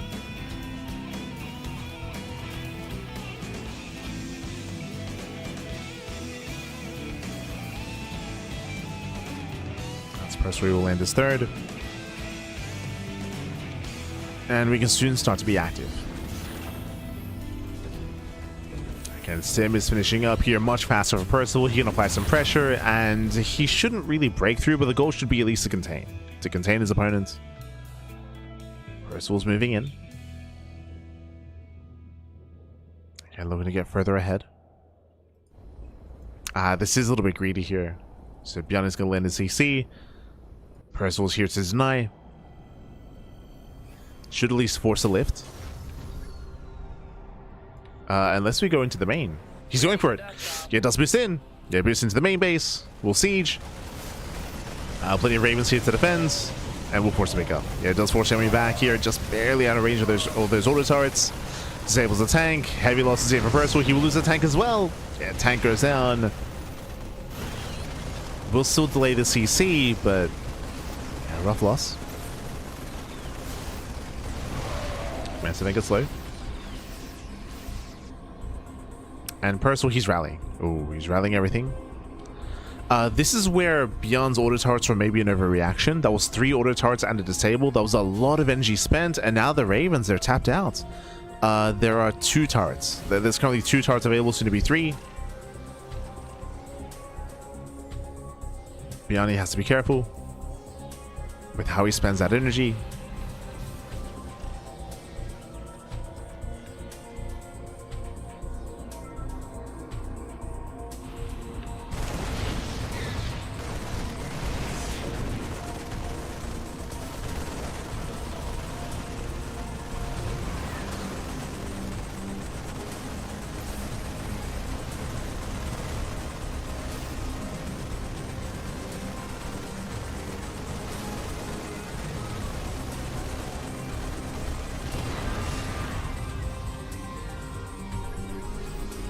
Again, Percival so far trying to contain. There's the first stable. Gets one.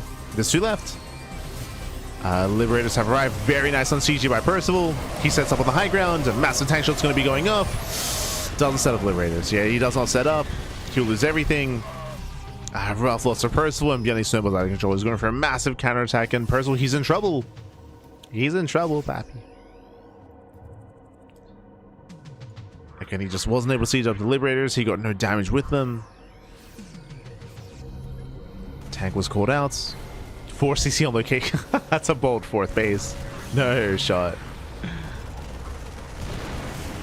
And Bjarni has a massive lead here, catching at the ACVs. Liberators, they will help defend. But that's still 6 SCVs going down. There's just so many Marines here for Bjarni. 47 Marines, that's crazy. Over double the Marine count. And he sims. He breaks through the siege line. There's just no support. There's no support, no Marines. And with that, Bjarni overwhelms. Takes down all the tanks. These two tanks here, they hold the line. Hold the line for Percival. Oh, Bjarni, yeah, he did overextend here. Very nice target prying into Percival.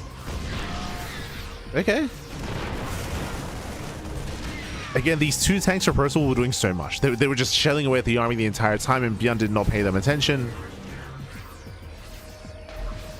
He did not respect the tanks. Bjarni, he was overconfident. Overconfident, bad. Get spotted. Percival is aware, going for his own drop as well.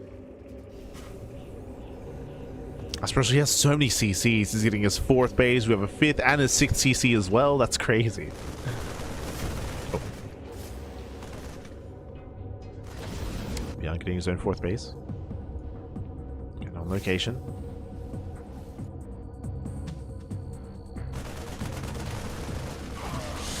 Percival, can he get away? No, he cannot. Yeah, massive pickoff. Will lose a full medevac. Full medevac goes down. Percival's trying to hold on. He's trying to siege up. Do we have any Ravens left over? No. Yeah, 0 Ravens. No shot Bjarni can push in. Not like this. Percival sims. He wants a tank. He wants it. He gets it. Yeah, tank goes down. Bjarni, he tried to backstab. Not enough hit. There was not enough to do so.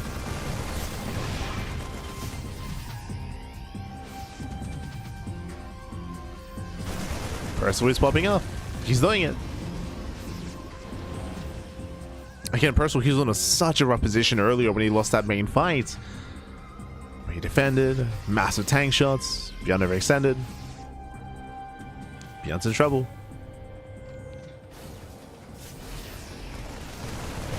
Planetary has begun. Oof. Oh my god. That takes down a full medevac. Never mind. We're fine. We're stabilizing. Yeah, the game is stabilizing from here. Bjarni is on 4 bases, so is Percival. We're building up our economies, building up our armies.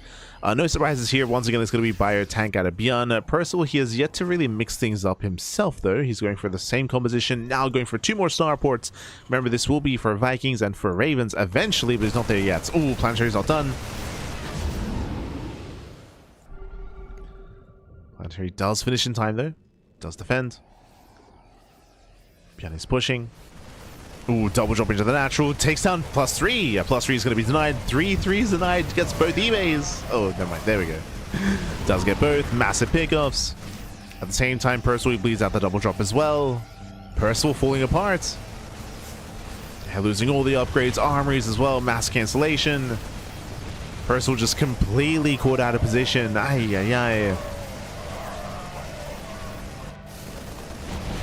Bjarni, remember, he doesn't not have any Ravens. Yeah, no Ravens, they'll sim in.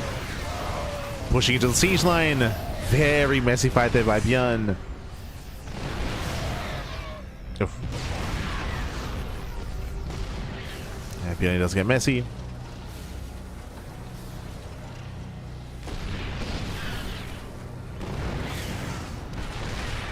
Still within range of the gas guys at least. But this is giving Percival time. It's giving him time to rebuild. There's going to be a big window, though, where Beyond is up in upgrades. Just has the better bio. As Percival, he has rebuilt his E-base, but we have not started 3-3 yet. Oof. Yeah, Percival cannot fight yet. He cannot fight like this. Yeah, not like this. He's had a lot of Marines. Trying to bait the army within tank range. He gets baited instead. Does get baited. Oof. Beyond turns everything around. We need to start 3-3 soon. We need Percival. I mean, he's broke. To be fair, like, he has no money. Yeah, he has no money. He lost a bunch of workers earlier. He's just trying to survive.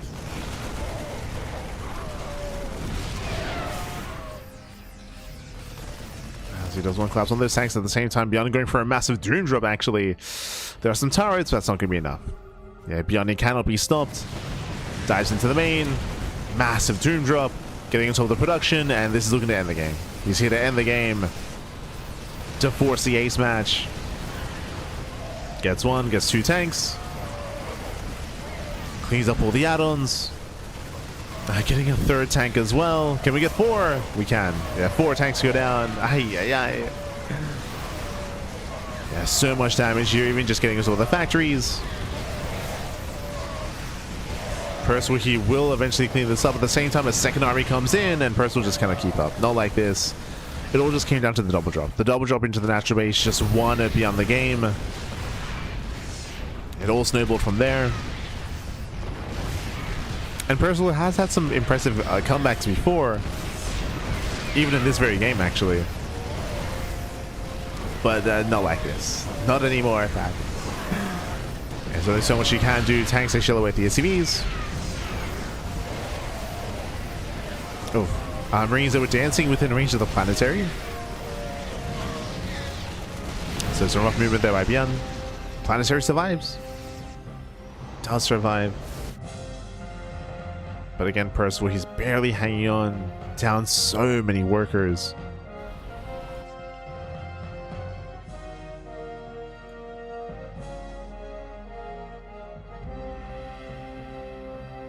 The production is still standing, but again, he lost so much in the process.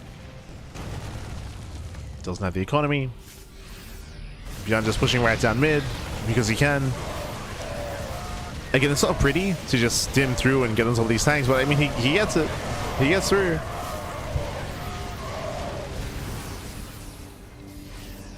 And it breaks down all 3 tanks. Sieging up on the high ground.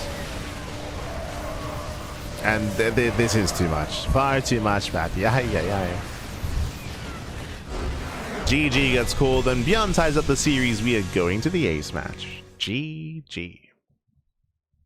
GG, well played. We're going to game 5. Again, we did see multiple times here Beyond just catch Percival out of position. I mean, that's all that TVT is here. A lot of positional play. Was able to go for the Doom drop. But Percival, he didn't have eyes on it. He was across the map as well. He was out of position. He lost his E-base, lost his economy, lost the production. GG. GG, well played. We're loading into that final game. We're going to be loading into Blackrock for that 5th and final game to determine who will be our champion in the very first ISSL. Oh boy. Again, we've gone the distance here. Very intense, very back and forth. I wouldn't have it any other way here between these 2 players. Again, it could go either way. Percival has been winning a lot recently, especially when it comes to some of the shorter series. Beyond here in a longer matchup, he's been able to really spread his wings and showcase some more positional play, of course, with this heavy marine composition. Now in Blackrock, do we finally proxy? We have not proxied at all this series. It's been crazy. No proxies. Shell Soldier got a spawning in the bottom left-hand corner of Blackrock. We have the red Terran player. We have the South Korean Terran being forced into the ace match. Can he bring it back? It is Percival. Spawning in the top right-hand corner, we have the blue Terran player, the South Korean Terran for Shopify. Tying up the series 2-2, it is Beyond.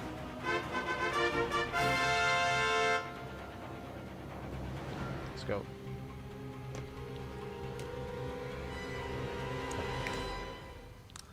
Here we go. We're getting into the final game here. The final game of the series. The ace match. We made it. Made it all the way. Oh, and the Raxes are back at home. The Raxes, they are back at home. So we're going for, once again, some relatively standard openers. Now, when it comes to Blackrock is a very interesting map here, especially for a TVT.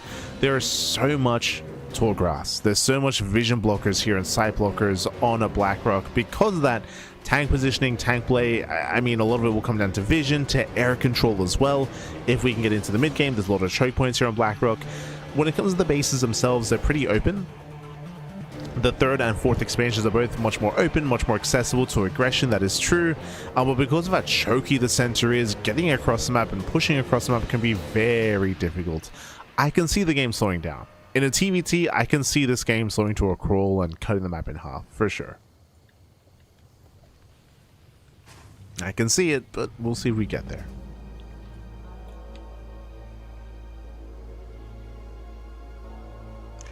Funnily enough, the map used to be very open in the center, but due to feedback, because the map was just so open and so accessible, a bunch of rocks, towers, and some more choke points were added in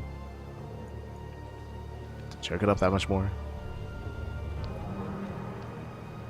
Which I do think is a good balance compared to how open the third bases are, to be fair.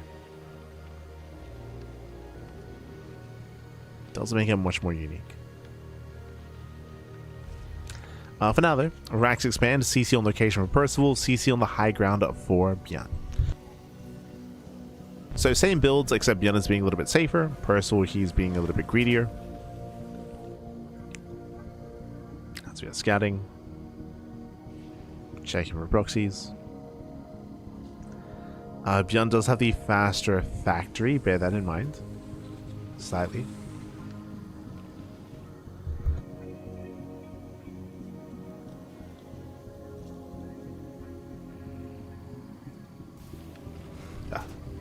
Don't forget to hydrate, man.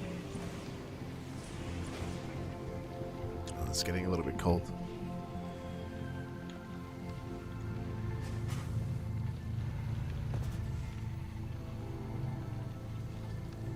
Yeah.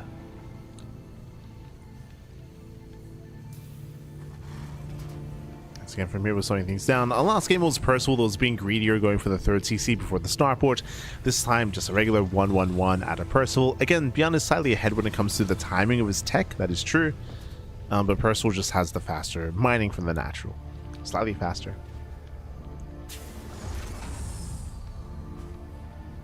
Likewise, the faster orbital as well.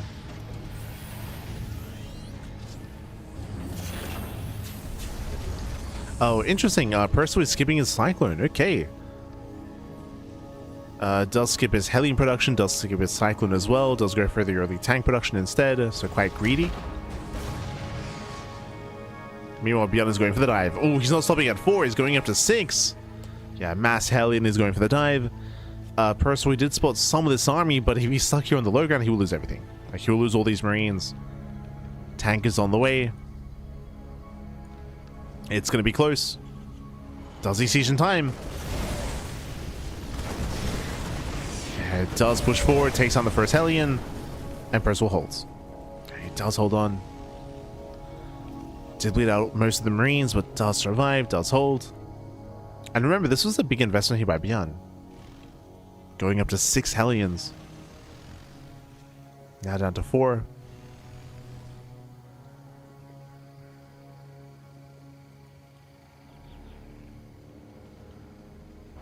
So let's go for his own counter drop with the tank. It's quite risky here, but he might even force a cancel. Oh. Might force that cancellation. Cyclone's in position. He's running back Bjorn. Drop doesn't check the third location, going for the middle line instead. Yeah, it does go for the SCVs. Lock-on is broken. It breaks the lock-on, denies mining, going for the tech lab. Not bad. Yeah, nice pickup, breaks the local once again. Denies interference matrix. No disables. Doesn't quite get the Cyclone. And we'll lose everything. So was this worth it here? Medevac, tank, 4 Marines as well. Does delay interference matrix and does deny some mining in the main base. But remember, Bjorn has the faster third CC. it's one of those things where we could have seen a cancellation of the third base. No, once again, he doesn't check. No! Check, Pappy, check. He doesn't check the base. There could have been a big delay. But otherwise, we do pull back. Oh, nice pickup. Oh, no. Beyond overextends. Yeah, losing one, losing 2 Ravens. Massive pickups. Do we lose 3? He does. All 3 Ravens go down? Some messy play here by Bjorn. Very, very messy. It's been a long series. It's been like a 2-hour series, to be fair, but very messy. He does get his third base up and running. That is true. Still has a very fast third. But did lose all 3 Ravens unnecessarily there.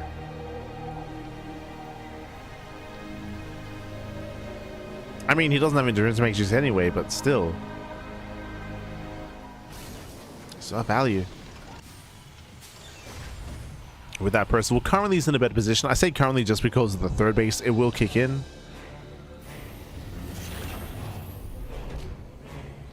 But Percival's building up his Raven counts, building up his tanks.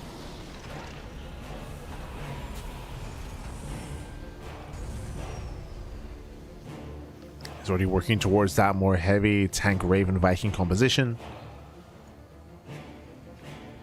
Scan does confirm the follow-up. Beyond actually does go into early Viking production, which I do like.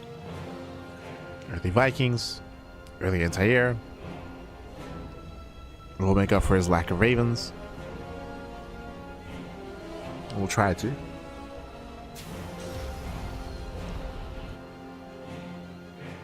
Beyond is trying to be cheeky. Beyond is pre-siege in the center, hoping to catch any kind of move out. Hoping to get some free shots off before moving out.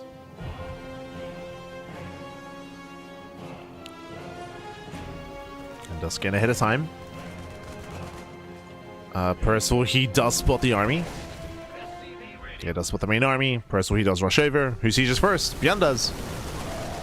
Beyond does siege first. Ravens are coming from behind. Very nice disables. And Beyond, he will lose everything. He'll lose every single tank. The disables are crazy. Takes down all 3 tanks. And Percival, he even wins the Viking battle as well. Oh my god, Percival. Yeah, takes down all the tanks, takes down all the Vikings, took down all the Ravens earlier, and Percival, he snowballs out of control. He's pushing out across the map, but Beyond some heavy losses. Percival's gonna be careful there. Uh oh. Percival, he rallies in. Throws away Raven. Throws one away. That was a high energy Raven as well. Percival slipping up. Bleeds out a tank. He trades. And he still might have enough anyway. It's going to be close. It's going to be close here. We'll take 2 shots to the face. But denies a third.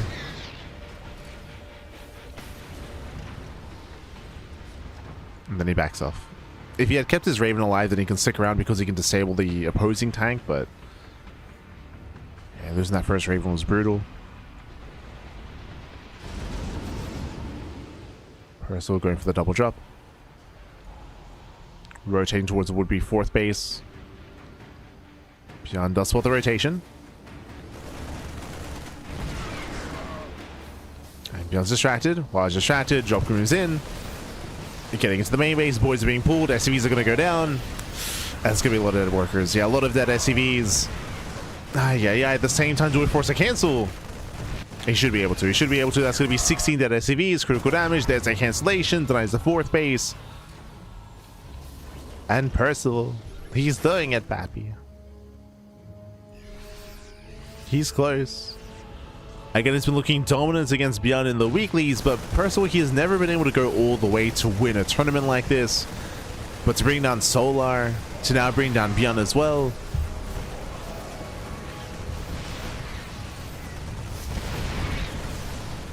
Yeah, huge play here from Percival, as again, he's just dominating Beyond, keeping him low. Stuck on 3 bases. Does go for the table. Gets a tank. And stims in. Yeah, stims in. The boys are being pulled. Desperation out of Beyond. And Percival, he's done it. A little bit messy towards the end. Yeah, some miscontrol towards the end, but it's fine. GG gets called, and Percival, he will claim the series 3-2, becoming our very first ISSL champion. GG. GG, well played. Congratulations. Percival claiming the win here, coming out on top. Some big wins here for Percival as well. Percival, he took down what? Classic, Solar, and Bjorn to be our champion. Congratulations. Meanwhile, Bjorn did well for himself, making it to the finals, went all the way to the ace match as well. But again, Percival has had that better record over Bjorn in recent times, mainly in best of threes, mainly in like quarterfinals or semis when they face off earlier in the tournament.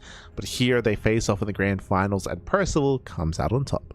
GG. GG, well played. Congratulations. Percival does claim the win. Huge win here for Percival, and he does walk away with that first place prize, and on top of that with better seeding as well for the potential monthly finals. That's another big factor here as well, is that we do have the monthly finals on the horizon, which this is building up towards, and Percival, he might be a sure thing for the event. GG. Yeah, just catching on the chat. It was tough to translate for English. It was kind of choice for me. Thank you, Kronos. Thank you. Thank you for the translations. Thank you, baby. Thank you. We appreciate it. Este Kronos.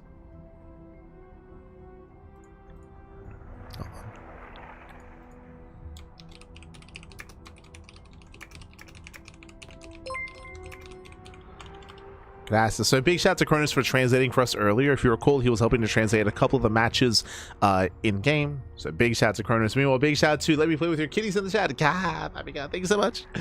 Thank you so much for subscribing for 27 months. Over 2 years of support, Pappy. Yeah. Thank you so much for the support. We do appreciate it. Again, it was a long cast today. 5 hour cast. The TBT, of course, towards the end was a long one. The series, I mean. Very long cast here, to the point where it's time for bed, to be honest. I'm gonna quickly spend some time with the bunnies, of course, then go to sleep, then go to bed, and get ready for the cast, because we have another cast in a couple of hours time. Heading on over here, let us catch up on the schedule here for the week. So we just wrapped up with the Friday cast of the ISSL. Tomorrow, I say tomorrow, I guess later on this morning, in around 7 hours. 7 hours time, we're going to be live with the SCL. The SCL Masters day number 2 for SCL Masters number 7. That's going to be some StarCraft Evolution. StarCraft Evolution is going to be in around, sorry, I said 8 hours, in around 8 hours time. Meanwhile, we have the RSL over the weekend on Saturday and Sunday. So again, we do have the RSL over the weekend and StarCraft Evolution in 8 hours time. We got you covered here. So I'm gonna go get some sleep. I'm gonna try to get some sleep, try to get some rest before the cast, of course. So again, you can check us out over on YouTube or over here on Twitch as well, or on Soup, or on all the platforms. We are live all over the place, all things CranKy Ducklings. We do upload our YouTube or VODs to YouTube on a daily basis, so if you miss out on something live, if you missed out on some of the earlier ISSL matches, or some StarCraft Evolution or RSL, the podcast that I mentioned earlier, Pegasus Cup, Tuna Cup, it's all on YouTube. It's all there, it's all there. Percival had to really work for it. He did. He put in the work, Pappy. Oh my God. It was intense. Very intense. But GG, well played. Congratulations to Percival. Whew. And we're going to head off. We're going to head off here for the time being. Thank you so much for tuning in. Hope you all enjoyed yourselves. Hope you all had a great time. And just catching up with the chat.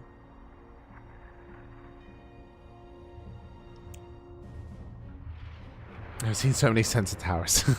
All the towers, man. But we are going to be heading off for the time being. We'll be back in a couple of hours time with some StarCraft Evolution, or you can see us over the weekend for some RSL content as well. The Revival StarCraft League, we got you covered. Otherwise, thanks for watching. If you want to support us, you can do so via Patreon as well. Exclamation mark Patreon in the chat. Our Patreon does fund our tournaments on a regular basis, so you can check us out on Patreon. Likewise, check out Soup, and also, of course, check out the GSL Patreon as well. The GSL Patreon does fund tournaments on a regular basis. The GSL CK specifically, you can help support Soup and GSL via that Patreon as well. All the Patreons, all the support. Until then, though, until next time, hasta luego. Ciao, baby, ciao. Until next time. Gonna go to bed. Aye.